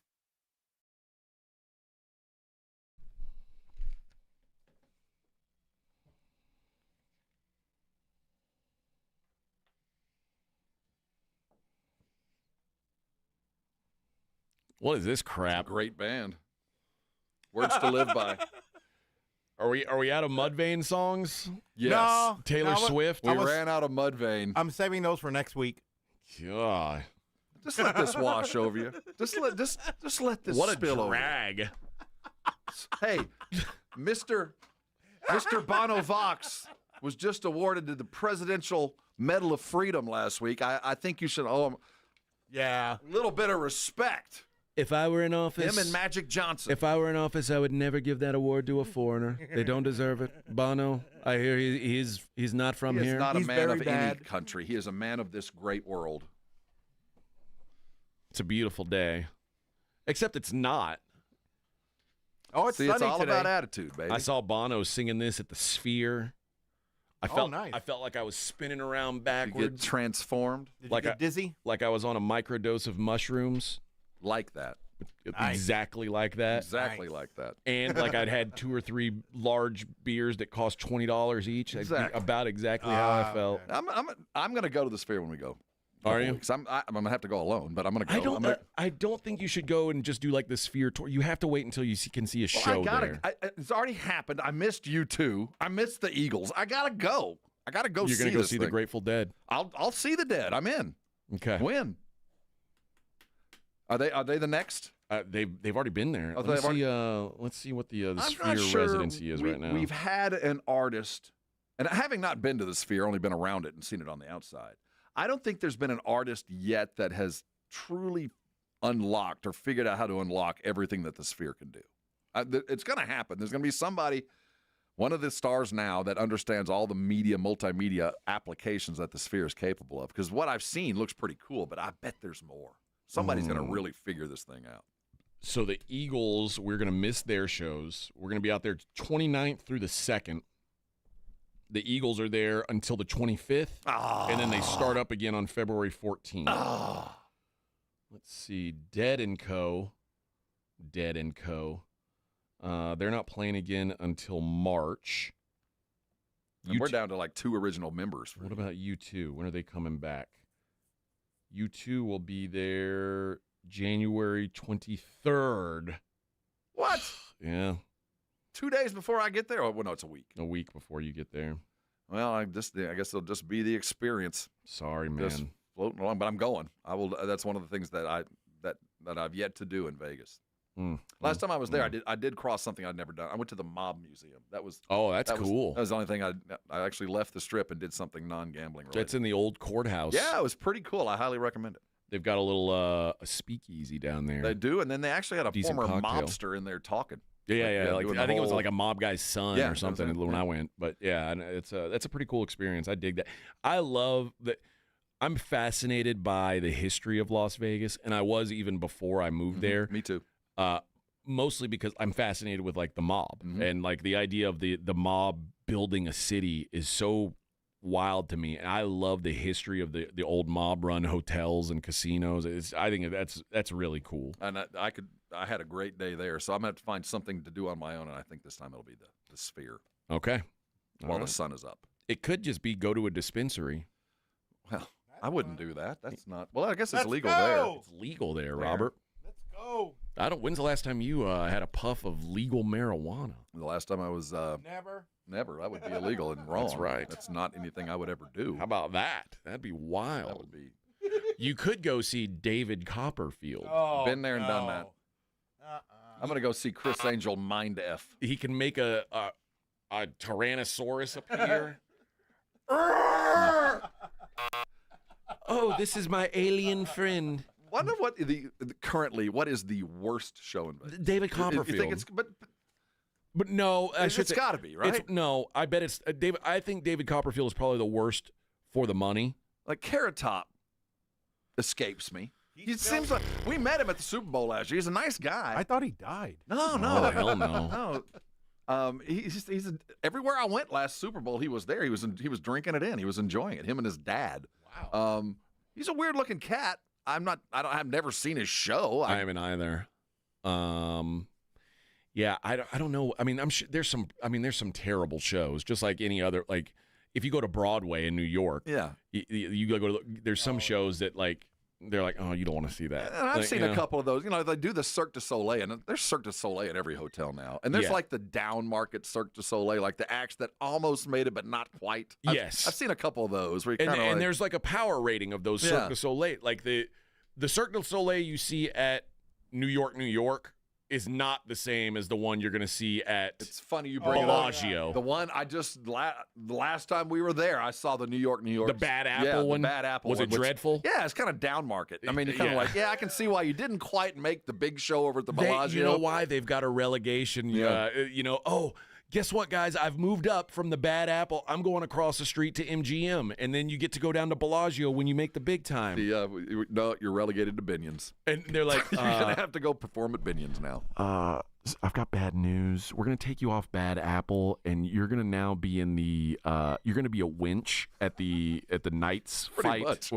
at Excalibur. You're now a serving winch. You're a service winch. But I'm a trapeze artist. I'm a 3-time gold medalist. Yeah, not anymore. You're not. You're a serving winch. Now you're a serving winch, and people are going to throw lettuce heads at you. Is that okay? Like, have you been hit with a cabbage before? Or a tomato? You can do that. A cabbage is very dense. Or can you be thrown off of a mountain or a giant swing into a boiling pool of water? Can you do that? Because we've got an act. There is an opening for that. All right. Let's do it. Let's do the daily lines. It's the Morning Huddles. As we come into a weekend like this. Daily Lines with AJ and Rob on 94.1 San Antonio Sports. Rob, interrupting again. Everybody, Rob will interrupt you. Believe me, weekend, he will. And I'm going to do it again. This is do you feel like there's a lot of money to be made this weekend? No. See, I don't either, but there's going to be a lot of money passed through. That's the thing. The weekends where the public want to bet the most are the weekends where the lines are the tightest. It's the hardest to bet, man. It really is. This feels like that kind of weekend. Because there's a lot of questions, though. There's a lot of what feels like not sure things, but pretty odds on going to happen kind of stuff. Yeah. So you got to be careful. Believe me, very careful. Very careful. The most careful, the carefulest. Ohio State and Texas. Ohio State is now a 6-point favorite. Wow. No respect, baby. Total in this game is sitting at 53. I told you, Rob, I make this game Ohio State, even after adjustments, I make Ohio State 1.5 on a neutral, which this is technically a neutral. If anything, I'd have to give a 0.5 point to Texas for home field, less travel. So I think it should be Ohio State -1. I'm getting 6. Now, it's funny. Normally, if I had a discrepancy like this, I would be running to the window, and I just can't based on what I've seen out of Texas. I was really hoping there was going to be a 7 show up, like that I would see Texas +7. That's not going to happen. It's still early. It's getting pretty late. It's too late. If it got to 7, it would have had to be a big bet for me. As it stands now, I did bet Texas. I'm not in love with it, but I just can't get away from that number. The number is just not right. I don't think I'd be afraid of Texas and the over. I think that sounds like a couple of bets that might. Texas +6 and over 53. It's certainly the way. I mean, the over's the way I would lean as well. So if I end up playing that, then that's the side I'm going to be on. In the NFL, let's start with Saturday. The Chargers at the Texans. The Chargers are -3 even money, which means that money started to come in on the Texans a little. Here's the thing with this game: if the Chargers are -2.5, everybody wants to bet the Chargers. And if they are 3, or 3.5, everybody's going to bet the Texans. Like 3, obviously the most key number in the NFL. This is kind of where it's hovering. So with this is the variance of that 3. At what point do you go to money line?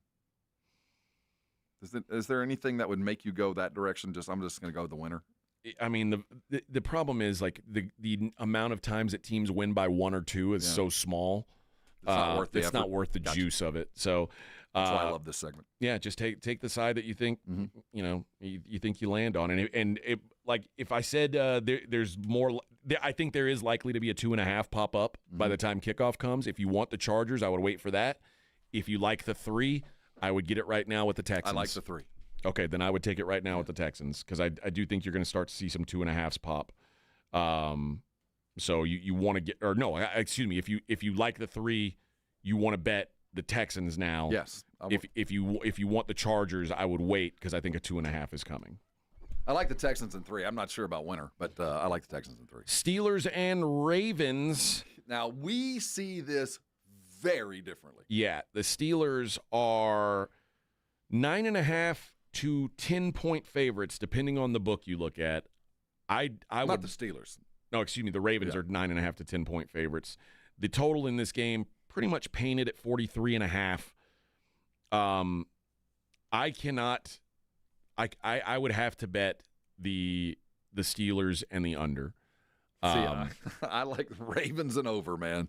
These games historically are rock fight games. Yep. I think the Ravens, we saw the last time they played, the Ravens put up a bunch of points. That was with a hobbled T.J. Watt and a no Joey Porter.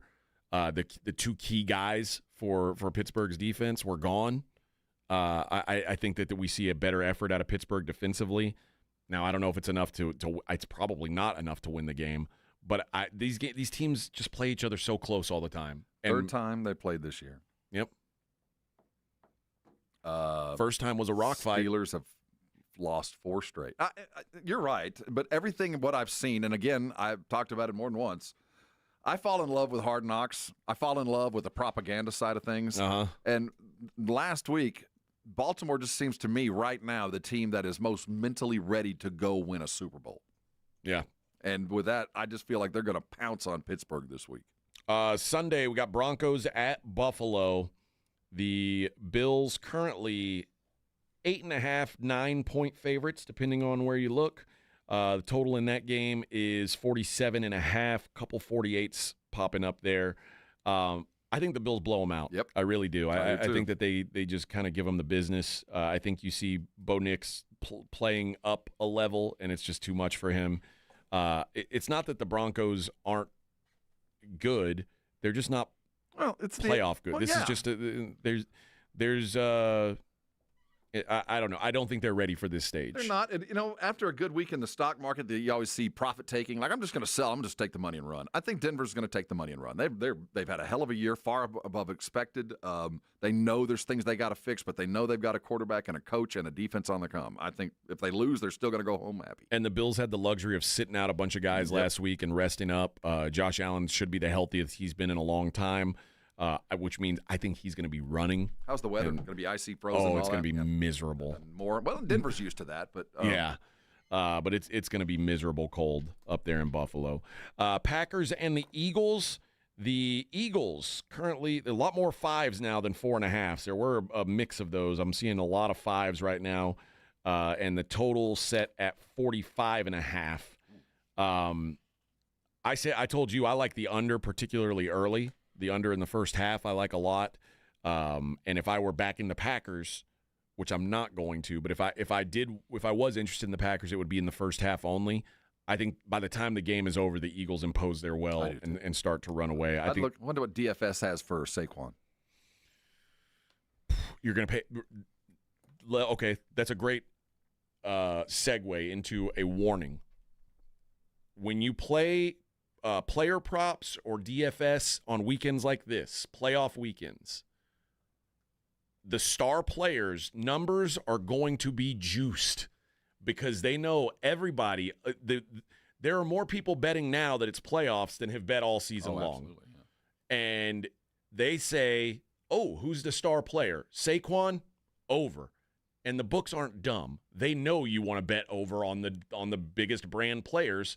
So while Saquon's season-long numbers might say he should be set at 93.5 yards, the books will say, most of these guys, what's the difference in 93.5 and 98.5? They'll never notice, and they just bump it up 5 yards. Funny you bring it up. 103.5 is where I am. Well, I mean, that's a massive number, a huge man. Number, but I want it. Of course you do. I want Saquon to run for 105. It's playoff football, though. Remember that, and they will tax you on star players.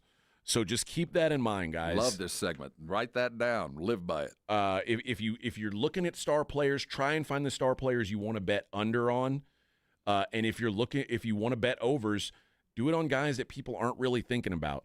Like a great example of this, if you're looking for receiving in the Ravens game with no Zay Flowers out, they're like, oh, well, who's the big name on Baltimore now? It's Mark Andrews.